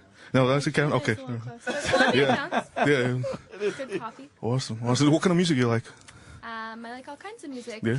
Anything specific? I like Dave Matthews Band, Oh, nice. Sublime, rap music. Oh, that's cool. All kinds of stuff. What about you? What does your band usually play? Oh no, Any like covers? no. We used to do the used. The Taste of Ink. That actually, that won as a battle of the bands. Yeah, we did well with How that. many years ago was that? Recently? or? No, it was last year actually. Last April, I was. Gets very excited. We played. My band played the break contest, and it was like 200 and some bands tried out, and we came in like 14, like exactly 14. It was funny though because like 13 before you. Yeah. Wait, you won or you came in Yeah, 14th no, place? 14th place, but it's still a win though. Oh. Yeah, because then they got us a spot on the Bamboozle, and we got to play. Yeah, actually, which I saw Gavin Rosdale. We were next to his tour bus. It was pretty cool. Nice. High five. Wow. That Gavin explains from the Bush. haircut. What's up with the haircut? No, he has the same hair, Gavin. Oh, He does, right? Oh, yeah, you said- do oh, have yeah. kind of Tell a me, you got the Gavin poster. cut there. Yeah. What's up? I'm sorry. What you pretty asking? You getting nervous talking to me now, too? No. It's just trying to process all these. It's a lot coming at you one time. Yeah. Yeah. Having like Wow. brain bubbles or something. What's up? Yeah. So anyways, going back to the So it was the funniest thing though. So they're about to announce like the winners of the band because like the first 15 bands they get to go on to the show, right? So I'm like drinking beer. I was like, I don't give a Do you really think she gives a Anyway, shit? What's up? You care? Do you really think she gives a shit? Yeah, so I'm standing there, Stop I had, like, talking. a beer in my hand, and then they announced their name, the non-existent year, and like I jumped so hard, and like a bunch of 14-year-old kids, and I spilled my beer all over. I was like, "Oh, motherfuckers!" I was just yelling at everybody. Yeah, it was intense. He's telling this story again? Yeah. Okay. Yes. Jackie. Great story. Mm-hmm. Next time you tell a story, every time you tell a story, change one thing. What? Lose 14th. We came in third. Oh, okay. Third. Yeah, Okay. that's what I... Cool. Yeah. All of a sudden, you're a winner. Awesome. 14th. It's like Yeah. fucking 14th. Why are you telling me? Considering You don't 200 brag about bands, like 14. That's like bragging that you showed up. Yeah, you Okay, don't want to yeah. brag about I 14. 14th understand. out of 10 million doesn't matter. It's 14th. Yeah. Do you like white girls? Oh yeah. That you like just Colombian girls or anything? Colombians and like white girls. That's Now, what I would prefer. why don't you compliment her a little bit? Oh, Make yeah. her feel good. You have like really nice cheeks. Yeah, it's really just like that. You know what I'm saying? And then he made a Nana pinch move, like Nana would pinch your cheek. Yeah. What else? What else? Oscar? I'll say beautiful hair, long hair. Thank you. And your eyes definitely like nice and deep and Deep. profound. He likes deep eyes. What the hell is that something about? Just mesmerizes me or something. Yeah. I think life mesmerizes you. Yeah. And anything else? No. Personality is just like really laid back, like the opposite of me. So Yeah. I mean, like because I'm An just opposites a- attract. Nervous. Oh, that's You're a right. nice enough kid. You can hold a conversation. Oh, absolutely. She yeah. called you a kid. Yeah. She's So, 16 what's- years old. She called you a What's your kid. major? What are you majoring in? Business marketing. Business. Nice. So what are you looking for? Like after you've done with school, what are you doing? I don't really know. Mostly cock. Oh, Jesus. It's not I nice. know. I'm sorry. Oh, look at you. I had Can't to see your defense. That's Yeah, nice. that's nice. That was a Thank test. you. to see if he would have come to your defense. I planted and that. And he That's what I did. did. That's very Thank you for good. defending Oh, me. no problem. Yeah. Yeah. What's your major? Oh, I'm a TV production major from Montclair. What are you going to do after the internship? Um, Keep working yeah, for Opie and Anthony? I'm gonna go back to school, finish because I still have like 2 semesters left, and then from there, I'll start looking into like post-production companies and video. So yeah, definitely do. Yeah, so I have a couple places lined up. He'll be working in the porn industry. Oh, if it's the money pays up, fuck yeah. You'll do anything for money. Right? Anything for money. That's your mentality right now. Anything for money. No, not anything for money, but just If I give you $100 cash right now, to do anything? No, well, no. I'm good. All right. Actually, no, I'm good with money right now. So I'm good. How much? What's up? Jackie's looking.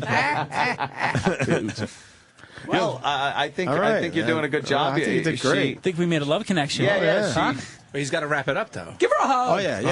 The wrap up at the door. Yeah, close the deal here. Close So the deal. you're at the door right now. Yeah, so it was like nice meeting you. So. Oh my God. Oh, he's hugging her awkwardly. You didn't ask if she is in a Oh relationship. wait, so do you want to do something this weekend? No. Sure. Awesome. No, like for real. Are you saying that for the radio? Yeah, that was for the radio. No, but like for real. Yeah, he picked up on that though. He's not that dumb. Your period or nothing, are you? Yeah, say screw the radio thing for real. Yeah. Awesome. Yeah, if you don't mind, like writing it down here. Oh no, actually, later. Like you just get the. What? No, nothing. No. Oh my God. He is self-destructing. Like, ask her out for real. Danny, what's this for? Ask her out for real. So you can get her number. Give her your autograph. Yeah. Write down your number. Mind? I'll just get it later from I'll get the not number gonna get later. it What are later. you doing now? Yeah. Close the deal. Close the deal. You're right here now. Yeah. So. That's a lot of pressure. Yes. Come on. Do you like fast cars? Because my mom's got a caravan, and I got it for 2 hours. Yeah, I don't. How about does she have a boyfriend? Did you? Oh, that's right. Yeah. By the way, do you have a boyfriend? I do not have a boyfriend. Oh. I think she wishes she had a fast car right now. 90% of the time, girls have boyfriends all of a sudden. Yeah. Girls you talk to all of a sudden have boyfriends. Yeah. And then the other question is, what kind of living arrangements does she have? Oh, so wait, so I know you're from South California, right? So then you're just you're living right now in the city. I'm living in the city. In the city. Oh, that's cool. You roommates? No roommates. She lives with homeless mustard. Oh, that's awesome. Yeah. Upper West is pretty pretty high Get some end. money up there. Yeah, I'm actually living there for free, so it kind of works out. I have a friend who is studying abroad, so I'm keeping his apartment company while he's gone. Now make a joke. What's up? Oh, joke? Like I can come over. I can come over and water the plants. I just Make a little humorous anecdote to her. About maybe Upper West Side, some guy studying abroad. There was a few openings there. Damn, I got nothing. You like dancing? Go dancing? No. Is this part of the joke, or is that No, it's not a joke. This whole thing's a joke. No. You're losing her, dude. You're losing her. All right, check it out. This is what happened one time. It's kind of an embarrassing story. I'll just tell you because we built some bond. Yeah, you're just telling some bond. Yeah, so like I'm at the bar, right? Build some bond. And I see like 3 girls dancing by Columbia. themselves, and I told my friend, hey, like check this out. I went up to him. I'm just like dancing, and all of a sudden, all 3 of them stop, and they just like look at me, and I'm like, I just continue, just kind of like faded into the crowd. Anyways, how would you feel if I just came up to you and I started dancing to? If it was like a random guy and I was dancing with my friends, yeah, I'd probably back off a little bit. Okay, all right, cool. But Yeah. That's what I thought. Why don't you now close the deal? Yeah, so we should definitely get in contact this weekend and do something. sure. Awesome. So Then maybe we could get an update if you guys really go out. yeah. No, it's for fun, Sure, it'll be really. Yeah. Ready? Yeah. Here, just write your number right there. The digits. He just fucking handed her the paper like it had a disease on it. He gave it to like he was serving her papers. Right? Yeah, like a process server. All right. Awesome. Cool. Thank you. Now, Now give me my pen and paper back. now what about the? You don't have the number anymore. Danny took the number. 2010. Danny. Damn, Danny took the number. They're all correct though, right? I'm not gonna call in some dude who's gonna pick up. Okay, cool. Accuse her of being a liar. No, not that. It's That's something that you have to deal with, right? No, one time. Yeah. Why don't you offer her your number too? Yeah. Oh, that look weird though. What was it? No, you exchange let's try numbers. here. I'll write down the other piece of paper. I was gonna do this later though, because I don't wanna. Yeah. Oh, I don't have a cell phone over there. That's why I'll just write it here on this piece of paper. Awesome. That's right. Yes. What's up? Yeah. Keep talking. What do you want me to say? I don't know. Everybody's looking at me, making me nervous. Well, you should be saying something to her as you're writing that down. Yeah. Maybe, something quick. Be smooth. Yes. Sweet. Here, have a phone number. Here, have a phone number. Here, have a phone number. I feel so awkward. I feel really awkward. I'm sorry. What's like the hardest part about this for you? Like, what do you get the being most alive. nervous about? No, I guess like all the people looking and just like it just adds on like yeah. Don't be nervous. I've never even met any of these people. Oh, cool. And she's all calm and everything. Yeah, she's very smooth. Sorry. Oh, that's all right. Do I make you nervous? No, not at all. Not at all. But yeah. Everyone does. Yeah. Awesome. So wait, all right, cool. So He just went in for the high five. He went in for the high five. He fucking walked up, he leaned forward and high-fived her. Were you serious with that? What the fuck is wrong with this guy? Oh, high five. She couldn't have looked more awkward looking at his hand in the air. It was something oddly cool about that. Yeah, you know what I mean? It was so out of left field. Like no one does that. That's a very original move. That's good. That's the word. That's a good one. Stupid is the word I was thinking. Stupid is the word. All right, Oscar, why don't you wrap up? Yeah. You got the I thought number. the high five was the wrap up. yeah. No? Yeah. See that? Yeah, I think it was. See, that was a good way to get out of it. All right, Oscar. Yo, I guess I'll call up this place up and see if they have like reservations and stuff, and you could go get something to eat because I want to try that restaurant I was telling you about. It's really cool. Okay. I know. Why don't you walk her back to where she works? Yeah. That's good. You can have a little chit chat go on the way walk. back. Go walk. All right, see you guys later. All right, take it easy. There's Oscar. Oscar the intern. Even though he's been here 3 months, we discovered him today. Holy shit. Is that right? What a waste of time. What a waste of time is right. God, we had gold. There they go walking down the hall together. Little small talk going on. Oh, they're taking a picture together? Yeah. Aw, that's... Oh, my God. He's grabbing her arm. He's grabbing her arm like he's leading a convict down the Green Mile. Holy shit. Go to the electric chair. Yeah. What the... Like they're walking into a wedding reception or Dead something. man walking here. Horrible. We got a dead man walking. Horrible. All right, wow, that's Oscar. He has rules. Nothing. He has no game. He fucking... It's amazing. I love that guy. When people get nervous, they feel like they have to talk in those moments, and that's what his problem is. That's why he just has to talk. He filled it up. out. Yeah. Wow. There will be a woman or some women that'll be enamored with that. Yeah, they'll find but it I'm not sure that endearing. he's totally innocent. I think he's just scared. You know, it's not. It's not an innocence. Yeah. It's just he doesn't know how to get it out. I think Oscar does okay for himself with kind of weird chicks. Really? Yeah, I think he gets the What weird kind ones. of girl? I don't know. Artsy. I think maybe a foreigner who doesn't know what's going on. Just doesn't know what's going on. Asking for directions. Yeah, just a Filipino or something. Normal, just language barriers. It's normal. Everyone's like this. I love how he leaves words out. Just switches them around. I think the kind of girl he needs is somebody who doesn't know who Forrest Gump is. So when he says that's his hero, yeah, they don't know. They don't know. He's a little too excited about Forrest Gump. Yeah, your really was. Your hero should not be Forrest Gump. Ever. You're waiting for him to say that's my favorite film. And he says, that's my maybe Tom hero. Hanks is your hero or something like that. Because he's a great actor, the but character of Forrest Gump is adult. Oh, this is great. All right. God. Yeah, well, wow, we're cutting into a round of pheasants. Yeah, let's wrap time up. very We got quickly. Colin Kane. Thank you, Colin, for coming in today. Thank you for having me, guys. Colin Kane with a K on Twitter, and you got comics August 12th, and then August 20th at comics as well. Yes, I'll be there. Definitely check out Colin's stand-up. And Jackie the Joke and Man, of always course, a pleasure. Jackie, the legendary Jackie. I the really Joker had a great Marley. time in here, man. Thank you. I've never been was so a lot of fun. entertained with Homeless Mustard and Oscar. And Fucking Oscar. Yeah, we told you guys are wonderful. We told you we'd have you just come in and hang out, and we And finally I feel did it. bad that I was We such a finally did it. loudmouth, Colin. I apologize. No, I don't apologize. Jokeland.com, but the big plug tomorrow night at the Shell at Trump Marina, Jackie the Joke Man. Have a kick-ass show. Thank you very much. Officially Can't a friend wait. of the show, man. Thank you. Appreciate you, characters. And Thank you, I got to go Jackie. over and check out your your brother's restaurant now. That's got F.H. Riley's. Excuse me. I'll sit out remodeled front there. again. That's how well he's doing. Remodeled again. Check out the new design. That's such a great town, Huntington. You know, I love it. 5 seconds away from his restaurant is where I recorded my first record. I recorded my first record at Cinnamon, which is now, is it Chesterfield's now on the corner there? Yes. Love that town. Love that town. All right. And, of course, Daniel Mustard, who's playing his first gigs in a long time tomorrow night. Tomorrow night, Groove. At August 27th, the Cafe Wa.